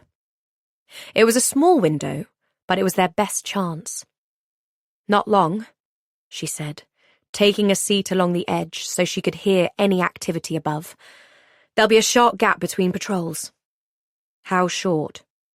Wren shrugged. "We'll need to climb quickly, then get past the palisade. Once we do that, we'll be in the clear." He also settled into a sitting position, his movements stiff and awkward as he favoured his left side. "You will be able to climb, won't you?" He threw her a cold look. "Will you?" "As long as that whip is strong enough, I'll be good," she said. "It will be strong enough." They sat in silence after that. Wren didn't have much to do except listen, but the ironsmith took the opportunity to retract his vambrace blade and sheath his sword across his back. He checked the wound on his leg, courtesy of Wren, and rolled his shoulder near the chest wound, grimacing. She found herself wondering again who this ironsmith was and where he had come from. Evidently the House of Iron was not wiped out, whatever they believed in the Dominions, and someone in the ranks, or someone this ironsmith served, was making a move against the crown. A distant, rhythmic noise reached her ears. It echoed around them, distorting the sound, but she was fairly certain. "Hoofbeats," the ironsmith said. "Hide!" Wren hastened away from the edge to take cover in the recessed cave. The ironsmith followed her, silent as the grave, despite all the metal and weapons he wore. It was harder to hear in their hiding place, but Wren could discern at least 2 mounted riders as they made their slow progress past the crevasse. She caught random words like smoke and fire, and for a moment the horse hooves paused, and she suspected the riders were peering down into this very space. Was there evidence of a scuffle nearby? Would they probe further? But then the hooves picked up again, carrying them away. The ironsmith remained in a crouch, poised for action, but he watched her, waiting for the go-ahead. Wren itched to start climbing, but there was a chance the patrol was large enough to ride with forward and rear scouts. Sure enough, seconds before she was ready to throw caution to the wind and go for it, a larger group of riders could be heard moving past, followed several minutes later by another pair. Finally, when those last hooves receded, Wren looked to the ironsmith. She nodded. "Now." They both rushed to the edge of the cliff, and she had to concede that he moved much better now that there was work to be done. He withdrew his whipsword and transformed it in a snap, flicking his wrist down so the inner cable extended to the ground, the blade segment sliding out along its length. It coiled at his feet while he stared up at their target. "Step back," he ordered, and Wren did, watching as he flung it upward in a wide, shining arc. He wielded physical and magical strength, using his muscles to get things moving and relying on his magic to aim and guide the whip. It was a common tactic that Wren herself used, allowing a smith to preserve energy. Doing the same thing with magic alone would be exhausting, and he was in no state to push himself to the brink. Though the whip reached the sky above and disappeared from view, it quickly slipped back down, failing to grab hold of anything. The ironsmith's eyes narrowed, and he tried again. And again. "There were some roots," Wren began, but he quickly spoke over her. "I know." His voice was tight, with suppressed frustration, and sweat dotted his temples. Wren closed her mouth, waiting, until finally, on the 5th attempt, the whip caught and held. The ironsmith gave it a few hard tugs, then glanced over at her. She stared at him blankly, until she realized she should go first in case there were any lingering breach-fort soldiers about. It gave her the upper hand to a certain degree. She could try to push him off or betray him.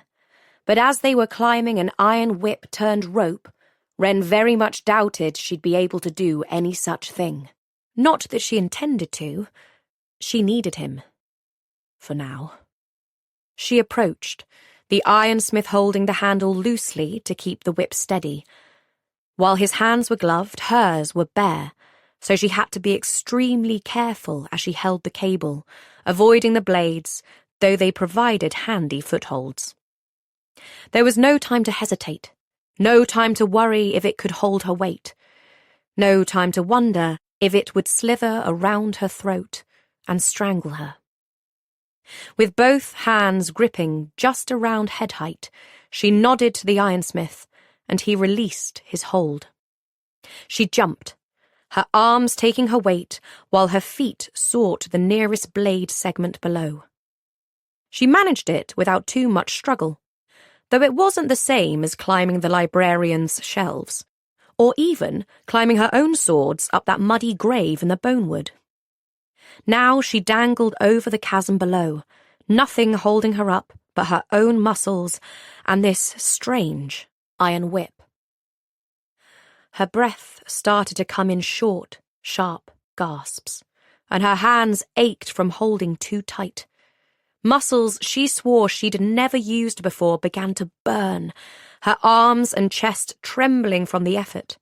But stubbornness won out, and she gritted her teeth as she climbed, feeling the shift when the ironsmith was on the whip beneath her.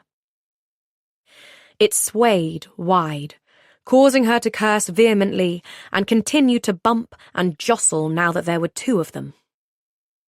She started to use the blade segments for her hands too, finding a way to hold the inner seams while avoiding the outer edge. When she finally dared to look up, she realized they had not fallen as far as she'd thought.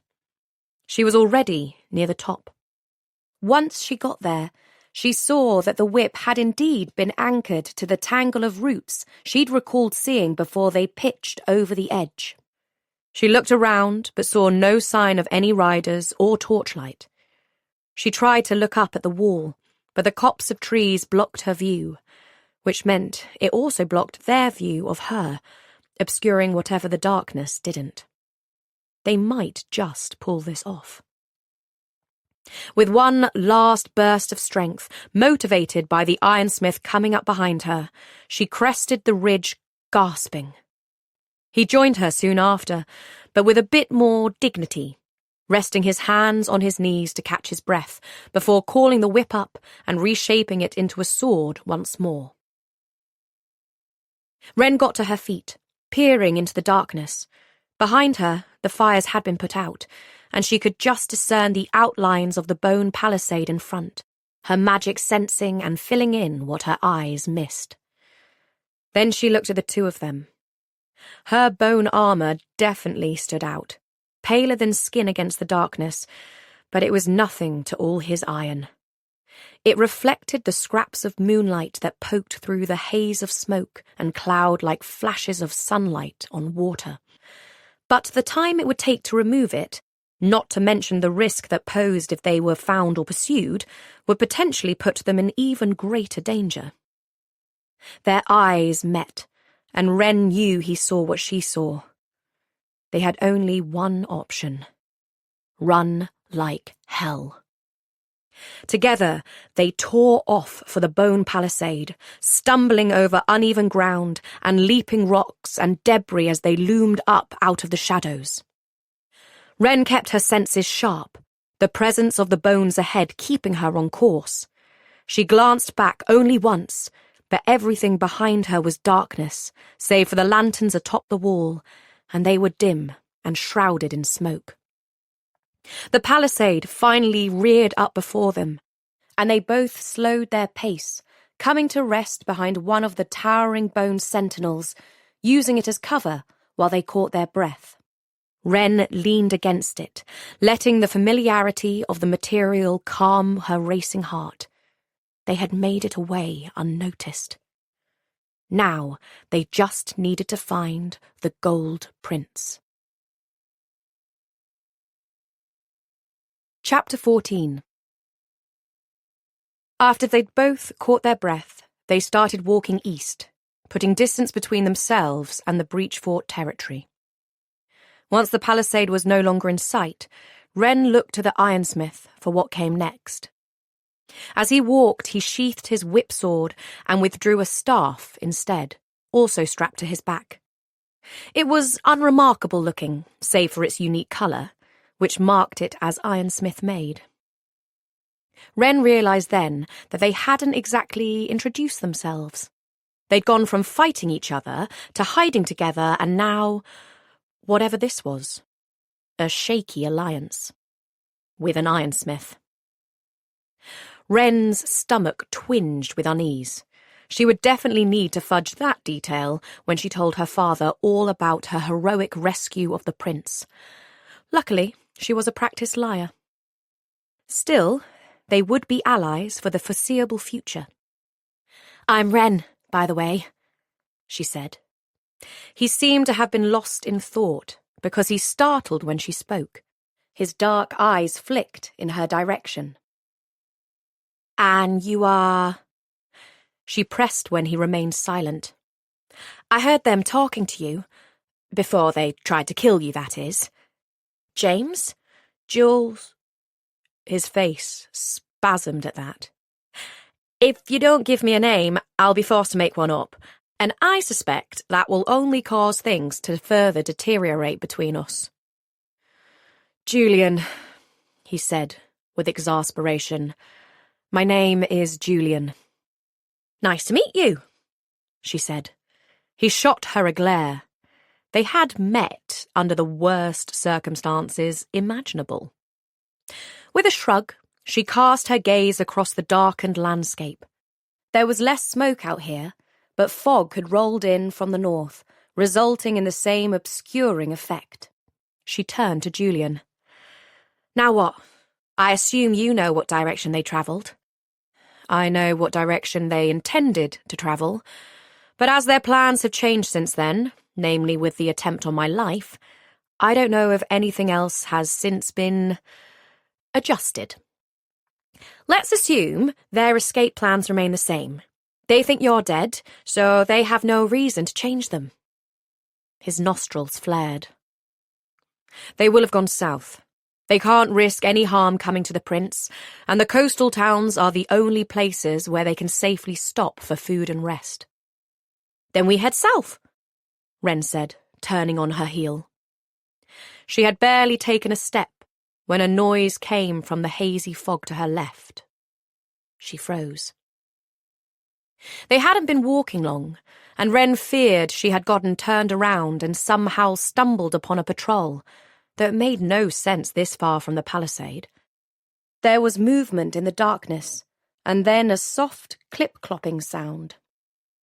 A horse materialized out of the shadows, making its casual way toward them. It was riderless, but not dressed in any breach fort tack. Wren glanced at the ironsmith. Was it one of theirs? It could have taken off during the fighting, and his people either never saw where it went, or didn't bother to reclaim it.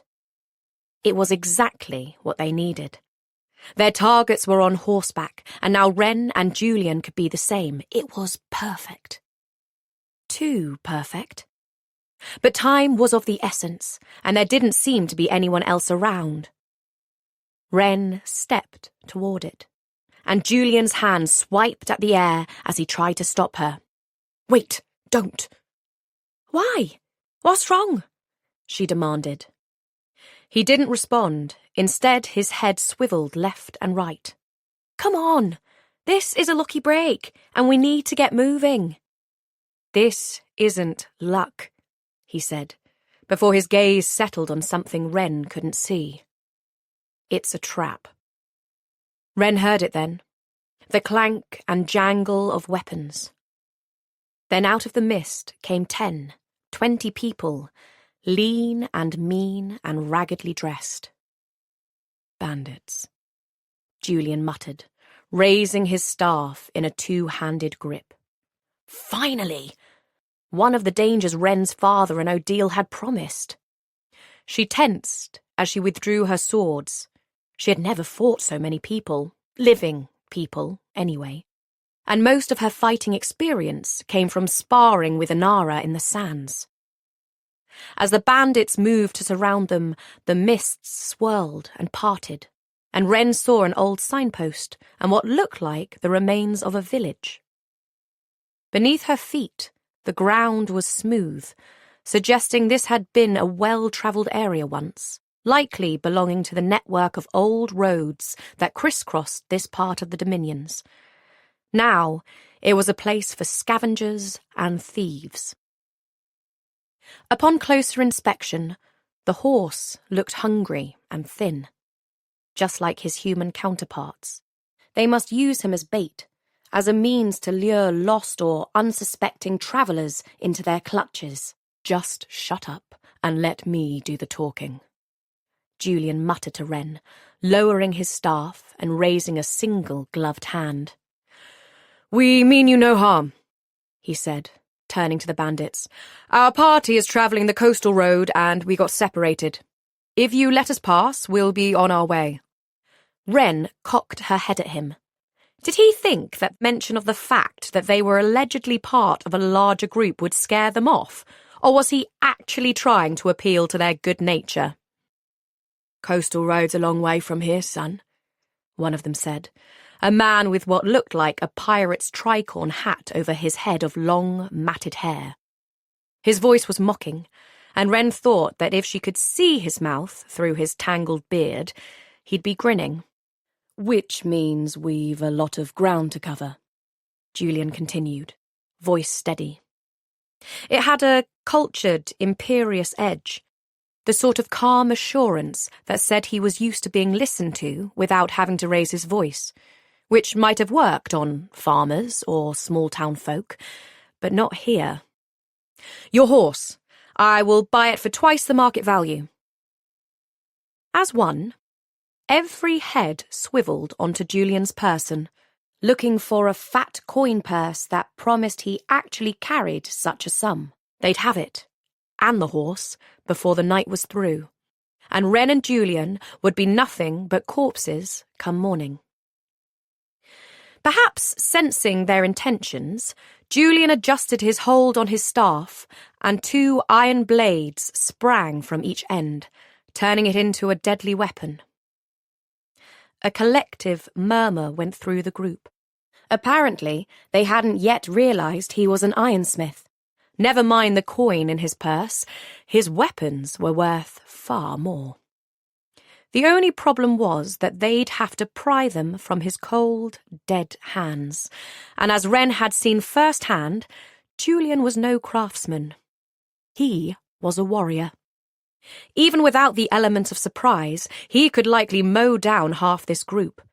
The fact that he didn't want to was evident to Wren, if not these others, but she didn't have time to puzzle out why. The bandits were tightening their circle, pressing closer, and many of their stares fixed on Wren now too. When was the last time they'd seen a bonesmith this side of the border wall? "I don't have the coin on me," Julian said, remaining poised despite the threat, while Wren's gaze darted from side to side as she scrambled for a solution. Something was tugging at her mind, and she tried to steady the distracting pulse of her heart to discern it. It felt like bones. but it was not the pool of the palisade they'd left behind. No, it was something much nearer. "We can't accept coin that doesn't actually exist," said another of the raiders, and laughter broke out. Wren gave Julian a look. Whatever his plan was, it wasn't working. "What are you doing?" she whispered, but he ignored her. "It exists," Julian said, his expression determined as he spoke over their jeers. "And it's in the Iron Citadel's coffers. Perhaps you'd be willing to accept a payment from there?" The laughter died out. The Iron Citadel was the House of Iron's main holding, their seat of power, and the place they used to train ironsmiths. And it was supposed to be uninhabited, abandoned during the uprising. The way Julian spoke, was the Citadel functioning again? And most pressing of all, was it ruling over these lands? Perhaps the ironsmiths were not as defeated as everyone west of the walls seemed to think. "He's bluffing," someone said, and those around them nodded their agreement. The first man with the pirate's hat stepped forward. "Maybe," he said gruffly, peering at Julian closely. "Or maybe we take him with us and find out. See what else the Regent might offer us in exchange for his head." A regent? Living at the Iron Citadel? Julian darted a look in Wren's direction, and she wondered if he was concerned about his impending kidnapping, or what she'd overheard. What she could report back to the breach fort. Of course, none of that would matter if they didn't survive this mess, and while Julian might be worth something to the alleged regent, Wren held no such value. Negotiations had failed. It was time to act. "I'm afraid that's not going to work for me," Julian said, his diplomatic tone gone. His words were low and dangerous, the sharpened points of his staff gleaming. "Good thing there's 20 of us and 2 of you then, isn't it?" The pirate man dared to step even closer, and Wren could finally see the smile beneath the beard and the missing teeth. Wren caught Julian's eye. She knew they were going to have to fight their way out of this, but he jerked his head slightly as if telling her to stand down. To hell with that. "Good for us," Wren agreed, giving the pirate man her own dark smile. "Bad for you." She had figured out what was pulling at her senses, a feeling she'd not had since the Bonewood. There were bodies all around, bones deep in the soil. These lands had been a battleground, and Wren suspected that the signpost behind them had once been used as a gallows to warn off bandits such as those that currently surrounded her. However they had gotten there, 6 bodies were beneath her feet or scattered along the side of the road. Hasty burials, rotten corpses picked clean and swallowed by the earth. Soldiers lost in war. Which war? It was difficult to say. But while most of their souls had been reaped, she suspected not all of them had. The odds were not in her favour, but she called to them with her magic all the same. She needed a distraction, a way to level the playing field and even the odds. And though bones were ultimately harmless to humans, she suspected they'd scare the shit out of them all the same. It was a risk, like pulling a thread and accidentally unravelling the careful weave of earth and time that had buried these bodies, but it was her best option. She didn't know what Julian was playing at, and she couldn't have his obvious reticence to deal with these bandits resulting in her becoming another body to be buried by the wayside. "Wait!" Julian began in alarm. "What are you—" But it was too late. Wren raised her twin swords, but rather than turning them on the nearest bandit, she flipped the blades and pointed them downward. Then she dropped to her knees and plunged them into the earth. It was a complex mix of muscle and magic, propelling the blades more deeply than would be possible with her arms alone. Wren's connection was strongest to the bones she carried with her all the time, and by placing them into the ground, she was using them to extend her range and connect with the other bones in the area. They were all linked by the soil, and she was tapping into that matrix. There was a rumble, causing everyone to look down in alarm, including Julian. Then Wren stood, wrenching the blades and every other bone in the area up with her. It was an exhausting maneuver, pushing her to the very brink of her abilities, but it worked. Bodies burst from the soil in every direction, not whole skeletons, but fractured skulls and shattered limbs, bits of dust and debris coalescing into a truly haunting sight. Next to her, Julian cursed, while all around cries of fear and alarm pierced the crunching, cracking sound of shifting earth and bone. Several people turned tail and ran without a second thought, but the pirate was not one of them. He'd staggered back in alarm, dodging the bones underfoot, but was soon shouting orders and dragging his people bodily into position. "Get the bone, witch!" he said, shoving a pair of bandits toward Wren, while the others circled Julian. "Stay," Julian began, but Wren had already started moving. She wasn't trained for this shit, not like Julian, and had to use every trick and tool in her possession, including the ability to move quickly and sense the bones beneath her feet, while the others only stumbled blindly. She put distance between herself and Julian, spreading their attackers and scrambling for her next move. They mostly carried steel knives, though she'd spotted several cudgels and a few short swords. Wren's blades could block a blow or two, but if that metal was even remotely sharp, it would start to chip away at the bone. That was to say nothing of her armor, which was made to protect against the touch of the undead, not the living. Like she had with Julian, Wren used a few clouds of bone dust to buy herself time, but whenever she opened a bit of space between herself and her pursuers, one of them would cut off her escape and herd her back toward the others. While she played a strange game of cat and mouse, Julian had started to cut down his foes with brutal efficiency, the blades at the ends of his staff wicked sharp. All around him, his attackers dropped, but he wasn't dealing death blows. Every time one of them fell, they stood up again, however worse for wear. He was still holding back. Before Wren could yell at him for that, an ear-splitting screech rent the night. Her heart stopped. That was no normal cry of pain or fear. That was the cry from beyond the physical realm.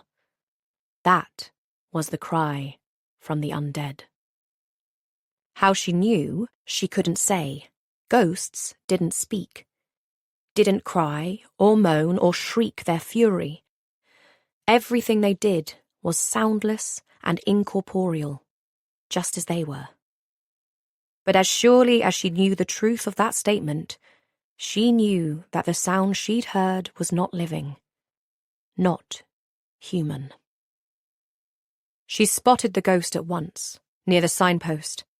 It seemed she had disrupted whatever bones had been keeping the ghost in place, just like she had with the many-elbowed arm in the bonewood, and now it was free to move.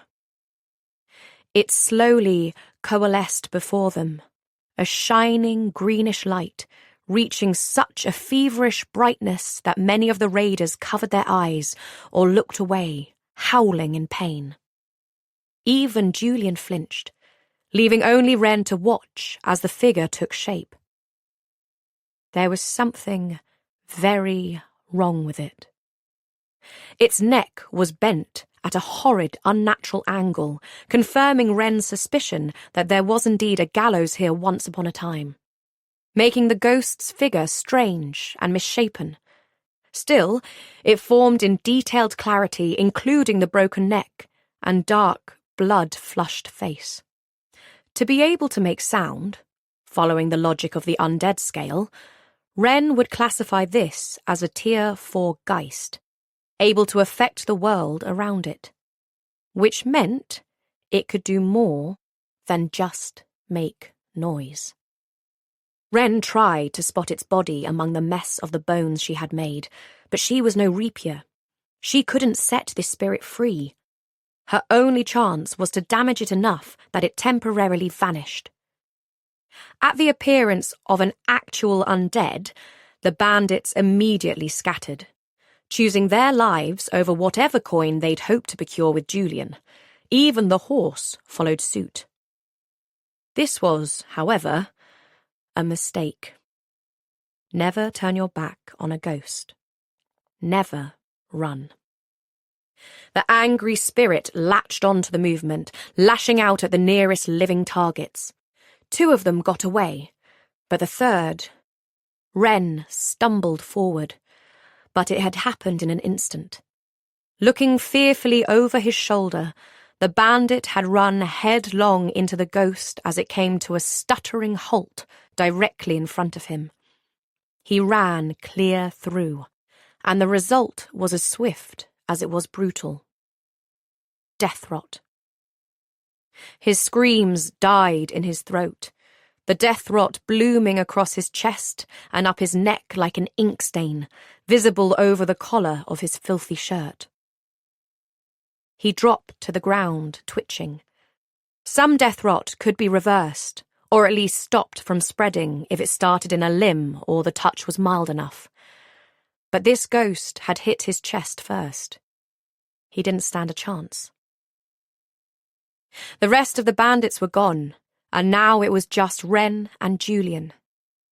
The ghost's attention shifted and homed in on the ironsmith.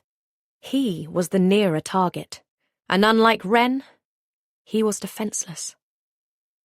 He remained rigidly still, his staff outstretched, though it would prove utterly useless. Wren had no choice but to utilize a long-range weapon, but her knuckle bones would not be enough to stop a tier 4, and her throwing knives wouldn't make enough of an impact. There was only one move that would work. Sheathing one of her swords, she took the other in a 2-handed grip and raised it over her head. She flung it with all her might, blade over handle like a throwing axe. She pushed with every scrap of magic she had left, guiding the blade so that it spun faster and faster before impacting with the ghost's middle, slicing it in 2.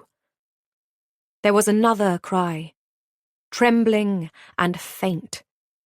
It almost sounded like the creature was trying to speak, its vaporous mouth shaping words, but then the spirit dissipated in a wisp.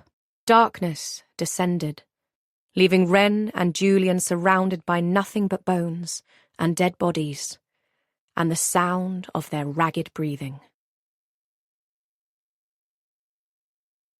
Chapter 15. Wren walked to retrieve her blade, too tired to bother summoning it. Julian remained immobile, staring at the bandit who'd been taken by death rot. Or so she thought. As Wren moved closer, she realized there was a second body next to it, pierced through by one of Julian's blades.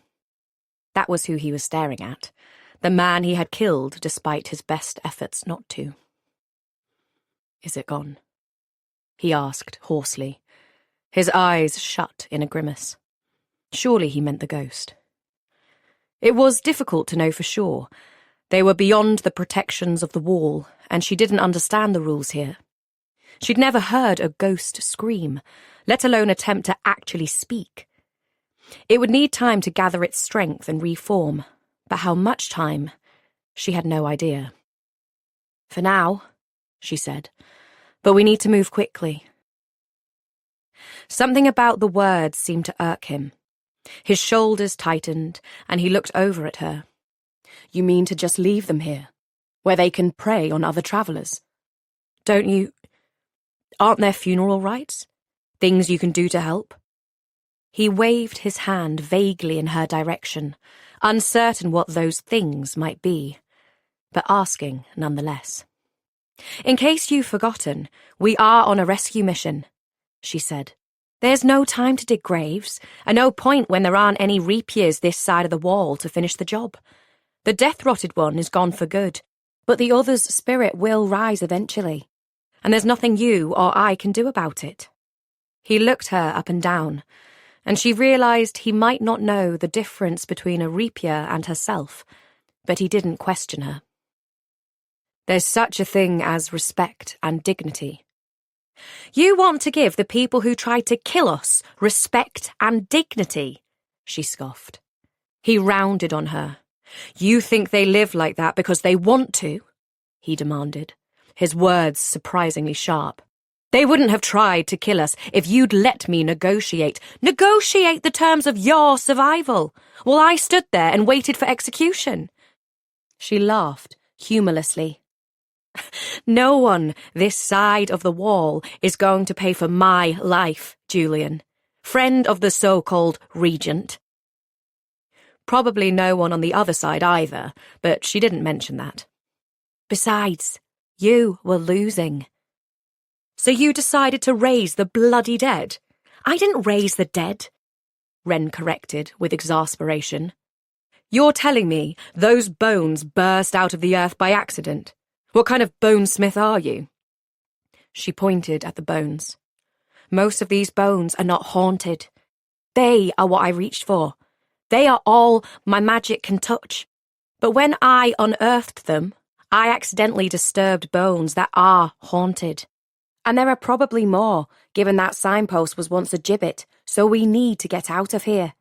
We'll never catch up now, Julian said, heaving a breath as he relaxed his grip on his staff, the blades retracting before he slid it into the holder across his back. He put his hands on his hips, staring off into the distance before sliding Wren an appraising sort of look.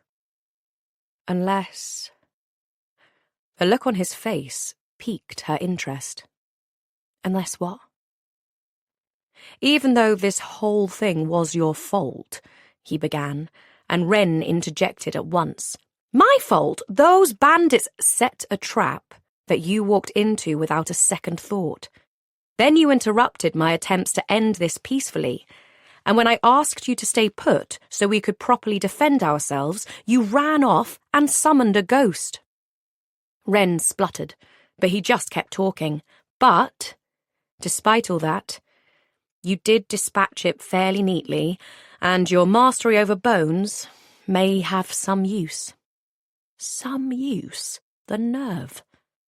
What are you saying? I'm saying that there is one way we could catch up to the prince. One way to put us in a position to head them off and do what we set out to do. Cross through the haunted territory.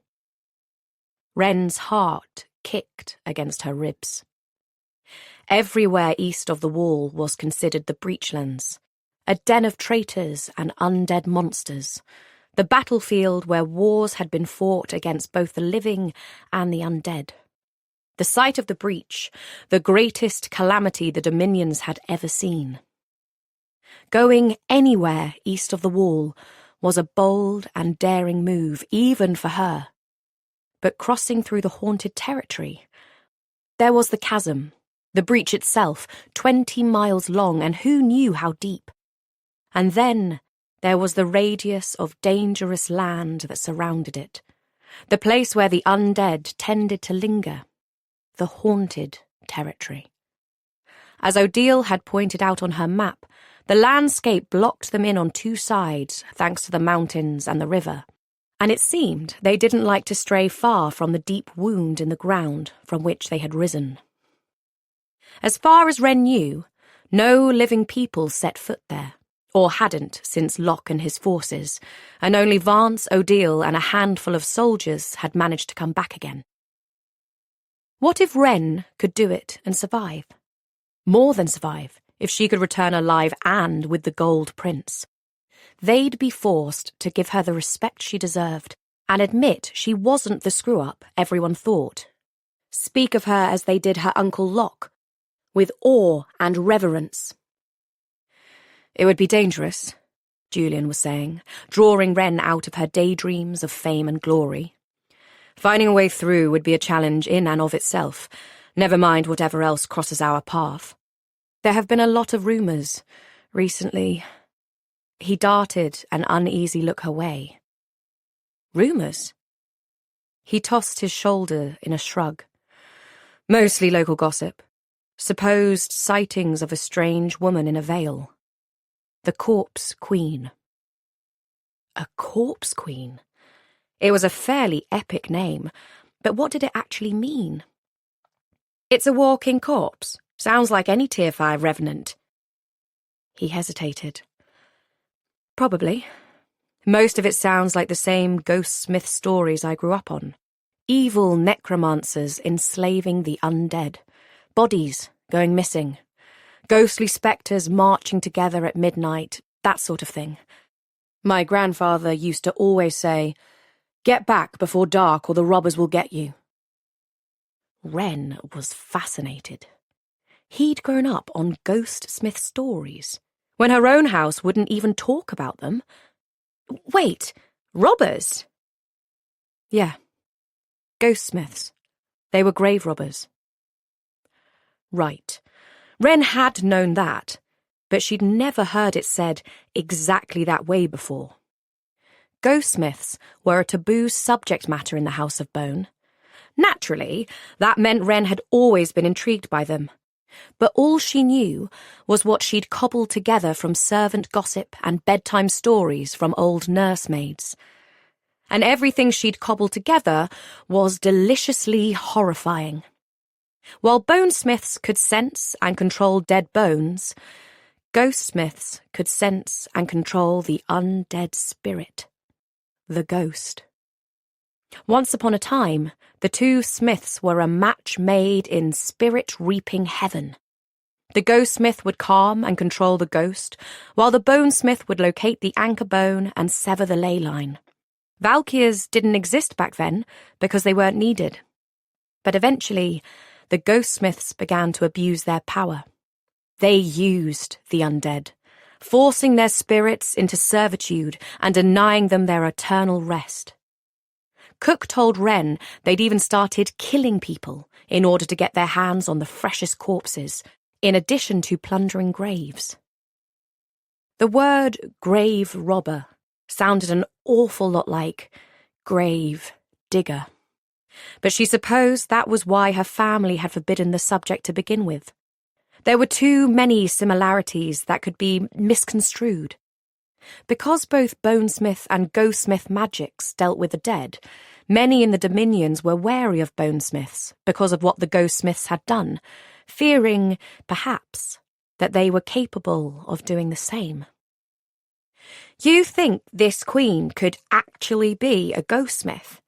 she asked. No one had seen or heard of a living Ghostsmith for centuries. Wren was both thrilled and disturbed by the thought. He shook his head. "They're just rumours, and it's nothing new. Like I said, this was stuff my grandfather used to say, and his grandfather before him." Wren tilted her head, considering. "Maybe there have been ghostsmiths here all this time." He gave her a dubious look. "Forget about the Queen. What I know for certain is that undead will cross our path. Have you faced real revenants before?" "Not technically," Wren said. "Revenants can only be found here in the Breachlands. But I've trained to fight them for 10 years. I can handle this."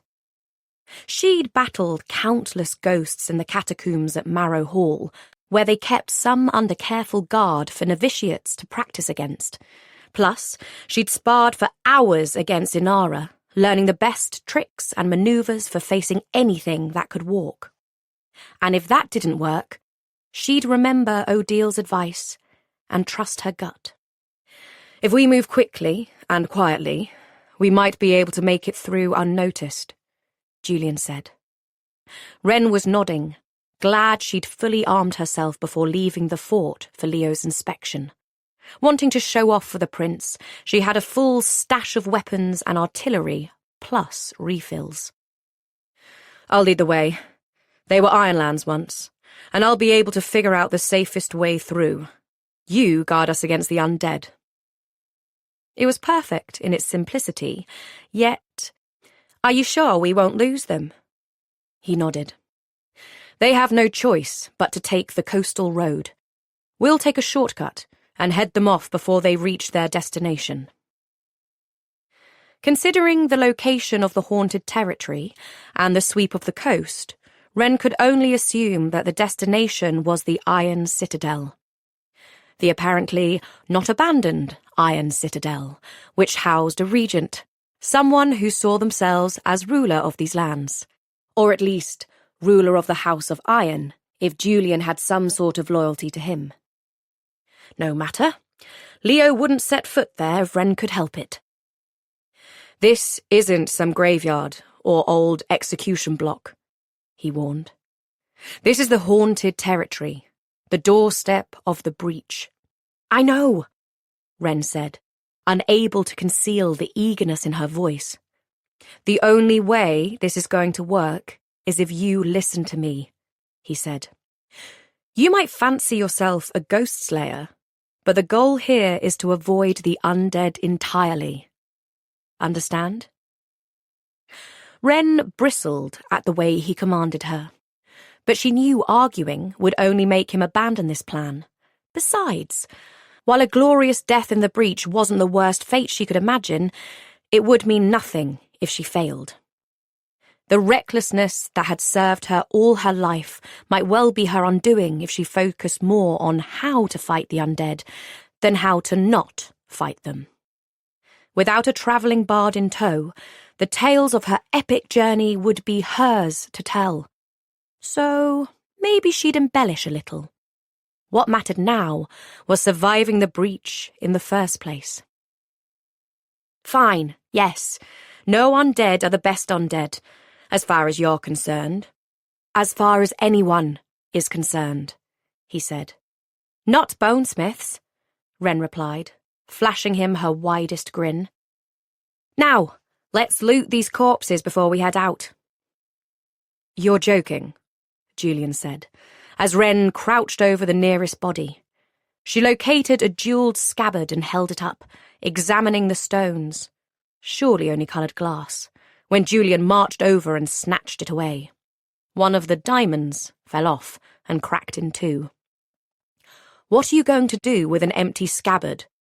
Nothing now that I know it's garbage, she said. When he continued to glare at her, she sighed. Trade it, maybe.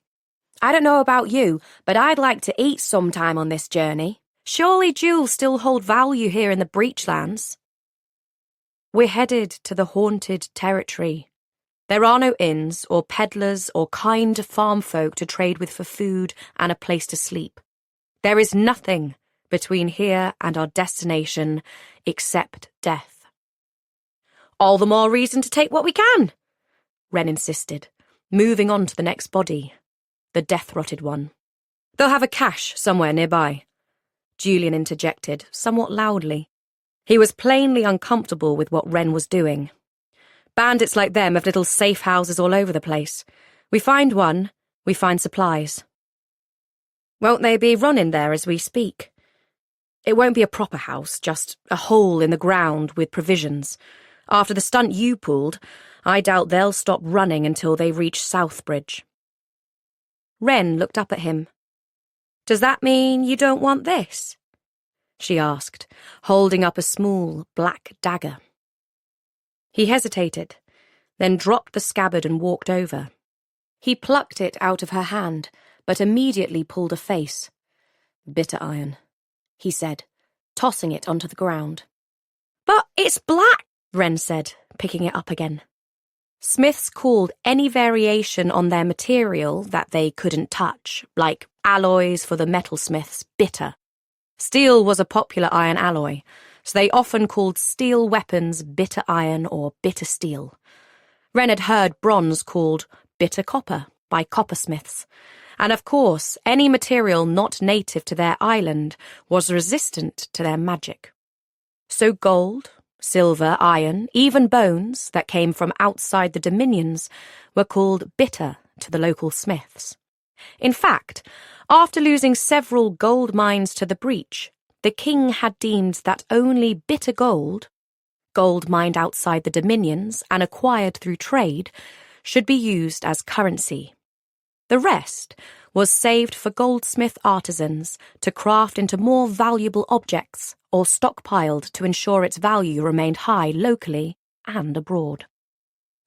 Enamel, most likely, Julian said, nodding at the blade.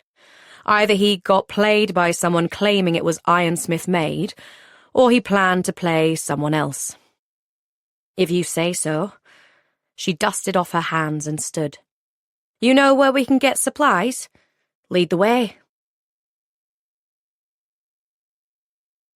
Chapter 16.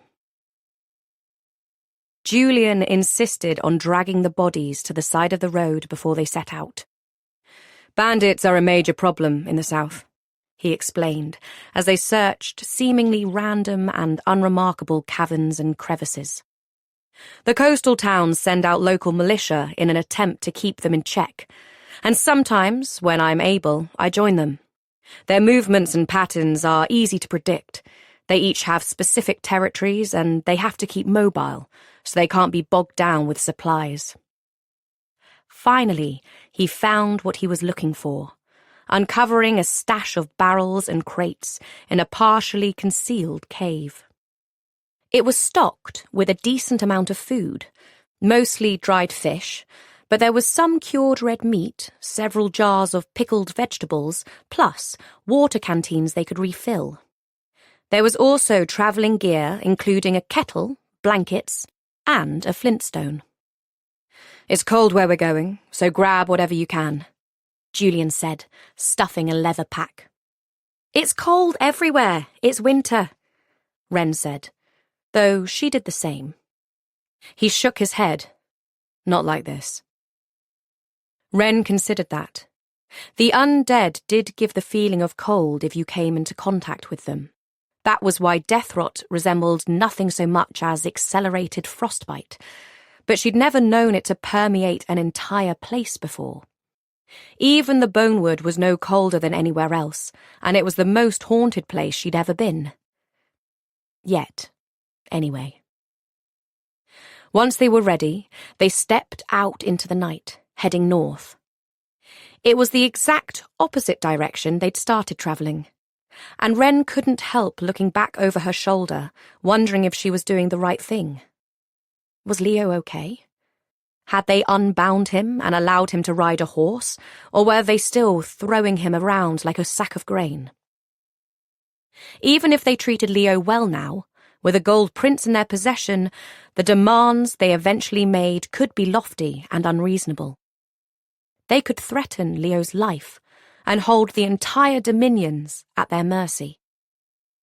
She stared at Julian's back, barely visible in the darkness as they climbed over uneven and steadily rising ground. There's a narrow gorge up ahead, he called over his shoulder. It slices through the rock and provides somewhat safe passage to the other side. Then we should have a straight shot into the haunted territory. It's close, Wren said with an eager grin. He frowned at her. There's something wrong with you. You're not the first person to tell me that. Won't be the last, he muttered under his breath.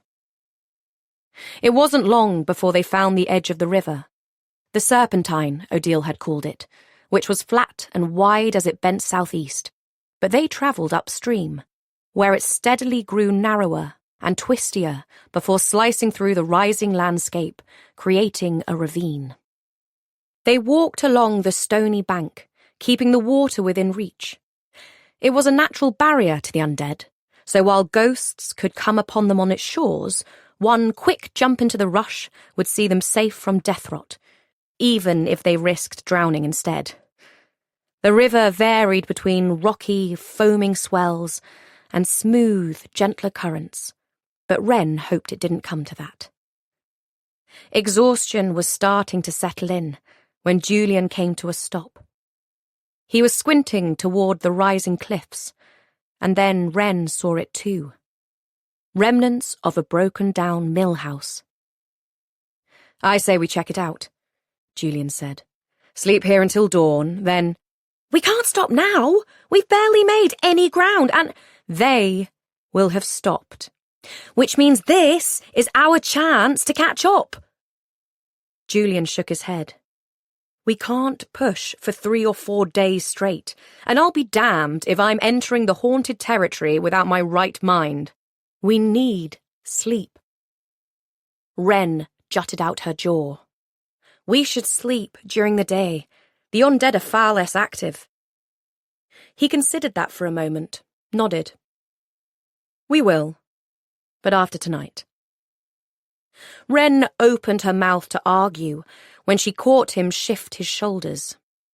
It was a slight movement, barely noticeable, but as she'd been watching his face, she saw the grimace it caused him. He'd been hurt before the attack by the bandits, and it seemed he was suffering worse than he'd wanted to let on. He'd started to limp, favouring the leg Wren had sliced earlier. Her own cuts and bruises were making themselves known, her ankle throbbing as the adrenaline from the day faded away. Fine. They could rest, clean themselves up, then hit the ground running the next day. When she didn't object anymore, he moved toward the house, but she held out a hand. "Let me," she said, unhitching her pack and dropping it on the ground. He opened his mouth as if to protest, but she unsheathed her swords and raised her brows in silent question. He darted a nervous glance at the house, then nodded. "Stay near the water," she said, before slowly approaching. Part of the wooden roof was caved in. The place where the wheel had jutted from the stone foundations was cracked, leaving behind a single piece of protruding metal, but no sign of the wheel itself. Wren peered in through the broken shutters on the window, but really it was her magic that was doing most of the searching. She couldn't sense any bones in the vicinity. She turned and nearly leapt out of her skin when the cursed ironsmith appeared directly behind her. "Clear?" he asked, ignoring her obvious alarm and peering through the shutters himself. "Not just the undead we have to be on the lookout for." "It's clear," she said, and so he did a quick circuit of the house before returning to her side and approaching the door. It was warped and water-damaged, easily forced open, and Wren followed him inside to find a small single-room dwelling reeking of mildew and rotting leaves that had blown in through the openings, but otherwise completely harmless. Julian seemed pleased, dropping both their bags on the ground. He had apparently carried Wren's from where she'd left it. "We'll be able to have a fire, I think, if we can find some dry wood." There was a rusted stove they could use, and next to it, a pile of mouldering logs under a tarp. Despite the smell, whatever flooding had caused the damage here had come and gone a long time ago. Still, most of the lumber was unusable, rotten, and crumbling in Julian's hands as he lifted piece after piece. Wren found a rickety old table and 4 chairs stacked against the wall. She grabbed one of the chairs and snapped off the legs. Together, they managed enough burnable wood to last for several hours. Julian had the flintstone, so he started the fire. Soon, the place was filled with the scent of smoke and the steadily growing light of the flames. A strange awkwardness descended. They were basically strangers, technically enemies, and hadn't spent more than a few scattered minutes together when they weren't fighting or running for their lives. Wren decided to break the silence. She took a seat on one of the remaining chairs and put her booted feet up on the table. "Why were you trying to kidnap the prince?" Julian sighed, rubbing a hand distractedly over his chest where the arrow had landed. "Do you ever stop talking?" Wren smiled. She was just getting started. "Were you trying to barter for something? Gold?" He didn't look at her when he spoke. What good is gold when we have no one to trade it with? As soon as that wall went up, gold as a currency became irrelevant to us. Food, then? He shook his head and stood facing her. "Sacks of grain and cattle in exchange for a prince. Are you being deliberately obtuse, or are you actually this stupid?" Wren took that in stride. She'd been called worse, and instead, she studied him closely. He made the Breachlands sound every bit as wild and untamed as Wren had always thought they were in the wake of the uprising. Except, she knew there were towns and cities, thanks to Odile. His clothing was fine, his weaponry new and of the highest quality an ironsmith could produce, and the horses he and his fellow soldiers had ridden were well-tacked and healthy. What if they weren't hungry and poor? What if they were something else entirely? "You serve that regent, don't you? And he ordered you to kidnap a prince." She paused.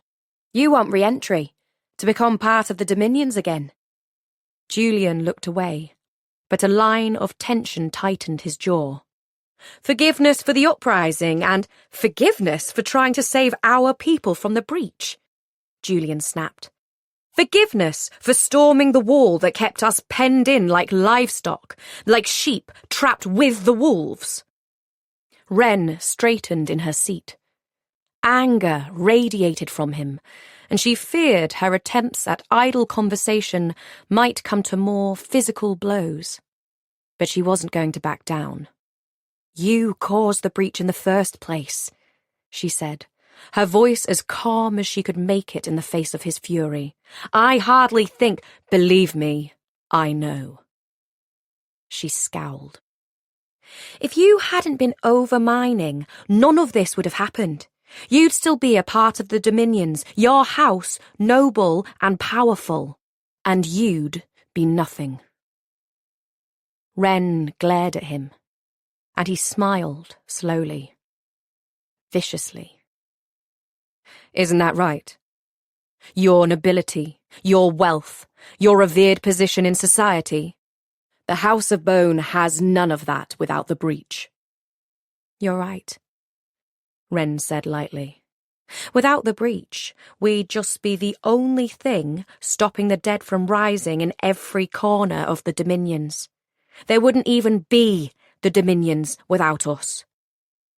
"Ah, yes. Our only defense against the undead. And instead of standing with us to fight this threat, your house marched into the breach, escorting an army onto our lands, and then stood aside, watching as they and the undead mowed us down. How brave, how heroic. You left us here to die, and you begrudge us fighting back, fighting to survive. We need no forgiveness. We need justice." He stormed out the door without a backward glance. Wren remained seated, her heart pounding. At first, the Bonesmiths had fought with the ironsmiths. The breach was everyone's problem, and so everyone in the Dominions had attempted to stand against the influx of undead pouring into the world. However, it became obvious fairly quickly that they didn't stand a chance. That's when the palisade was erected. When that proved insufficient, next came the border wall and the forts that lined it.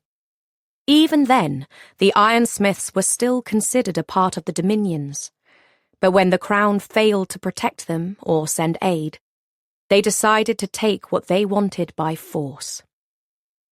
The uprising was what had truly separated the House of Iron from the rest of the Dominions.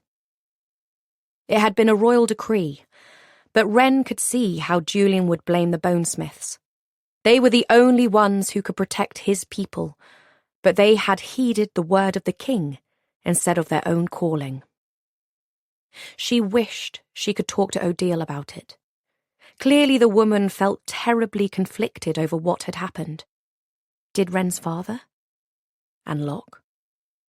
Had he relished his role in the final battle, or performed the task with a grim sense of duty? She got to her feet. She understood Julian was angry, but she hoped he hadn't actually taken off and left her here. No, his supplies were there, on the floor, which meant he couldn't have gone far. But the whole point of them travelling together and taking this particular route was because Wren could offer him a certain level of protection. If he wandered too far and came across an angry ghost, she would be lost in the middle of the wilderness with no guide and no chance of finding Leo. A soft splash reached her ears, and she made for the window. She spotted him on the bank of the river, and relief unspooled inside her. She still had her guide, and by sticking close to the water, he would be protected, even without her. It was difficult to see in the darkness, but the fog hadn't followed them into the narrow valley. With the light of the moon dancing on the river, she could make out the ironsmith's silhouette as he crouched by the river, scooping up water in his gloved hands and splashing it over his face and across his neck. He had removed his armour and weapons, and the effect was to make his body look slimmer and less formidable. In fact, he looked more youthful now, especially with that intimidating helmet he'd worn, left somewhere behind. As Wren watched, his hands dropped, and he seemed to be unbuttoning his shirt. She squinted, wanting to see how bad that chest wound really was, or so she told herself. But he didn't remove the garment entirely. In fact, he seemed to undo it just enough to splash some water across his chest, soaking the dark fabric. Disappointed, Wren continued to watch as he used his wet fingers to comb back his hair, droplets cascading down his neck and into the collar of his shirt. He turned away from the river, and Wren drew back from the window, afraid she'd been caught staring. And why was she staring? Just because he was nice to look at didn't mean she could allow herself to become distracted. He'd not abandoned their arrangement, that's what mattered. So Wren took the opportunity to see to her own armour, undoing straps and buckles and rolling her stiff shoulders. Her arm wound could use a bit of cleaning, but she'd wait until Julian returned, then wash after. That done, she turned her attention to the house itself. She extended her senses again, but there were no bones, dead or haunted, in the vicinity. But the way that ghost had moved earlier, nearly fearless in the face of the bones she'd pulled up to obstruct it, told her she needed to take extra precautions. Like she had in the bonewood, Wren withdrew a large pouch of bone dust and spilled it in a steady line around the inside perimeter of the house, everywhere except the door, which she'd finish once they'd both settled in for the night. Wren was seated at the table and chewing on a rather uninspiring piece of dried meat when Julian returned. He glanced at her briefly, armour and weapons held in his hands, before his gaze fell to the bone dust on the ground. He carefully closed the door behind him so as not to disturb the trail, and noticed that the line was incomplete. "I'll finish after I've washed up." "I thought you said you didn't sense anything nearby." "Right now I don't. Doesn't mean it won't change. Especially when I'm unconscious. I sleep like the dead," she said with a wicked smile. He was apparently immune to her charms. He looked confused. "The running water?" "It helps, especially with any attack that might be coming from the opposite shore. But just because they can't cross it doesn't mean they won't approach it at all." "Will this," he gestured at the fine white powder, "work like the wall?" There was much superstition surrounding all the Smiths and their various tricks and talents, but none so much as the Bonesmiths. They had been oddballs and outcasts before the breach made them indispensable, not just to burials and funeral rites, but to the very survival of the dominions. Wren figured it was a good sign that he was trying to understand the magic at play here, and maybe an explanation would put his mind at ease. More or less, ghosts hate dead bones, so they avoid them at all costs, and they'll start to dissolve if they make contact with them. My bone dust is made with anchor bones, the bones that held the strongest connection to the soul, which also make them the strongest deterrent against the undead. What about a revenant? A walking undead? Wren considered for a moment. They still won't like it, even if they can make themselves cross it. The protections extend beyond the dust itself, above and below, but either way, if one gets near, I should sense it. Seeming satisfied, he bent to add more wood to the stove. Wren left him to it, walking to the shore and splashing a bit of water on her hands and face. Her eye black was greasy and difficult to get off without oil or fully submerging her face, so she left it for now, focusing on cleaning her cuts and some of the grime under her fingernails.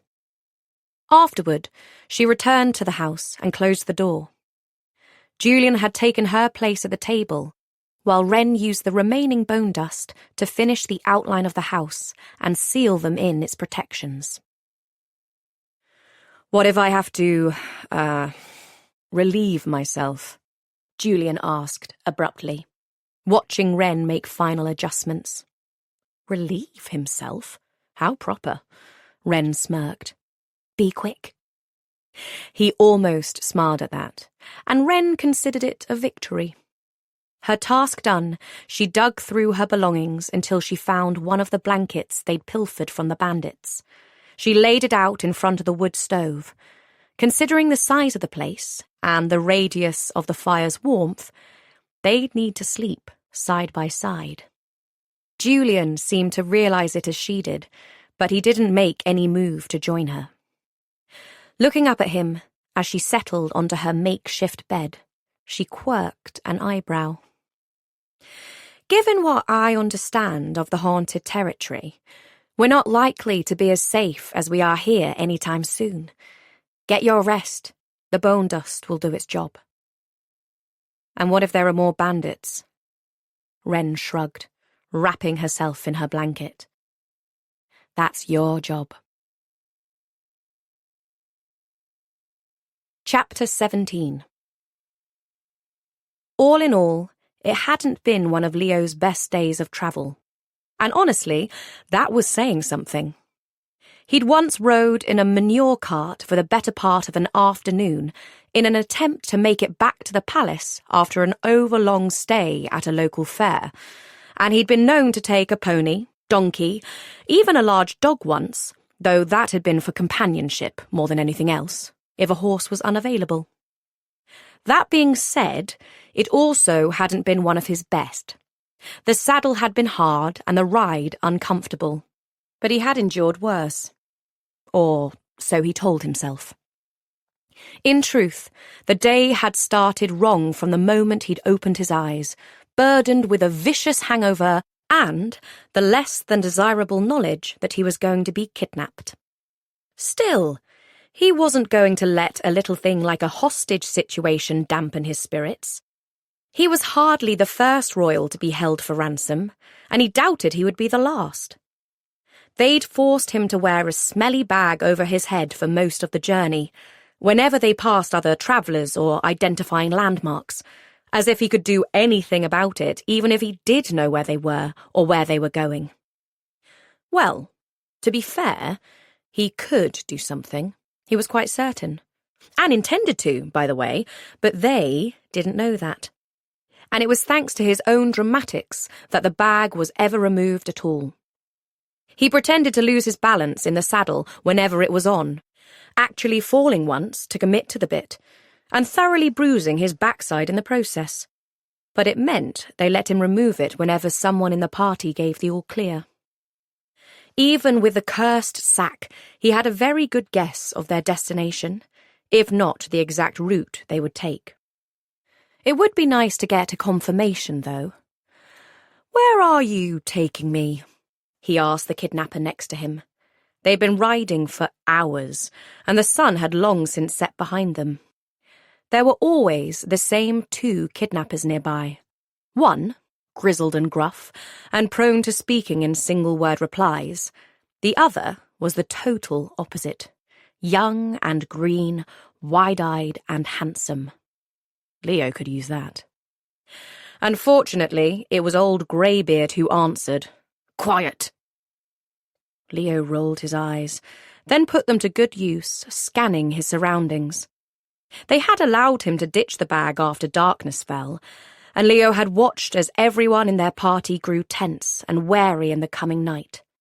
His own shoulders had hunched, especially when the kidnappers started talking among themselves.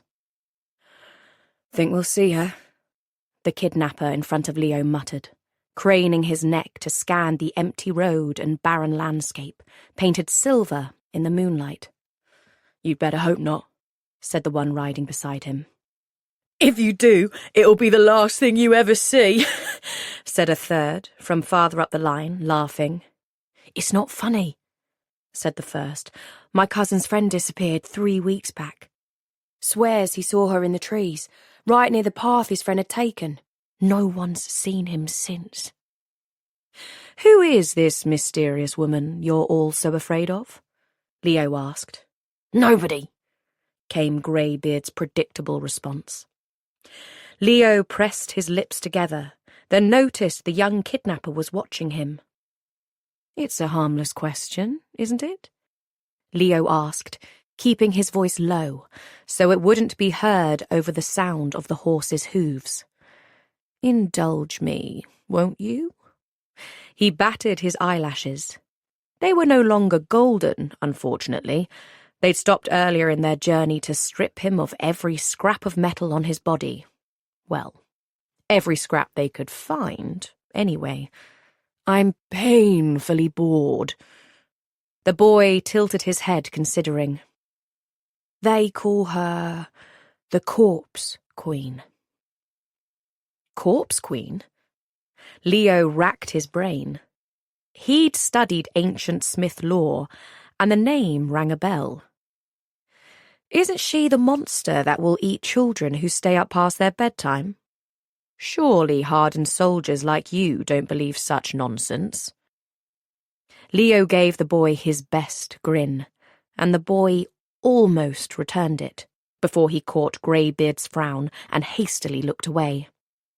Yes, Leo could definitely use that. The boy didn't respond, but his expression told Leo that he quite plainly did believe in such nonsense. Interesting. They rode into a riverside town sometime in the middle of the night. It was walled, as all surviving settlements in the Breachlands were, according to his lessons, and they had a garrison too. Guards greeted them at the gate, as tense as the kidnappers. Mutters of bandits roving the countryside rippled through their ranks, though Leo heard nothing about the Corpse Queens. The bag was firmly in place again. He could see through the rough weave, though it reduced people to simple silhouettes, a contrast of light and shadow. He'd found a small hole earlier in the day and did his best to peer through it. It narrowed his field of vision to a pinprick, but it helped him make better sense of his surroundings in the darkness. Bone protections were mounted along the walls of the town, but they appeared old and outdated, a far cry from what he was used to in the Dominions. "Welcome to Southbridge," came the sentry at the gate, saving Leo from having to pry the information out of someone later. He pictured the many maps of the region he had seen in his lifetime. They were near the Serpentine River, yes. He could hear it if he ignored the chatter and stomping of hooves, and were on course to continue south toward the coastal road, which led all the way to the Iron Citadel. It was the only destination that made sense. They were quickly admitted, the town a run-down place that had traces of lost grandeur, wide streets and neat stone buildings in organised rows that had given way to squalor. Empty houses and heaps of garbage, plus gangs of children everywhere, lurking on street corners and peering out from darkened windows. Orphans, he supposed, though they were too young to have lost their parents to the breach or the uprising. He thought of the Corpse Queen and missing people, of a land without bonesmiths to properly protect them. He shuddered. Guards were posted on street corners, moving stragglers along with a forceful hand, giving the place a feeling of wartime, though the uprising had ended years ago. They were fighting a different kind of war now, and they had the wrong soldiers. Wren and her bone blades popped into Leo's mind. The way she had defended him without question or hesitation, squaring off with a damned ironsmith, completely and totally outmatched, left his stomach tight with guilt, especially since she'd been one of his prime suspects. His entire tour had been an exercise in futility, a means to keep him out of his father's hair. Too many manure cart rides, apparently. Leo had always seen his antics as little more than a humorous annoyance to his family, but apparently his father had disagreed. He'd wanted to put Leo to use, and while Leo had suggested a variety of other occupations, further education, positions on various councils and governing bodies, his father had decided that out of sight was out of mind. Leo had accepted the task with as much good grace as he could manage, and had even allowed himself to be ordered about by his cousin Galen, who was wielding the first scrap of power he'd ever had with a frankly embarrassing amount of pleasure, until he'd ended their previous inspection without warning or sufficient explanation. That had caused Leo to go snooping, and then he discovered the letters. As it turned out, Galen was being paid to set Leo up, to hand him over to the very people who now had him in their clutches. At first, Leo had despaired.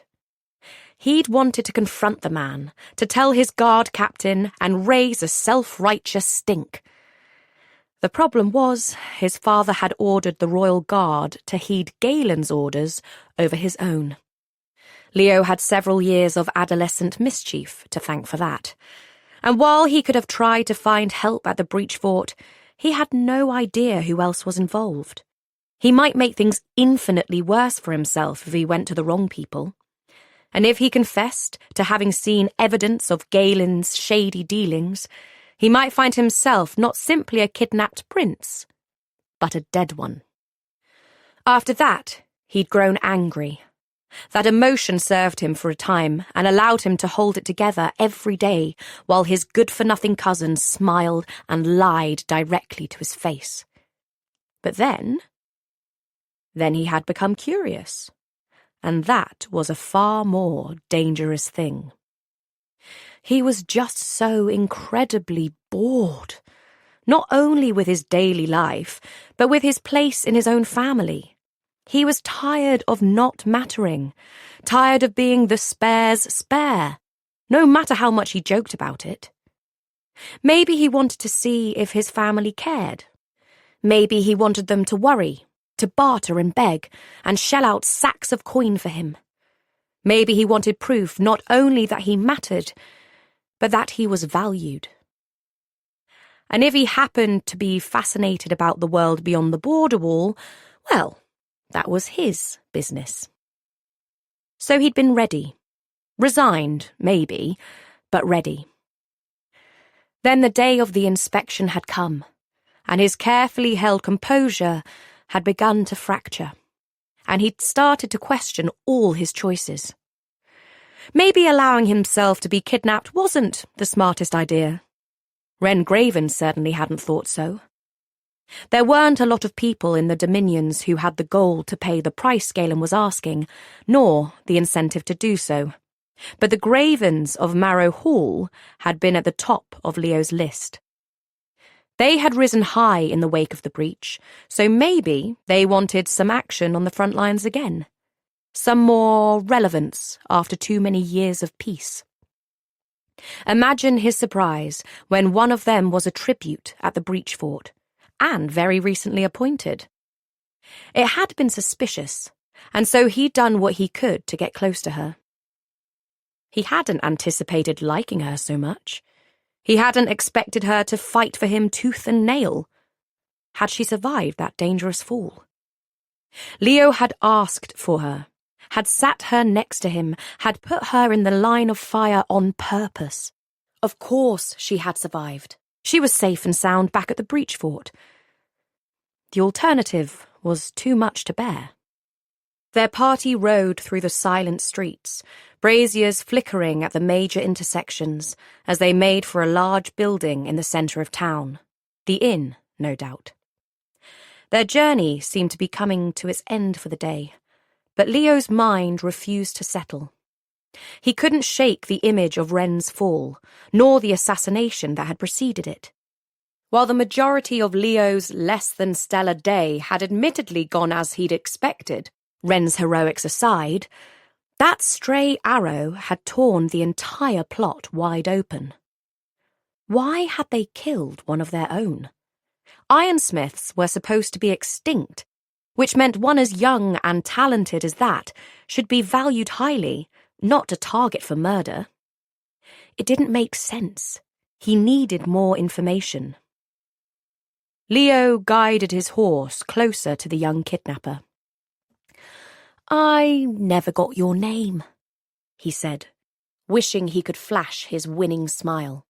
He didn't know if he could properly flirt with a sack on his head, but if anyone could do it, it was him. "You already know mine, of course, but please, call me Leo."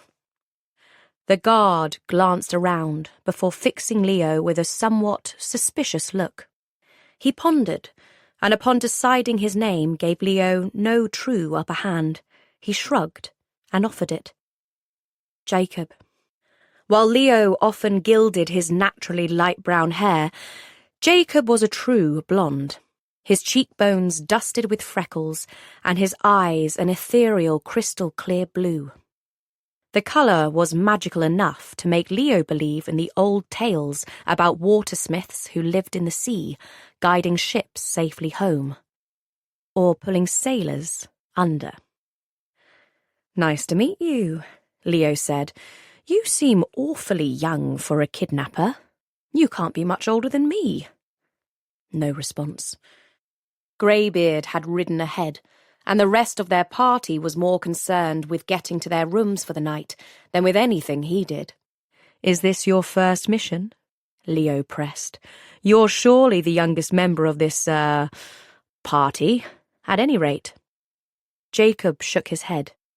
"No, that'd be Julian, the Regent's—" He paused, catching himself, but too late.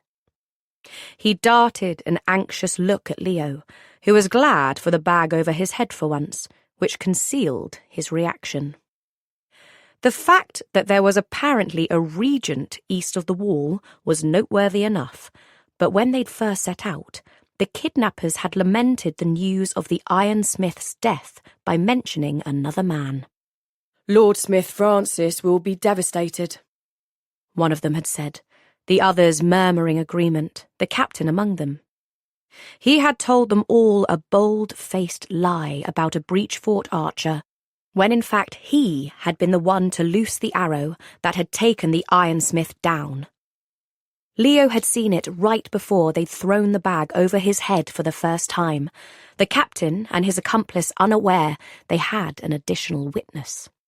Leo had spent much of the long ride to Southbridge running through every noble name he knew from east of the wall, which had been the Ironlands not too long ago, and a part of his political studies. The problem was, the only Lord Smiths east of the wall were the knights, and even if their bloodline hadn't been wiped out, the name Francis had never appeared on any of their family's birth or marriage records. Then again, Another Ironsmith family might be ruling these days, laying claim to the title of both Lord Smith and Regent. One with old blood, ties to the knights, and a scion named Francis. Finally, Leo thought he had a scrap of information he could use, especially when, hours later, while he was being shunted down the hall to his room for the night, he caught a glimpse through the hole in his bag of the captain holding the dead Ironsmith's helmet. He was speaking to the other rider who had witnessed the assassination, the one who'd captured Leo and thrown him over his horse. They spoke quietly, but not quietly enough. The sack obstructed his sight, not his hearing, and Leo distinctly heard the word proof. The helmet was proof. Dented, Leo had done that himself, when he'd hefted that monstrously heavy Ironsmith sword in a moment of daring he couldn't quite believe, and therefore evidence of the fallen warrior. Proof. Proof the Ironsmith was dead. But proof for whom? Leo had a guess, if his suspicions about the Regent were correct. Even if they weren't, this man was responsible for his kidnapping, for what had happened to Wren, who was fine, probably bruised and annoyed, but fine. Still, surely it couldn't hurt to spread a few rumours about, even if they were false. That was the point of rumours, wasn't it? A servant appeared bearing a tray of food soon after he was shoved into his bedroom for the night. The guards were huddled near the door, murmuring together and leaving Leo alone with the young girl. She glanced at him, wary of this strange, headless figure. "Hello," Leo said brightly. The girl reminded him of his sister, which helped. "What's your name?" She glanced over her shoulder at the door, then back to him. She put the tray on the table, then whispered, "Millie." She darted another nervous look behind her. "Don't worry about them," Leo said easily, knowing that a confident tone could put the most skittish child at ease. "My name's Leo, and I've had quite the adventure today."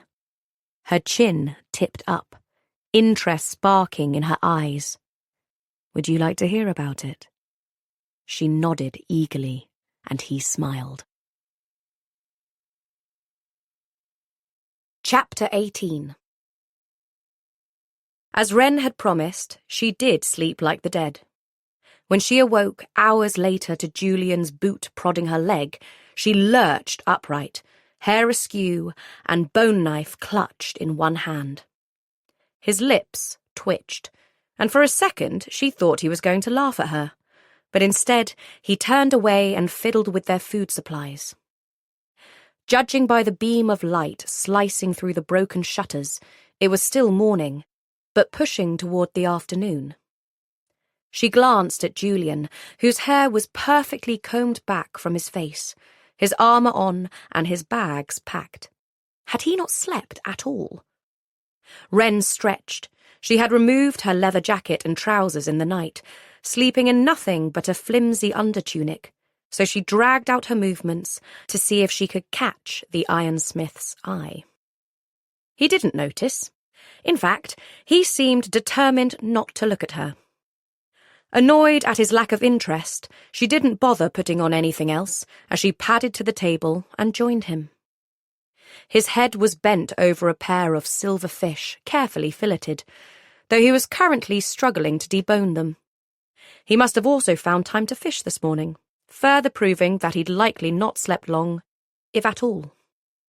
"Good sleep?" she asked with a raised brow. His dark gaze flicked up at her before returning to his task. "Fine." Liar. He wore his gloves, perhaps to keep his hands clean from the messy task, and held a small knife in his right hand. "There won't always be a river to fish," he said, apparently feeling the need to explain himself. "I figure we should make use of it while we can. Save the other supplies for when we're deeper into the haunted territory." Wren nodded.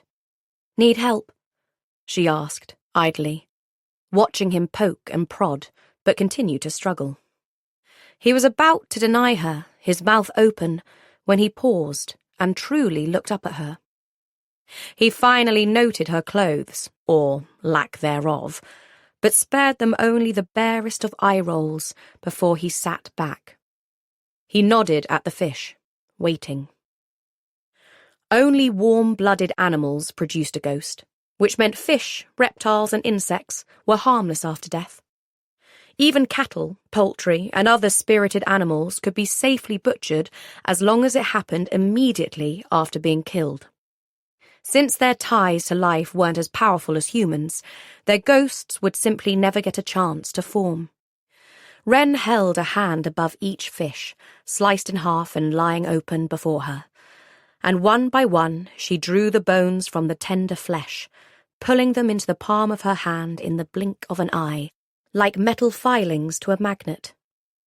With a satisfied smirk, she dropped the bones onto the table surface, leaving nothing but perfect, ready-to-cook fish in her wake. "Impressive," Julian said, somewhat grudgingly, leaning forward to inspect the finished product, the first compliment he'd given her. "You could be a fishmonger." Maybe it wasn't so complimentary after all. "Hey now, don't sell yourself short," Wren said encouragingly. "You caught the fish and started the fire. You'd make a fine servant." Julian shook his head, taking the fish over to the stove, which he must have fed not long ago, the flames burning brightly. "Should have guessed you were noble-born the way you walk around. Probably grew up in some fine castle with servants to attend you." That was, Wren had to admit, mostly true. "Wrong," she chirped. "I'm only half noble and a bastard, and I behaved so poorly I did more servant work," she gestured to the gutted fish, "than they did." "And you were also sent to serve at the wall," Julian added, glancing over his shoulder at her. "It's a less than desirable assignment, from what I hear." "What about you?" she shot back. "Ironsmith warriors are famous for their code of honour and their expertise in battle. And here you are, a common kidnapper, no better than those bandits. Are you a true ironsmith or some puffed-up politician's lapdog?" He turned away from her. "You don't know anything about me." That was true. But for all his accusations against her, Wren had her own suspicions that Julian must be someone important himself to have been targeted for assassination.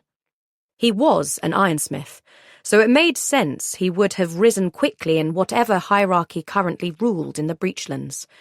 He might very well be the only one left. "Tell me then." He reared back. Suspicion etched across his features. "What? No. Until you do, I'll just assume you're out here for personal gain." "Like you." She shifted uncomfortably. "I'm doing the right thing, whatever my motivation. You're kidnapping an innocent person." "He's a Valorian. He was born with blood on his hands. That is their legacy. One the House of Iron helped them build," she said. "That's right. And then they turned on us. I'll do whatever I have to do for my people. Here," he said. After putting the fish on a pair of homemade iron skewers, he held one out to her, and Wren joined him crouched before the stove. Heat washed over her as she huddled next to him. They were very close together, and when she stuck her breakfast into the flames, the open fire spit and sparked as fat dripped onto the burning coals. "Oh," she muttered, jerking back slightly as some floating sparks singed her tunic.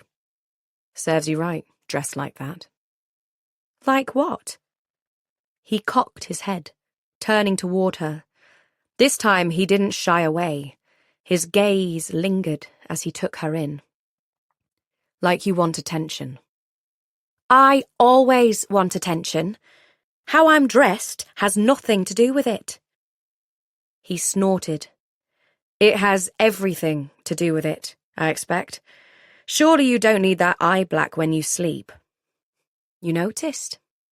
Wren said, batting her eyelashes as if he had paid her another compliment, and his face tightened in response. Considering that a victory, she shrugged. I was lazy. I doubt you need those gloves when you wash your face, but here we are. He stood abruptly, and Wren wondered if his fish was even cooked. She remained a few moments longer, turning it once or twice more before joining him at the table. While he took his fish off the skewer and ate it in small, careful bites, Wren bit hers off the stick like a wild animal. His lip curled in distaste. Once she finished eating, she wiped her greasy fingers on her shirt and stood to get dressed. She was just lifting her coat from the ground when something clattered to the floor. It was the ring she'd found in the bonewood. She had completely forgotten about it. She lifted it now and recalled the mystery of the dark spike that had pierced the bone. Striding over to the table, she plunked it on the surface right in front of Julian, who was just finishing his meal. He raised his brows at her. "What's this?" he asked. "Not sure. I found it back home in the bonewood. The ring itself is bone, though we don't usually make rings or jewellery, or carve them with designs." She glanced at him. "The spike, is it iron?" He lifted his head from the ring in surprise. "Iron? No, why would you think that?" "It's black," she explained, disappointed not to have answered at least one of the questions she had about it. "And it sort of looks like a nail or something." Julian reached a tentative hand for the ring, then seemed to decide against touching it. "Definitely not iron." Frowning, Wren pocketed it and finished dressing, carefully replacing her armour and checking her weapons before collecting the bone dust. She reapplied her eye black, using the reflective surface of Julian's breastplate, much to his annoyance, as he was currently wearing it, to carefully outline her lips. When they were both ready, they put out the fire and loaded the remaining usable firewood into one of the bags. They'd been unlikely to have another sleep as comfortable as this one, roof and all, but with any luck, they could at least manage a fire in the days to come. They headed north, crossing a shallow section of the Serpentine before the land around them opened again, flattening out before a dense forest. The river twisted west, following the higher ground, while their path took them east into the trees. Julian hesitated a moment, staring after the water as if wishing he could remain by its comparatively safe shores. Wren clapped him on the back. "I'm afraid your only protection from here on out is me." How comforting. It was early evening, the temperature dropping along with the sun. The forest hung in suspended twilight, and Wren's breath puffed in front of her. "According to the old maps, we should be able to get through the trees by morning," Julian said. "We can camp for a few hours, then proceed into the valley. After that, we'll have to figure things out as we go. I know roughly where the settlements were, but things have changed since then. Still, we should avoid them. Whoever we might find there now, they won't be living. Our best chance is to pass through unnoticed." It was a nice thought, but Wren doubted Julian truly understood how the undead worked, despite living in such close proximity to so many of them. They were drawn to life, and she suspected the ghosts in the haunted territory were starved for it. Her and Julian's presence would be like the first drops of rain after a drought, and any undead in the vicinity would ravenously drink them in. She tried her best to feel if any were nearby, but her range could help them only so far. Besides, her talent lay in fighting the undead, not avoiding them. If any did turn up, she'd be ready. The ground sloped gently as they moved through the trees, which started out fairly sparse, but was soon dense enough to make it difficult to see. When night came, and the ceaseless darkness pressed in, a part of her longed to spot a ghost, to sense an undead corpse. Anything was better than this held breath, this taut anticipation. They didn't speak, though Wren had tried several times, much to Julian's annoyance, and instead walked in silence, the only sounds the crunch of boots and their steady, panting breaths.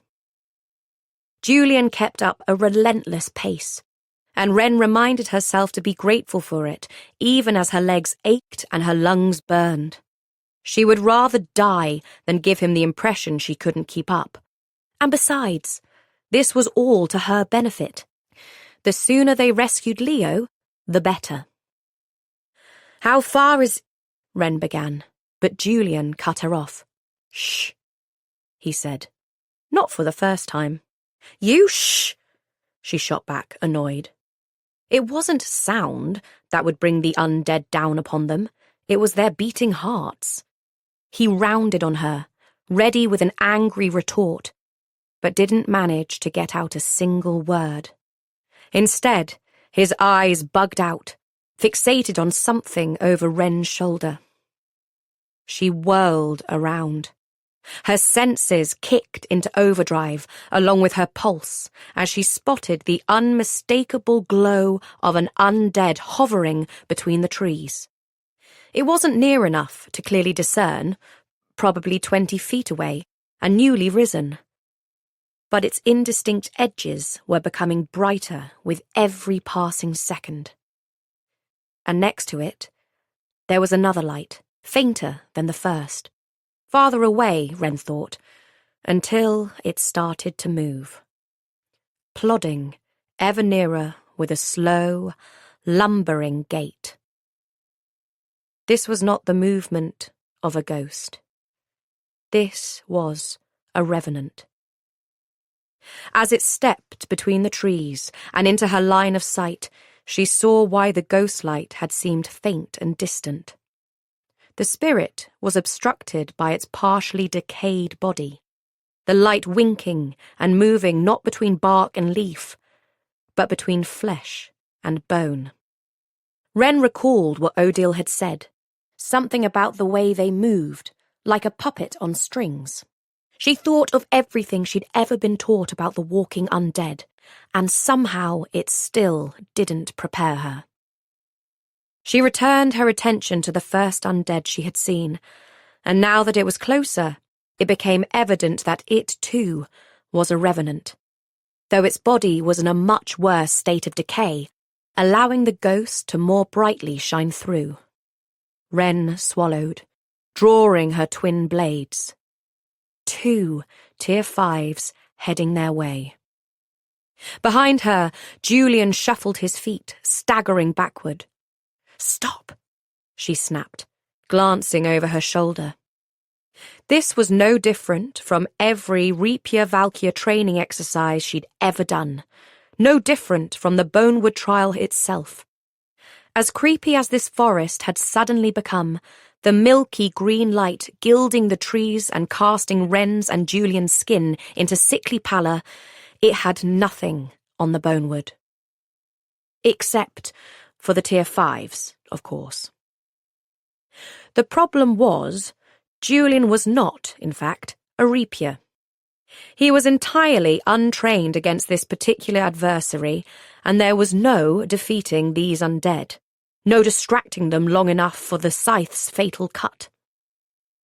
There was only offence and defence, and Wren knew which she preferred. She met Julian's wide, startled eyes. She shook her head. Never run. His muscles tensed, and she knew he wanted to argue. Might even be tempted to remind her that last time they'd fought side by side, he'd asked her to stay, and she hadn't. She could only hope that he was a better listener than she was as she turned back to their foe. Her grip tightened on her swords, and her mind raced through her various options. They had covered tier 5s in her lessons, but the reality of facing them was far more terrifying than she could have imagined. Knuckles or bone dust were always a valid stalling tactic, But what good was a few extra seconds of time in the middle of an apparently haunted forest? The undead would only continue their pursuit. Besides, they were revenants. They wore bones of their own, which would protect their ghosts and help them keep their form. Her swords were the best option, giving her range as well as precision. The soul tended to reside in the rib cage or the skull, and while the former would be easy enough to get to, the latter would be far more difficult. Still, if she could dispatch one of them, the other might flee or be hesitant to approach. Just as she'd decided on that course of action, 2 more began to materialize in the gloom, nearer than the others, and ranged to their left and right. Wren's stomach clenched. They were closing in. She raised her swords, and the closest revenants recoiled, but only for a moment before continuing steadily forward. Except they weren't actually converging upon her, as she'd originally thought. They moved almost in a wave, but not circling or surrounding. Their movements seemed defensive, as if they wanted her and Julian to move in a certain direction. It was like being herded. Every time Wren stepped to her right, the undead didn't so much as flinch. But even leaning to the left had them bristling within their bones, casting jarring, dancing light across the forest. They still didn't pursue her. They just crackled with tension and stood their ground. Sometimes ghosts behaved that way, becoming almost territorial over their corpses and unwilling to venture too far from their anchor bone. But these were tier 5s. They were revenants, and they brought their bodies with them. What could they be protecting? Wren took a deliberate step to the left. "Don't," came Julian's voice from behind her, somehow both breathless and sharp. Wren had almost forgotten him, which was poor behaviour for an aspiring valkyr. I'm just," she replied softly, keeping her eyes on the revenants as she moved slowly and cautiously. She had been taught to think of them like animals, with simple instincts and predictable behaviours. They were echoes, shadows of their living selves, shackled to their bones and to this world. They did not think, and they did not work together. "Go," came a voice, as soft and unpleasant as an icy finger trailing down her spine. And they certainly did not speak. Wren halted, tension locking her muscles tight. It couldn't be. She searched their rotted faces, seeking moving lips and vocal cords. But if an incorporeal ghost like the one from the bandit attack could shriek and attempt to talk, then she supposed these revenants could form words. Obviously the sound didn't come from their bodies at all. It came from their souls, their spirits. It came from beyond. Wren turned to Julian, but his attention was fixed on something behind them. Another revenant. This was the one who had spoken. Wren knew instantly, though it stood silent as the grave. Julian withdrew his staff, releasing the sharpened points and levelling it at the approaching revenant, but he didn't strike. This undead was small, child small, and it wore the decaying scraps of what had once been a lace-trimmed dress. The fabric rippled in an otherworldly breeze, along with strands of wispy hair, and though the body was little more than mottled bone, the way the ghost light emanated from its wide, empty eye sockets in focused points gave the impression of keen interest. Of life. It tilted its head, an uncomfortably innocent gesture, and seemed to stare at the weapon hovering near its face, as if it were curious. Julian's hands shook. Then it lifted a bony arm and pointed into the trees back the way they had come. Go! The word whispered through the air, raspy with age, but retaining the pitch and tone of the child who had spoken it. Julian didn't move. Neither of them did. But then, in a blink, the child's skeletal hand snaked out and took hold of Julian's weapon. He could have dislodged its grip, could have speared it through or struck it hard enough to crack its bones. But he didn't. He'd gone still as a statue, frozen before the revenant. As Wren watched, tendrils of the undead's ghost began to lift from its bones like steam. It swirled and eddied and then sharpened, crawling down its arm, toward the staff, toward Julian. Enough. Now that the ghost was separating from its body, it was vulnerable. A cloud of bone dust was all it took to have the revenant reeling and screeching in pain. Wren ignored the ear-splitting racket and shoved Julian aside. She planted the sole of her boot square into the revenant's now spiritless chest cavity, cracking the brittle bones and sending the corpse flying to the ground. In response to this assault to its physical body, the ghost separated even further, rising in a tide that Wren slashed clean through with her bone blades. The wisps began to dissipate, so she turned back to Julian to make sure he was okay. But she'd barely laid eyes on him when he shouted, "Look out!" She turned. The ghost's pieces, which should have returned to the ether by now, were swirling and ebbing, reshaping before her very eyes. Impossible. Before she could do more than think the word, the ghost dove straight for Wren's face. Unable to react in time, she felt something hit her shoulder hard, something living. And the next thing she knew, she and Julian were sprawled on the ground. Above, the ghost had given its final assault. Its form disappeared in a cloud of green-tinged smoke. Wren turned to Julian, her relief at avoiding a collision with the ghost freezing in her lungs, when she saw him hunched over his left hand, staring down at the gloved appendage, his face bone white. Apparently they had not both gotten away unscathed.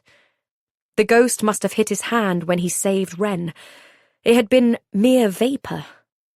Did that mean the death rot would be less potent? Wren didn't know. She didn't know, and the other revenants were coming their way. "Julian," she said firmly, and he turned an anguished face toward her. "On your feet, now!" He obeyed at once, clearly in shock, his staff held loosely in his uninjured hand. "Remember what I told you before?" she asked, sheathing one of her swords and keeping her other blade raised between them and the undead. "Forget it!" "What?" he said, distractedly, clutching his hand to his chest. The row of undead flared brightly, ready to attack at long last. Wren sheathed her second sword and grabbed Julian's shoulder instead, dragging him with her, turning her back, lowering her guard, and breaking every rule of her training. "Run!" Chapter 19. They ran at full tilt between the trees, moving dangerously fast in the darkness, stumbling through the underbrush and narrowly avoiding losing an eye to wildly swinging branches. Wren's ankle throbbed, and she was certain Julian was feeling his own wounds, but they couldn't slow down. While she kept one hand on him, urging him forward, she dipped her other hand into the bone dust at her belt. The revenants were behind them, pursuing with a sluggish but steady tread. It was the only reason running was a viable option. Their corpses slowed them down. Fearing what else might decide to pop up, however, she cast handfuls of bone dust in sweeping arcs that painted the trees white and powdered their clothes. But there was no sign of any undead, except those that followed them. If Wren were alone, she'd just run until the sun came up, or she'd cleared the trees, whichever came first, and hope that the undead didn't pursue in the daylight, preferring to remain in the shelter of the forest. But she wasn't alone. She was with Julian, and not only was he injured from the kidnapping at the fort, but the way he grimaced and clutched his hand told her he had definitely been touched by a ghost, which meant death rot. He needed to be treated immediately. But where? How? As she continued to run in a panic, the trees began to thin somewhat, and a spindly structure rose before them. It was like a tower on stilts, with a rickety ladder dangling from a trapdoor in the floor above. It must have been a watchtower. That explained the height at least, and Wren did a cursory scan with her senses before deciding it was safe and shoving Julian ahead of her up the mouldering rope ladder. The instant Wren reached the top, she peered back down to see the undead ranged below. Their necks craned unnaturally to look up at her. Fear pierced her gut. Those hollow faces, those empty eyes. Wren knew the human skeleton inside and out, and had seen it in varying levels of decay since she took her first anatomy lesson at 8 years old. But it was one thing to see it on a table for study, or to find it buried in the ground, and something else entirely when it walked like the living, but decidedly unlike any living person she had ever seen. Everything about them was wrong, and the way their ghost glowed from within, it was both like a prisoner desperate to be free and like a supernatural puppeteer pulling strings, and it made her skin crawl. When one of them put a bony hand on the bottommost rung, the fear in her stomach twisted. Ghosts couldn't leave the ground, but maybe ghosts with a body could. She withdrew a knife, hacking at the ladder until the rope snapped and fell away. The undead watched it drop onto the ground before them, then looked up again. Wren glanced around. Would they try to climb some other way? She had known the undead to be single-minded and determined when provoked. She had been chased by ghosts before, pursued to the edges of their range, or until something easier came along. But she had never known the undead to be capable of problem-solving or strategizing. Then again, she had been proven wrong more than once in the past couple of days. So what was one more thing? When they didn't make a move, just simply stood and stared, Wren expelled a shaky breath. Their ghosts were irritated, but while they could detach from their bodies and pose new and dangerous threats, they couldn't fly. But as she stared down at their unnaturally still bodies, a new worry took hold. How long could they stand there without moving? Hours, surely. Maybe even days. But before the thought could overwhelm her, the cluster of undead dispersed, all walking in the same direction at the exact same time, as if summoned by an unheard call. This groupthink, it was unnatural, dangerous. She had not been trained for this. Wren thought of that rumour Julian had mentioned, a corpse queen enslaving the undead. Was it she who called them now? She quickly shook it aside. She had enough to worry about without scary bedtime stories factoring into the mix. Whatever might come, she and Julian appeared to be safe. For now. Turning from the hatch, she found him in the shadows of the small, round tower. He was hunched against the wall, eyes lidded and breath uneven, his staff tossed carelessly onto the floor. "They're gone," she said, hoping to ease that particular worry as she moved closer to him. Her eyes were adjusting to the gloom after the intensity of the ghost light, and she could now make out the way his mouth was pulled down in the corners in a grimace. "Let me," she began, but he cut her off. "What the hell were you doing back there?" he demanded. What do you mean?" "You," he said, gasping, "attacked them. You wanted a fight, kept edging closer." "No, that's not... They weren't behaving right. I only wanted to understand..." "Of course they're not behaving right," he said harshly, forcing the words out. "There's nothing right about them. They're undead. They're wrong, and you shouldn't have." He was panting now, clutching at his arm. "Shouldn't have what? That child, Revenant, was seconds away from attacking. I was trying to protect you." "No," he said, shaking his head forcefully. "You were trying to prove you could. If we had left them alone, they don't always chase." "How do you know that?" Wren demanded. He sighed, expression bleak as the anger seemed to leach out of him. "That's not the first time I've seen them. Sometimes our patrols..." He took a deep, shuddering breath. "Avoiding them is our only hope, and when that fails, we run. Sometimes it works." Wren faltered. Was he right? Could she have backed down? Could they have simply walked away? Yes, a voice said in the back of her mind. Yes, they could have if she hadn't been so curious about their behaviour, if she hadn't needed to figure it out, to test it. But what the undead did, and how they acted, it was important to their survival that she understand. She couldn't keep them alive in the haunted territory if she didn't know what to expect. She pressed her hands into her eyes. "Let me see your arm," she said, ignoring his comment because she was being mature, not because she didn't have a response. He recoiled. "Don't. You have to let me see. If the ghost touched your bare skin..." "It didn't," he said through clenched teeth. It's cold. Just cold."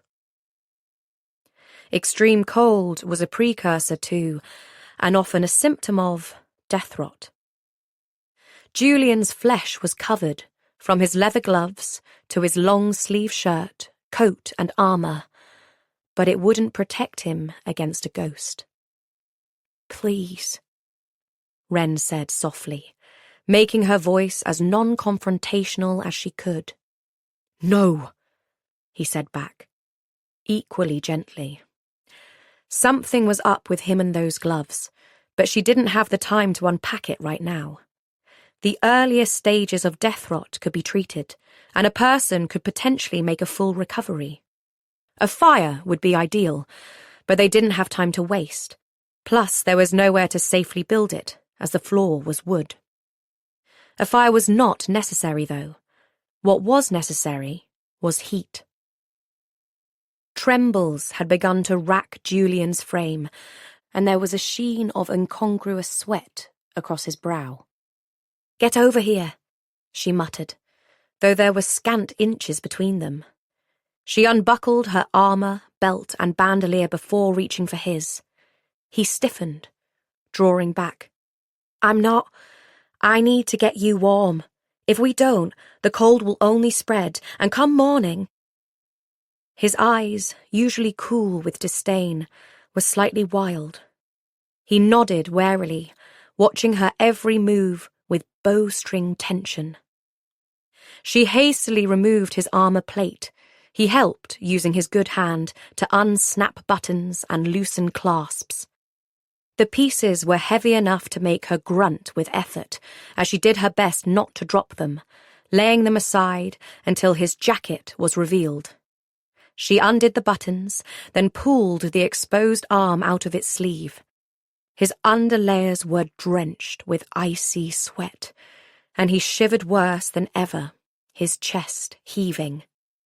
"Trust me," Wren murmured, tugging on his second arm, its sleeve catching on his glove. She worried about the damp sweat trapped within the fabric, but they couldn't afford any more arguing. "Trust," he repeated faintly. Wren looked up at him. "I'm all you've got." His gaze was searching for a moment, then he nodded, letting her get back to work. With both arms released, Wren crossed them and pressed his hands against his chest, the left hand, the one that had made contact with the ghost, underneath the other, directly overtop his heart. She could see the way he curled in on it, grateful at the wave of warmth permeating his skin. Wren recalled her first brush with exposure to death rot, how a ghost had slipped past her guard, and though she had sworn it touched her, there had been no marks on her skin. Still, the cold had lingered, and even after treatment and a hot bath, she trembled all night in bed. She tugged his coat more tightly around his shoulders, securing it, but she didn't fasten the buttons. Instead, she turned to her own.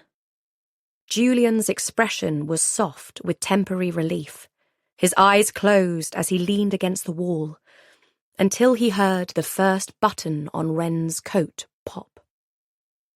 "What are you doing?" he demanded, standing upright, his eyes wide open once more. "Do you want to lose your hand?" she snapped. Bending over their bags, she unearthed a blanket and spread it across the cold floor, shoving him down so he was lying on his side, staring up at her, as she proceeded to undo her jacket, the cold air creeping in against her shirt. Rather than protest outright, Julian gave her a weird smile, as if he'd thought of something funny. "No," he murmured, eyes fluttering closed again. "No, I do not." "Then shut up and count yourself lucky. It usually takes at least a few drinks and some pretty words to get this close to me." "Somehow, I doubt that." He was not entirely wrong. Wren had tumbled around with boys, with or without the drinks, and with or without the pretty words. "Are you saying I'm easy?" she asked. He huffed. "I'm saying you have no interest in pretty words." For some reason, that statement made Wren's throat tighten. "It's a good thing, too, since I haven't gotten a civil one from you since we met. I'm not in the habit of lying." Wren scowled, not that he saw, and removed her coat. "Good. Then I don't want to hear you complain about this." "Complain about?" Wren lay down beside him, and he gasped as she slipped inside his open jacket and pressed herself against his crossed arms, enveloping him in what was essentially a hug, her hands sliding under his jacket to meet around his back. Her coat, still clinging to her shoulders, fit under his, creating a barrier to keep the heat in, just as his did for him. Julian went instantly rigid, spine straightening and pulling away from her. "Stop it," she murmured, her mouth landing somewhere in the space near his collarbone. She tightened her grip on his back, waiting for the chill of her intrusion to dissipate, for heat to build between them. It didn't take long. Silent, tense seconds turned into languid ones, each muscle in Julian's back unlocking beneath her hands. She rubbed up and down, tentatively, creating more heat, while his hand, which had been cold against Wren's chest, started to steadily warm. His breathing went from shallow and tight to deep and slow. His cheek lowered, propping itself on the top of Wren's head. "Sleep," Wren ordered. He needed to gather his strength, and there was no better way.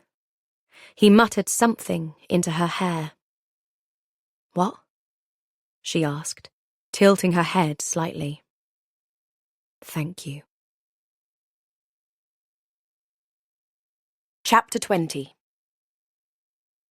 Wren remained wrapped up in Julian for an hour at least, waiting until every twitch and tremble receded, his muscles heavy and his chest rising and falling in the rhythms of deepest sleep. He had rolled over slightly, taking Wren with him, so she was essentially sprawled on top of him. She squinted toward the hatch, anxiously looking for the telltale glow of the undead, but all was darkness. Her breath misted before her, but she remained warm in the ironsmith's embrace. His eyes were closed, his brow furrowed slightly. She drew back carefully, watching his face as she did, but he didn't wake. His skin was dry with a healthy flush of colour, not pale or clammy with cold sweat like it had been before. She looked at his arms, still crossed against his chest, and pulled one of her hands from behind his back to touch his skin through his shirt. Even though she'd prefer to actually see the lack of death rot than just assume it, peeking when he was unconscious was a line she didn't intend to cross. Besides, she felt only the warmth of healthy skin beneath her hand, and if the rot had started, he would be in excruciating pain at her touch. Expelling a relieved breath, she slid her other arm out. It had fallen asleep, shaking it as she extricated herself. His frown deepened at her departure, as if unhappy with the sudden space between them, and the incongruous sight of it wormed its way into Wren's chest. Of course he was sleeping, and how he actually felt was the exact opposite. He'd never wanted her so close to him to begin with. Going to their packs, she unearthed the rest of their blankets and piled them on top of him. She thought again of a fire, but even if she could manage to create something that didn't burn the place down, it would only draw attention to them. There were more than undead threats in the breachlands, as their run-in with the bandits the day before had proven. They had gotten extremely lucky finding this place. She didn't know how much farther Julian could have run, and despite how much she liked to brag about her skill, Wren would have had a difficult time protecting them against a handful of Tier 5s. She could have tried a defensive ring, using bone dust to enclose them in safety, but even at Marrow Hall they had warned that revenants had a certain resistance to its effects. The remnants of their bodies protected their ghost, and could allow them to pass through a bone dust ring, or at least reach beyond its barriers. Ideally, that's when Julian's iron sword would come in handy. And really, the pair of them might make the perfect team against these walking undead, if they could only find a way to work together properly. She stared longingly at the nest of blankets, the lingering memory of his warm skin appealing, especially as she had left her jacket somewhere inside. She was exhausted, both from the scant amount of sleep they'd managed early that morning and the series of attacks before and after it that had made up the past few days. But as soon as she closed her eyes, she saw those revenants standing below the open hatch, looking up at her. She saw them reach for the ladder, and the vision chased away the possibility of sleep. Instead, she took up her bone blades and perched next to the trapdoor, watching, waiting, just in case. When Wren next became aware of herself, she was slumped against the wall beside the trapdoor. Golden light filled the tower, and Julian crouched before her, a hand on her shoulder. "I'm awake," she mumbled, lurching upright. She stared down through the hatch again, stretching her senses, but the revenants had not returned. Julian sat back on the heap of blankets, scrubbing at his face as if he'd just awoken as well. "How's your hand?" she asked. He looked down at it, clenching and unclenching his fist. He nodded. "It's good." "Good," Wren said. He tugged at the edge of his glove and then smiled, a soft, affectionate expression she'd never seen on his face before. He was fiddling with something. A bracelet? "What's that?" He glanced at her, and apparently he was in a talkative mood, because he actually lifted the bracelet to give her a better view. It's a good luck charm. It was made of simple iron links with 3 roughly hewn beads that slid across the surface. These are iron ore, raw and untreated. There's one for each of the House of Iron rankings. He touched the first bead. The hammer, which is the artisan, the person who crafts our weapons and armor. Then we have the sword, he said, touching the next, which is the warrior, the person who uses them. I'm a sword, he added, flicking a look in her direction before he continued to the last bead. And then the anvil. They are the historians, the protectors of the law, the foundation. We have 3 too, Wren murmured. The rapier, the person who severs the ghost from its bones. They also handle funeral rites once they age out of active duty. There's the valkyr, the one who defends the rapier against the undead. Let me guess, you're a valkyr. She bowed her head in acknowledgement, ignoring the twinge that told her it wasn't technically true, and he smiled smugly. And then we have the fabricators. They're like your hammers, I suppose. But there are a lot of different specializations. Weapons and armor, yes, but also protections. Like the wall. Right. So they make weapons and armor, plus talismans for roads and towns. He nodded, still toying with the bracelet. Who wants to keep you safe? She asked. When he lowered his brows in confusion, she clarified. The charm. Who gave it to you?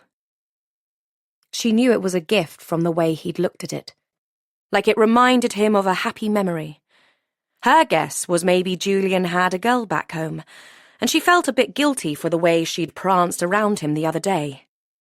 And a bit disappointed too, if she was honest. Oh, he said, surprised and suddenly uncomfortable. He dropped his hand. My little sister. Oh, Wren echoed, and he looked puzzled at her reaction. She cleared her throat. Well, I guess it worked, didn't it? You were shot by an arrow the day we met. My breastplate worked, he said dryly, sliding his hand over the place where the armor had saved him. Then he huffed out a laugh. I tried to tell her I am literally covered in iron. 3 extra rocks won't do much. But she wouldn't hear of it. She's superstitious and stubborn. I like her already. He tilted his head. Yes, I suspect you would. Wren couldn't figure out what to make of that. What about last night? That was the hand that almost got exposed. I think she's onto something. I think I have you to thank for that, he said. Wren's stomach squirmed at the intense, unguarded look in his eye. Yeah, well, you already have. His expression flickered, and he glanced down, noticing her jacket amid his blankets and bedding for the first time. She could almost see his tired brain trying to work through it all, recalling how they'd lain in an embrace, and his murmured thank you before he'd fallen asleep. I thought I dreamed you, he muttered, then froze. I thought I'd dreamed it. Wren stood and picked up her coat, smiling as she pulled it on, delighted at the flush crawling up his face. I guess today is the day your dreams have come true. He gave her a flat stare, and she laughed, doing up the buttons. You're welcome, by the way, she said. I knew you had it in you. He rolled his eyes, but she thought she could see him stifle the smallest of smirks before he cleared his throat and stood. We need to figure out our next move. Are we alone? For now, Wren said, peering down the open hatch again, though she could sense there were no undead in the vicinity. She turned her gaze to the narrow windows that sat at regular intervals along the wall. All she could make out were tree branches. "I just don't know where we've wound up. We ran for a while last night, but in what direction?" Julian, who had been refolding some of the blankets, straightened. His gaze roamed the space before landing on the ceiling, where, much to Wren's surprise, an additional trapdoor sat. It was currently closed, but Julian extended his arm and flicked the latch. "This was a watchtower once," he explained, confirming Wren's suspicion as the door groaned open, revealing a perfect circle of blue sky studded with clouds.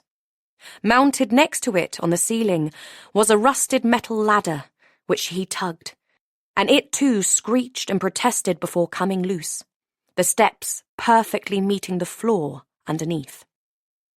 "Steel," he muttered with distaste, shaking his head.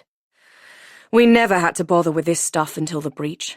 Suddenly we couldn't afford to waste good iron on anything other than weapons and armor."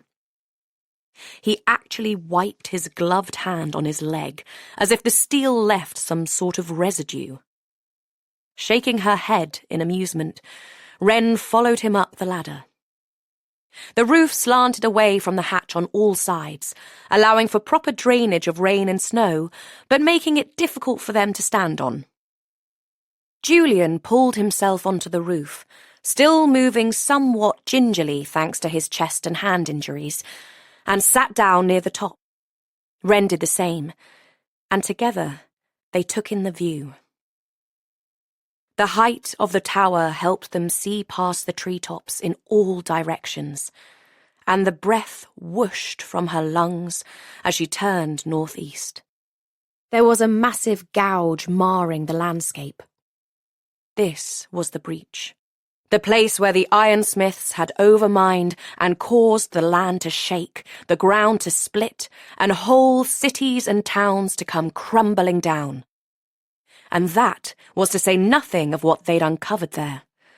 A lost city filled with undead. It was as jagged as a scar, deep and dark, save for a faint, unnatural green glow. Julian pointed at the vista before them. "There were once 3 mines here," he said, indicating each spot in turn. One was on the very edge of the breach, which sat at the base of what Wren assumed was the Adamantine Mountains. "It was apparently Orton, a newer mine that caused it," he said. "Not that it mattered. Undead spewed out of every mine within a 20-mile radius. There was even a gold mine to the north that was overrun, but luckily it collapsed before the revenants could spread. Most of the people escaped, and when they built the wall, they made sure to close it off with the rest of us." "Why did they build it underground?" Wren wondered aloud, unable to tear her eyes from the view. Julian shot her a puzzled look, so she clarified. "The Bonesmith city, I mean. It's not like they were mining for dead." "No," Julian agreed. "They were mining for magic." Wren turned to him. "What do you mean?" "Well, magic comes from the earth, right? So the anvils, our scholars," he reminded her, "they think the ghostsmiths were looking for more. They didn't just go away when the rest of the smiths rejected them. They came here and started digging. The anvils think their whole society was built, defended, and maintained by the undead."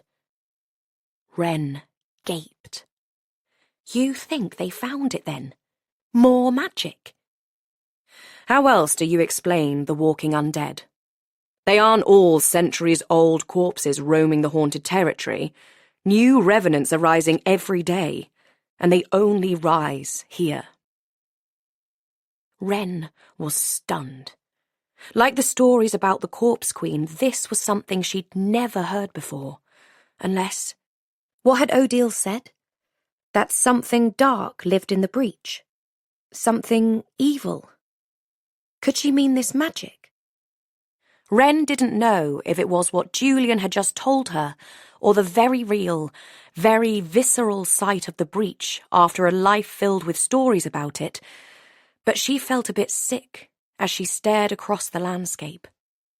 Even in the daylight, she could see the ghost glow, which added a surreal, sinister tone to the rocks and hillsides. She could only imagine the view at night. And the undead. Would they be visible, wandering to and fro, or did they mostly slumber until the living crossed their path? Everything looked barren. Not a person or animal to be seen, nor a sound to be heard. A question rose to the surface of her mind. Where do we cross? The breach stretched unbroken from the mountains in the north to the dense forest in the south. A short, sharp laugh. He extended an arm. We don't. We go around it through those trees, which are part of the Norwood, the same forest we're in right now, and then turn north on the far side. Wren followed the path, which required a massive detour. Julian dropped his hand. I'd thought that sticking to the outskirts of the haunted territory would keep us mostly safe, but if last night is any indication... He rubbed at his jaw, then shifted his gaze to the landscape nearer at hand. Towers like this were built soon after the breach, meant to keep track of any wayward undead that came anywhere close to civilization, so they could raise the alarm. They were placed well outside the danger zone.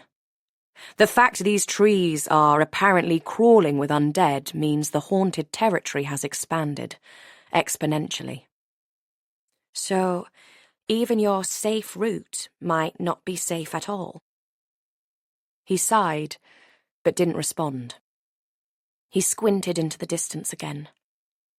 I could have sworn the breach didn't extend quite this far south. As I understood it, it didn't reach the Norwood, but... Could it have grown? Wren asked. The edges were difficult to discern, jagged and crisp in some places, but obscured by rock and fallen structures in others. Entire towns had fallen into that gorge when it first cracked open, so it didn't seem beyond the realms of possibility that the ground might give way further. A visible shudder went down Julian's spine. He hesitated, then shook his head resolutely. No. It was mining that caused it, and no one would be fool enough to go digging down there anymore. It's going to be a hard journey, but if we stick to the tree line... He trailed off. It's our best chance.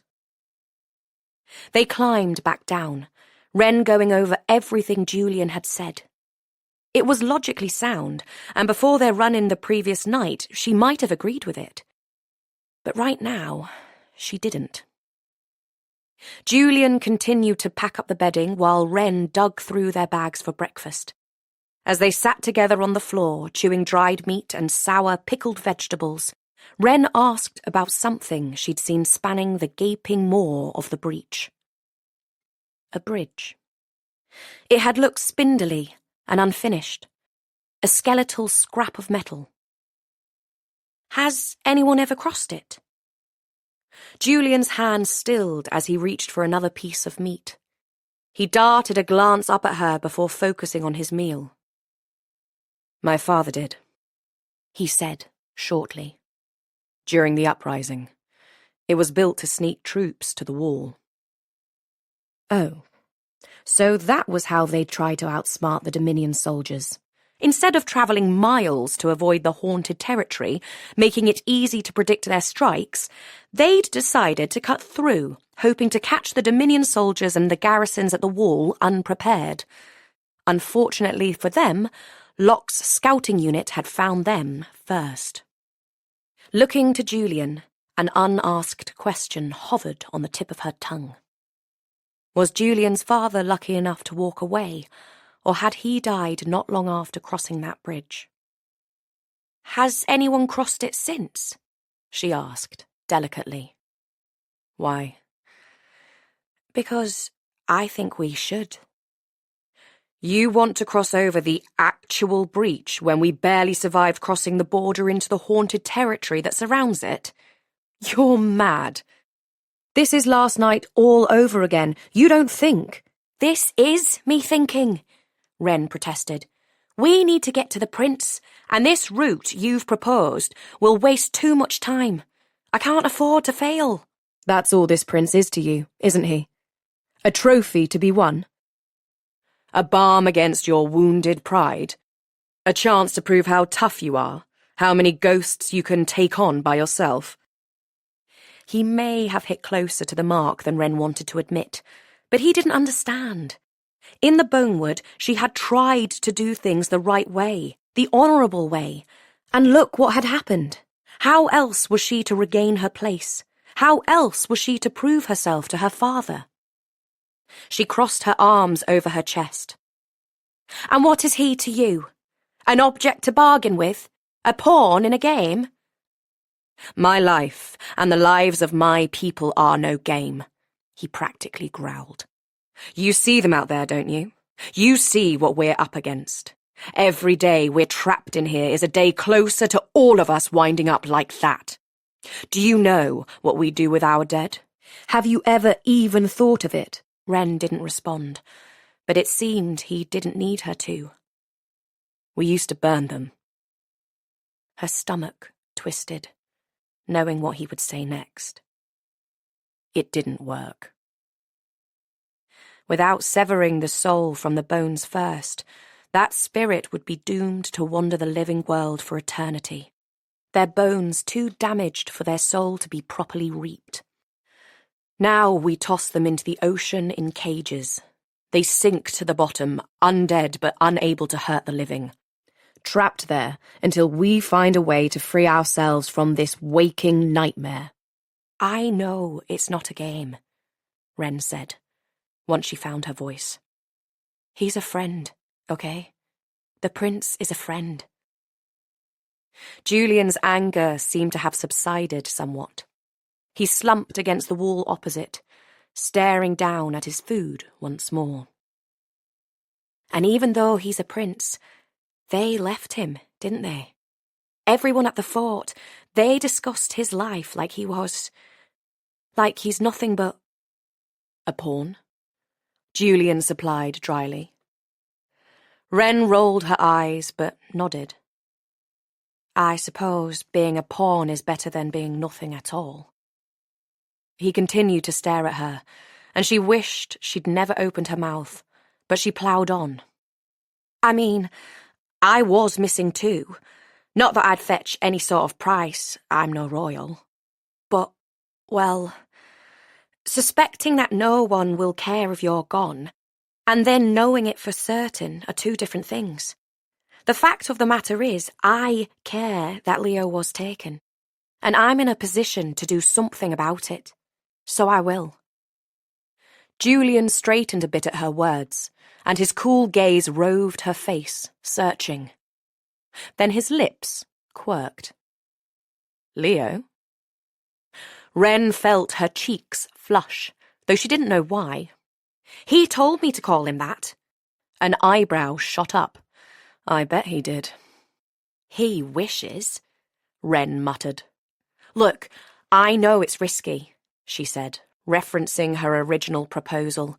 And I know I've acted without thinking things through before. She swallowed. I've been doing that long before I met you. But this time I have thought this through. And given what I've seen so far, nowhere is safe. And these undead, they're nothing like what I've studied or been told about. They're intelligent and seem to have some means of communicating or connecting with one another. They have unified goals, some joint purpose, and I worry that the longer we take, the greater the chances they could bring the entire undead population of the haunted territory down upon us. The sooner we get through, the better. She met Julian's gaze. He didn't speak, his expression unreadable. I know it's the reckless thing to do, she continued, but he cut her off.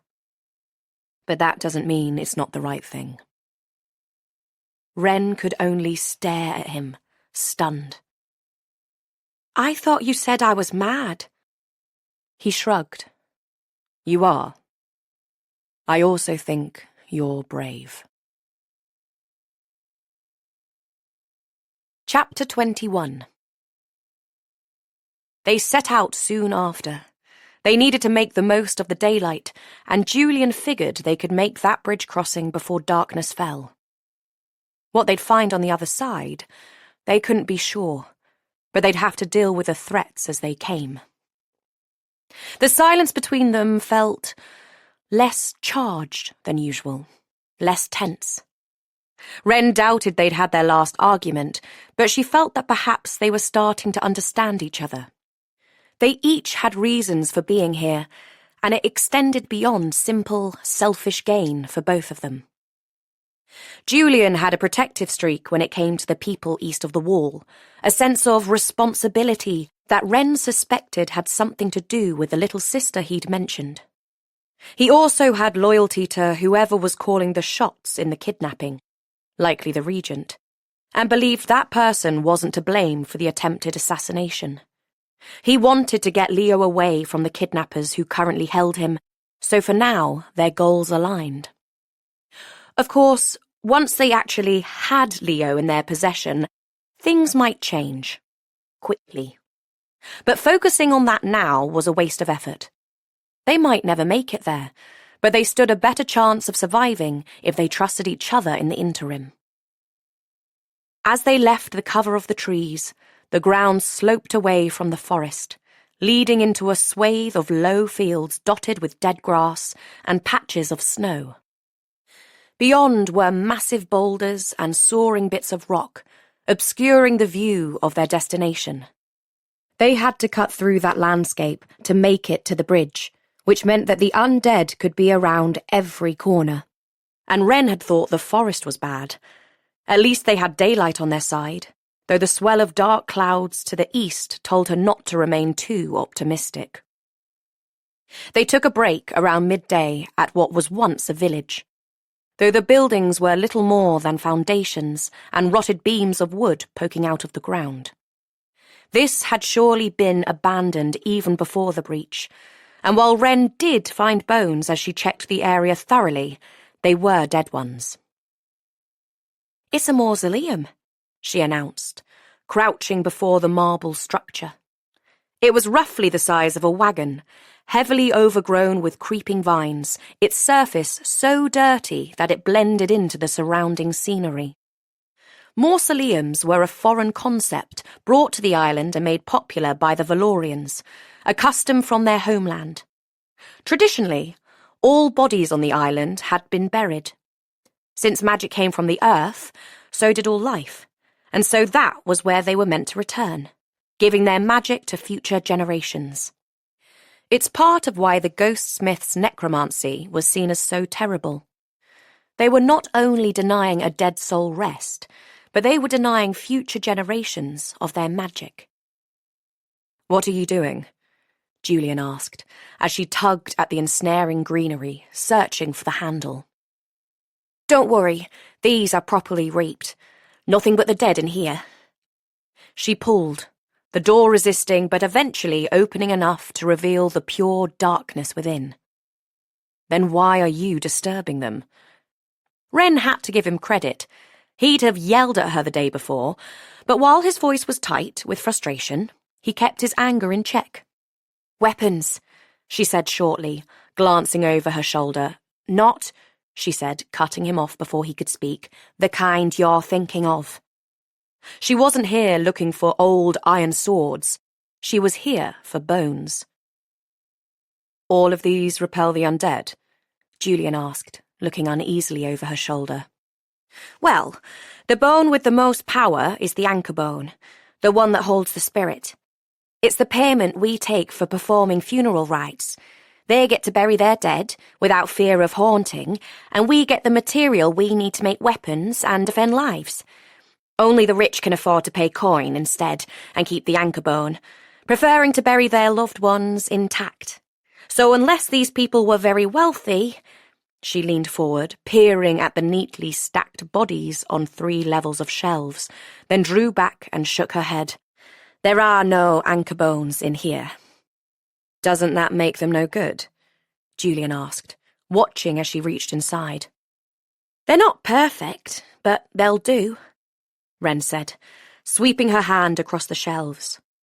Her bone dust was most in need of replenishment, but she'd settle for some knuckle bones in the meantime. They were the least useful of her weapons, but they still did damage. Julian wore a thoughtful expression as he helped her close the door after she'd finished. Did you ever consider being a rapier? He asked. No way, Wren said at once. I always wanted to fight. Unsurprising, he said dryly. Are all valkyrs as reckless and foolhardy as you? I mean, they try, Wren said, and he actually smiled. A full-blown, teeth-baring smile, and fuck if it didn't make her smile in return. She was suddenly desperate to change the subject. I did take some introductory reaping courses, we all have to, learning about anchor bones and ley lines. I hardly paid attention. I just wanted a sword, or 2. My father is a valkyr, so it seemed the only path for me. I know the feeling, Julian said softly, staring in the direction of the bridge. Honestly, I wasn't really interested in fighting, but I guess you could say it was a family tradition. Your father? Wren began, choosing her words carefully. He's a sword too. He was, Julian said, not looking at her. His hand was resting against his chest over the arrow wound again. She'd have thought he was in pain from the way he kept touching it, but he never winced or grimaced, and she suspected it was more of a nervous gesture than anything else. Until he fought during the uprising. He never came back. Their path toward the bridge was an indirect one. They had to move around the landscape, climbing every now and again to make sure they were on course. They'd gone farther north than they should have. But eventually, they found the remnants of an old road, and it was a clear shot from where they stood to the bridge. The iron structure pierced the grey clouds above, the glow of the breach painting everything in shades of eerie ghostlight. It was a foreboding sight, causing tension to tighten Wren's shoulders. She turned to Julian to gauge his reaction, but he was staring in the exact opposite direction. Behind them, the road continued, cutting through a rocky hillside before dipping into some sort of valley. And rising from that sunken landscape was another wash of familiar, otherworldly green. The daylight, coupled with the rising hills, must have blocked it from their earlier view, and Wren's magic struggled in their heavily haunted surroundings. But with the amount of ghostlight emanating from that direction, there was certainly something undead nearby. Most likely, several somethings. A part of her wanted to investigate, but her curiosity had already gotten them into trouble, and she'd promised to avoid the undead. Julian, however, seemed to have forgotten that promise and the logic behind it. He strode towards the valley without a backward glance. Hey, what are you doing? We need to make that bridge before... Wren followed him, but as soon as they crested the ridge, the words died in her throat. What lay before them was the remnants of a battlefield. Churned up earth, rusted wagons and broken weapons, sun-bleached and grown over with grass and wildlife. And there were bodies. Countless corpses strewn across the road, human and horse, decomposed and picked over by whatever scavengers dared to venture here, leaving nothing but dented bits of armour and mouldering leather behind. Nothing. Not even bones. Or rather, there were bones, but they were so severely damaged, they were little more than dust blowing in the wind. And their ghosts? They were less than tier 1s. They existed in a haze of green ghostlight, their bodies broken beyond repair, beyond reaping. The spirits of these poor undead souls suspended in this state of not being forever.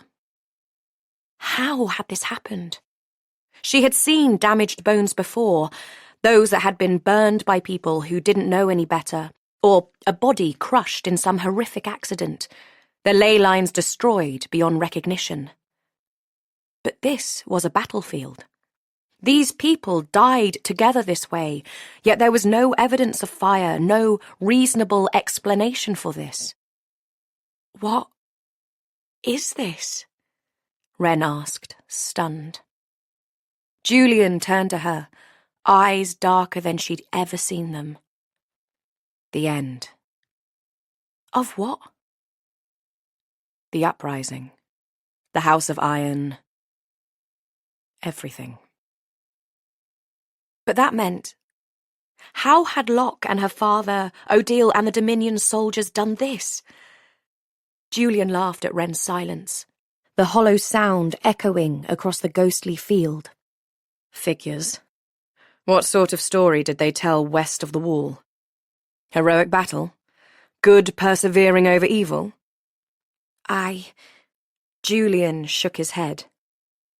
Some say it was the undead. No, Wren said, shaking her head. With death rot, there's no ghost, no haunting, and the bodies, they couldn't look like this. No, Julian said softly, as if he agreed. Others say it was the graven heir. Locke. Wren averted her gaze, desperately glad she'd never given Julian her family name.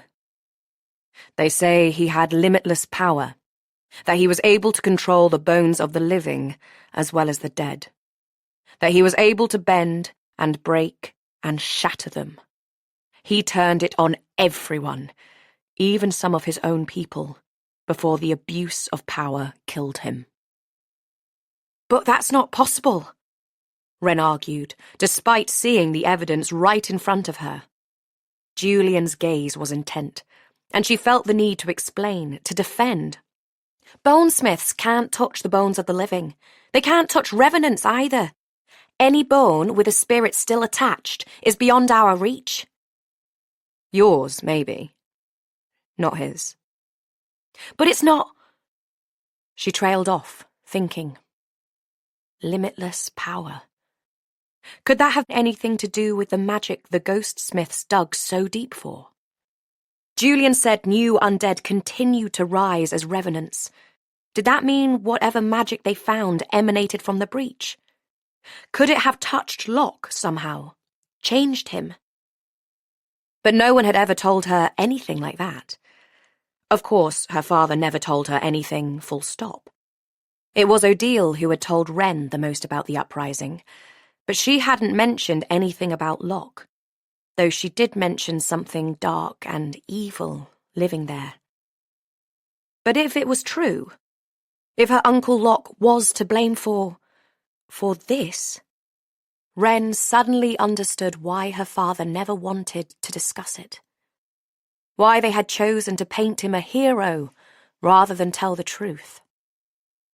All she could see was death. But even that wasn't true. This was worse than death. This was not death. This was eternal damnation. Julian wandered toward the edges of the battlefield, staring intently at the iron-armoured corpses there, as if he wanted to go near, but feared the haze of undead swirling about. Wren took her sword and swiped it carefully through the mist. It swirled, parted, but there was no reaction. They won't attack, she said softly, coming up behind him. They can't. They're too disconnected from their bodies, from their lives. They just are. He glanced her way, then knelt over the nearest body. It wore iron armour, like most of them did, its condition pristine, despite the years and elements that had attempted to weather it. Given Julian's reaction to Wren wanting to loot the corpses of the bandits, she was unsurprised that he made no move to take anything. But what had he said? That since the breach they couldn't afford to waste iron on anything but weapons and armour? It made sense given that they'd had to close the mines and were forbidden from reopening them. And yet here was a field of it, just waiting to be taken and reused. He glanced up, and somehow he seemed to know what she was thinking. Once an ironsmith wears their armour in battle, it's considered blooded, and a bond forms between the smith and the armour. They say it strengthens the magic, and the more battles fought, the stronger that bond. It's familiarity, basically the cornerstone of all smith magic. Wren nodded. The more time a smith spent with their material, the stronger their power became, both specifically, as in the case of personal armour and weapons like Julian was describing, and generally, with years of training encouraging magical talent to grow over time. In fact, the very first smiths in existence developed their abilities based on where they lived. The first woodsmiths had lived in the forested regions to the north, the first stonesmiths in the western highlands and rocky shores. All the metalsmiths found themselves conveniently living near large deposits of iron or veins of gold, and the first bonesmith had been one in a long line of grave diggers toiling in the dirt. The first ghostsmith had apparently owned a cemetery. But it's more than that, Julian continued, frowning as he struggled to find the words. It represents struggle, I think. Like nothing good should come easy, and power should be earned. Wren tilted her head, considering. She liked the idea that a person was rewarded for their hard work, even if magic, like power, was something some people were born with. When an ironsmith dies, Julian continued, getting to his feet, they are buried with their armour.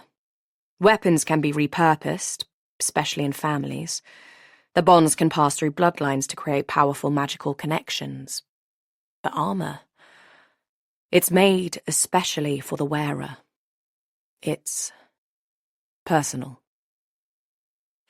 I suppose this is why you didn't appreciate my corpse looting before, Wren asked, feeling a twinge of shame. No, he said hastily, apparently wanting to make her feel better for some reason. It was... You were just being pragmatic. I think, sometimes, it's hard for me to see bones and bodies as sacred. They're a part of my everyday life. Peering out across the field, she spotted several bodies in Dominion colours, too. Their steel-rusted